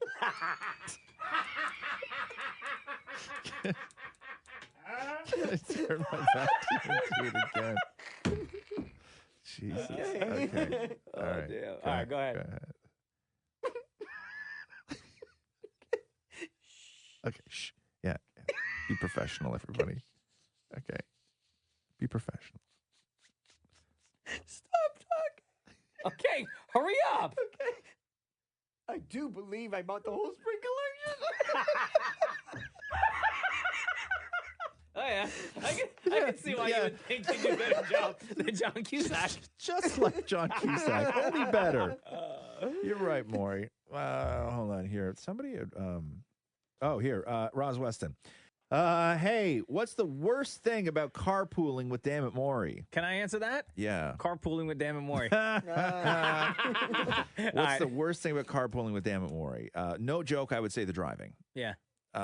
But there are upsides. I actually quite enjoy my time with Damnit Maurie in the morning. Yeah. I really do. Even though he's not the best driver, I don't know. I think it's a nice way to start the day. Like I like to start the day. We have a conversation, and it's been a real long time since Maury's been in a terrible mood. Those were always the worst days when Maury would pick you up and you'd sit in the car and he would say nothing and just hit the gas and go. And then we'd be somewhere like 15 minutes away from work, and he would just look at you and go, "Hello." I was going to bring that up. I wondered if that was your pet peeve, or when I look at you going, "Are you there?" Yeah. So the other thing that Maury does, which is really quite crazy, is that when he starts, because Maury loves to interrupt people, right? Like there's nothing that Maury loves more, and it's a compulsion of his that he interrupts people when they're talking. So when Maury doesn't get interrupted, he thinks you're actually not listening. So Maury will start. I'll get in the car and I'll sit down and he'll go, "Okay, so anyway, so for today, I just wanted to tell you this thing. Hello, are you there?" and I'm like, yeah, I'm listening. Like having somebody listen to him is the weirdest thing in the world. Like he's not used to somebody not jumping in and interrupting because that's what he does with everything, right? Everything. But I would say no. The driving is the worst part. The driving. Absolutely. Yeah, I would say the driving. Emily, this is a great question because we get this a lot from people. What is your morning routine? I've always been interested to know what time you guys get up, your commute time, and get in / end of the workday, since your work schedule is so different from everyone else. Mm-hmm. You want to go ahead, Mocha? So I have 2 alarms. My first one goes off at 3. The second one goes off at 3:15. Okay. I hop out of bed at 3:15. I brush my teeth, take a shower, get dressed, leave the house by 4, in the car, grab a coffee, drive into work, in the building by 4:30, eat breakfast, and then prepare for the show. We do the show from 6 till 10 a.m. And then after that, muck around a little bit here at work, or sometimes just leave right at 10, usually home by like 11. Then I get to spend the day with my family. Yeah. And that's pretty much it. Maury? I have 2 alarms as well. They both go off at 2:40. Turn one off, reset it to 3:30, and then get up, pee, grab some cheese, an egg. Then I go sit down and do writing and whatnot. Then I go and shower. Like on your memoir? And then I shower, pee, brush my teeth, get dressed. What's so funny, dude? I don't know. I'm not used to talking about like peeing. You pee a lot in the morning, huh? Yeah, and then I go and pick up Roz, who's exactly one song away. And then we come in, and then when we're done, do work stuff, and I try and always catch the prices right. And then I eat. I pre-eat. Usually, sometimes it's tuna with corn. You can't just ever have like a serious conversation. Like everything you say, like you're just laughing. I know, because I'm like, when are you going to talk great about all life, this? bro? When are you going to talk about all the stuff that you do on your computer when your husband's at work? That's after the tuna and corn. Right. So, After. So tuna and corn between 11 and 11:15, and then 11:15 to like 2:30 is micro cheating. Like it's a huge block. It's a huge block of time. Yeah. I get up at 12 minutes after 4. Yeah. And I immediately go to make a coffee. And I shower the night before. I don't shower in the morning. I always shower the night before.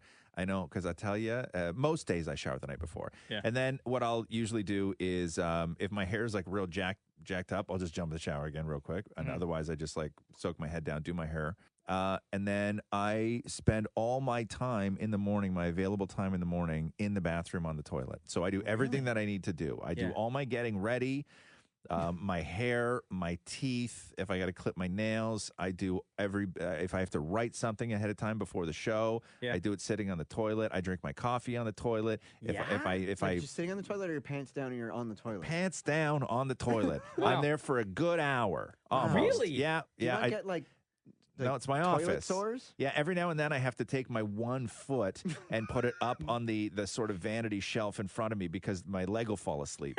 So I'll have to put my one foot there to just get the blood back in it. So hold on. So after you get dressed, you wouldn't rather just do all I'm not of that? dressed yet. I'm not dressed yet. Oh, completely naked. The last thing I do before the house, I have a robe on. Oh, the okay. last thing I do before I leave the house is put clothes on. Really? It's the last thing on my list. Wouldn't you rather, like, that sounds like a great routine. Yeah. And it sounds, like pretty relaxing. Yeah. Wouldn't you rather, or would it not be more enjoyable if after you did everything in the bathroom to then, instead of sitting on the toilet to continue with your morning, go sit on your nice comfy couch? No. Do you sit on the toilet that way because you're like tired and sad? No, everything I do is to the second, right? Yeah. I can walk through my kitchen in the morning and as I'm pouring the coffee, I can look over and see the clock on the stove go from 4:15 to 4:15 or 4:14 to 4:15. Really? And multiple times a week I can do that. I can look right over and see it switch, and then I know I'm on time. Everything I do is I pick up the hairdryer at the exact same point every single morning. I brush my teeth at the exact same point every single morning. I go down and get dressed at the exact same point every single morning. Everything is to the minute. I think it's for a lot and of it people, all right? revolves around me sitting on the toilet for the maximum amount of time that I can without being late. Really? Yeah, I would just think maximize sitting on my the time couch on the with your toilet. phone in your hand and a coffee in your other hand would be a little bit more enjoyable. No, because then if I have to get up and go pee, I'm wasting time. You see? I can tell when you've showered in the Right? morning because you usually then smell like vanilla. No, that's just if I put cologne on. Oh. Yeah. Thanks, though, more. Damn. Should I just leave you guys alone? Shut up. You can finish this Q&A if you want. What else we got? Oh, Aaron says, if you had to read an entire encyclopedia, which letter would you choose? Oh, hey, Zeus. Because they're all in, I guess, volumes by letter. Have you ever seen an encyclopedia? Get out of here. You ever seen Have an you ever seen one? encyclopedia? You don't know what an encyclopedia looks like? My dad could not afford these things. Yeah. No, now like, everything's even same with our family. online. Yeah. Yeah, like our family, we couldn't afford the encyclopedia either. But still, I knew what an encyclopedia was. I just didn't know it was by letter, but I assume that makes sense because there's so much on every letter. Right. Do you remember, though? Have you ever looked through an encyclopedia? No. No. Okay. We used to have encyclopedias. My dad Britannica. got hoodwinked by some guy who came to the door spending money he didn't have on encyclopedias. So we had encyclopedias, and they were actually kind of great. Yeah. But if you had to start off with a letter in an encyclopedia, jeez. I would say the letter Z. Because it's a shorter book? No, because I feel like I would learn more about words and things that started with the letter Z because it's such an uncommon letter. Right. But there's not that many, like zebra in Zimbabwe. Xylophone. That's letter X. God, I think that I would do W because you would get weather, you would get World War II, you would get women, right? Right. I think that I would start with W because I'd have the most interest in things that started with W. The world, Yeah. right? True. Yeah. I don't know. What would you do, Maury? Oh God, I guess G for guys and Right. gay. My encyclopedia that we got was probably published in 1978. I don't know if there was a category for gay. Yeah, but it was happy then. Yeah, true. Have a gay old time. Yeah, true. Guys. Yeah, there's encyclopedia. Category of guys. Celine asks, what snacks would you sneak into a movie theater? Okay. Maury has a list. I was actually just going to ask Ross to answer that question first, but go ahead, Maury. Well, I snuck a beer in once for you. Yeah, it's true. Yo, why are you snitching, guy? It's in the past. You've already peed it out. What a snitch. I once used to sneak in Whoppers, the chocolate thing, because I once was seeing a guy and we would Whopper kiss. Wait, pause. Don't they sell those chocolate, the Whopper For an inflated chocolates price. Okay. So you would sneak in snacks that they already sell at the theater, Yeah. but because they were cheaper out in the outside. Oh, yeah. Okay. So Whoppers. So what's a because- Whopper kiss? So you'd put the Whopper in your mouth and then the guy would have to take it out of your mouth with his mouth. No. Kind of hot. Sure. And then he gets to eat the Whopper. But isn't it like melted brown chocolate all over your lips and stuff like that? Absolutely. Oh, yeah. Okay. Snacks like Are you? we would Is it load even up- sneaking though? Is it sneaking? Do they care anymore? They don't. I don't know if I they sneak do. in outside don't food all know. the time. You can walk in with a coffee in your hand from Starbucks Yeah. and they don't stop They you. don't stop you, right? But back in the day, we used to sneak in like bags of candy that you would buy from Bulk Barn. Yeah. Right? Or probably the worst sneaking in food item crime I've ever committed was it was wintertime and I had a big jacket with lots of pockets. Right. And we went to Taco Bell because when you can get like tacos for like 59 cents or whatever. Sure.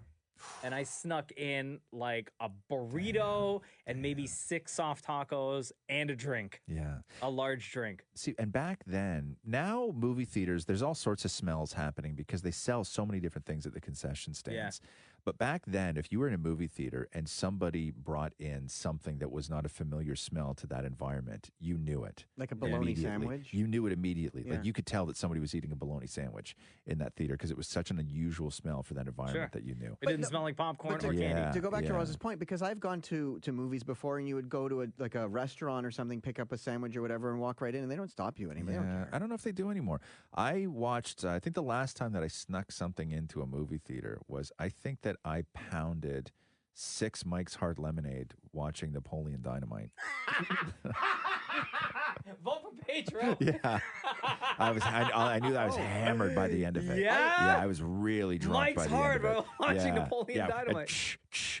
I did sneak once in those tiny little booze bottles that you get from like the mini bar hotels. Yeah. I've brought those into movie theaters once. Like Did a tiny little. Did you drink it or you just keep it in your pocket? No, I drank Oh. one once, but I mean, because it's small, it fits in your pocket. Yeah. Yeah, no, I got drunk watching Napoleon Dynamite and Mike's Hard Lemonade, and I think that was the last time I really like snuck something in. Yeah, because now into a movie theaters like they offer so Yeah. many great various food items, and some get a theaters glass that of will wine. even You serve can- you glasses or bottles of wine, or Yeah. you can get like a pitcher of beer. Yeah, so you don't have to do that. I don't think you need to do that anymore. But going to the movies, I like going to those like VIP theaters and stuff. Yeah. I mean, I never really liked going to the movies. I was always too tall for the seats. They were always uncomfortable. It was just never for me. Right? Napoleon, why don't you go make yourself a dang quesadilla? And I thought that was hysterical. When you're drunk on Mike's Hard, seeing Napoleon Dynamite for the first time, Wasn't man, that that was movie also had, come on, man, get my lip balm. Yeah, nailed it. One more question? No, done. No, one more. No, I'm done. Okay, you pick, Maury. Okay, so where is it here? Here it is. What's your stripper name? Made by taking your first pet's name and the street you grew up on. This is from Steven. So your pet's name and then the street. Okay. Hold on here. Okay, so I've only ever had one pet. His name's Tig. Yeah. Right? So it would be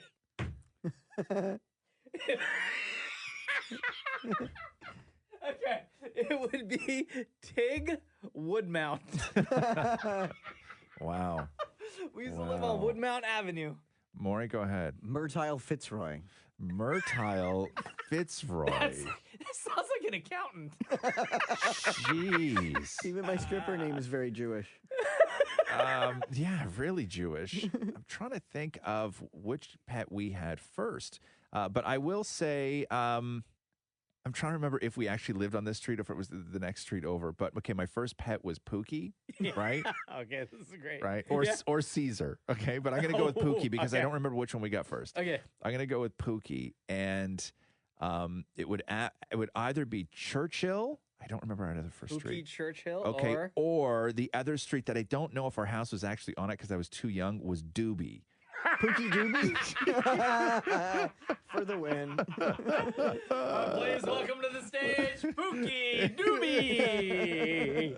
Ask Roz and Mocha every week. We will post on Instagram at Kiss925. You'll see a picture that says Ask Roz and Mocha. You can load up the comment section with all of your questions. And, of course, we will try to invite one of you to join us on a episode. So thank you very much. Wherever it is you get the Roz and Mocha Show podcast, whether it's Google Play or through Apple Podcasts, please leave a rating and or review. We would love you for it. And thank you for listening. Thanks for listening to the Roz and Mocha Show podcast. Catch the guys live weekday mornings from 6 to 10 on Kiss 92.5, Kiss925.com, or on the Kiss 92.5 app.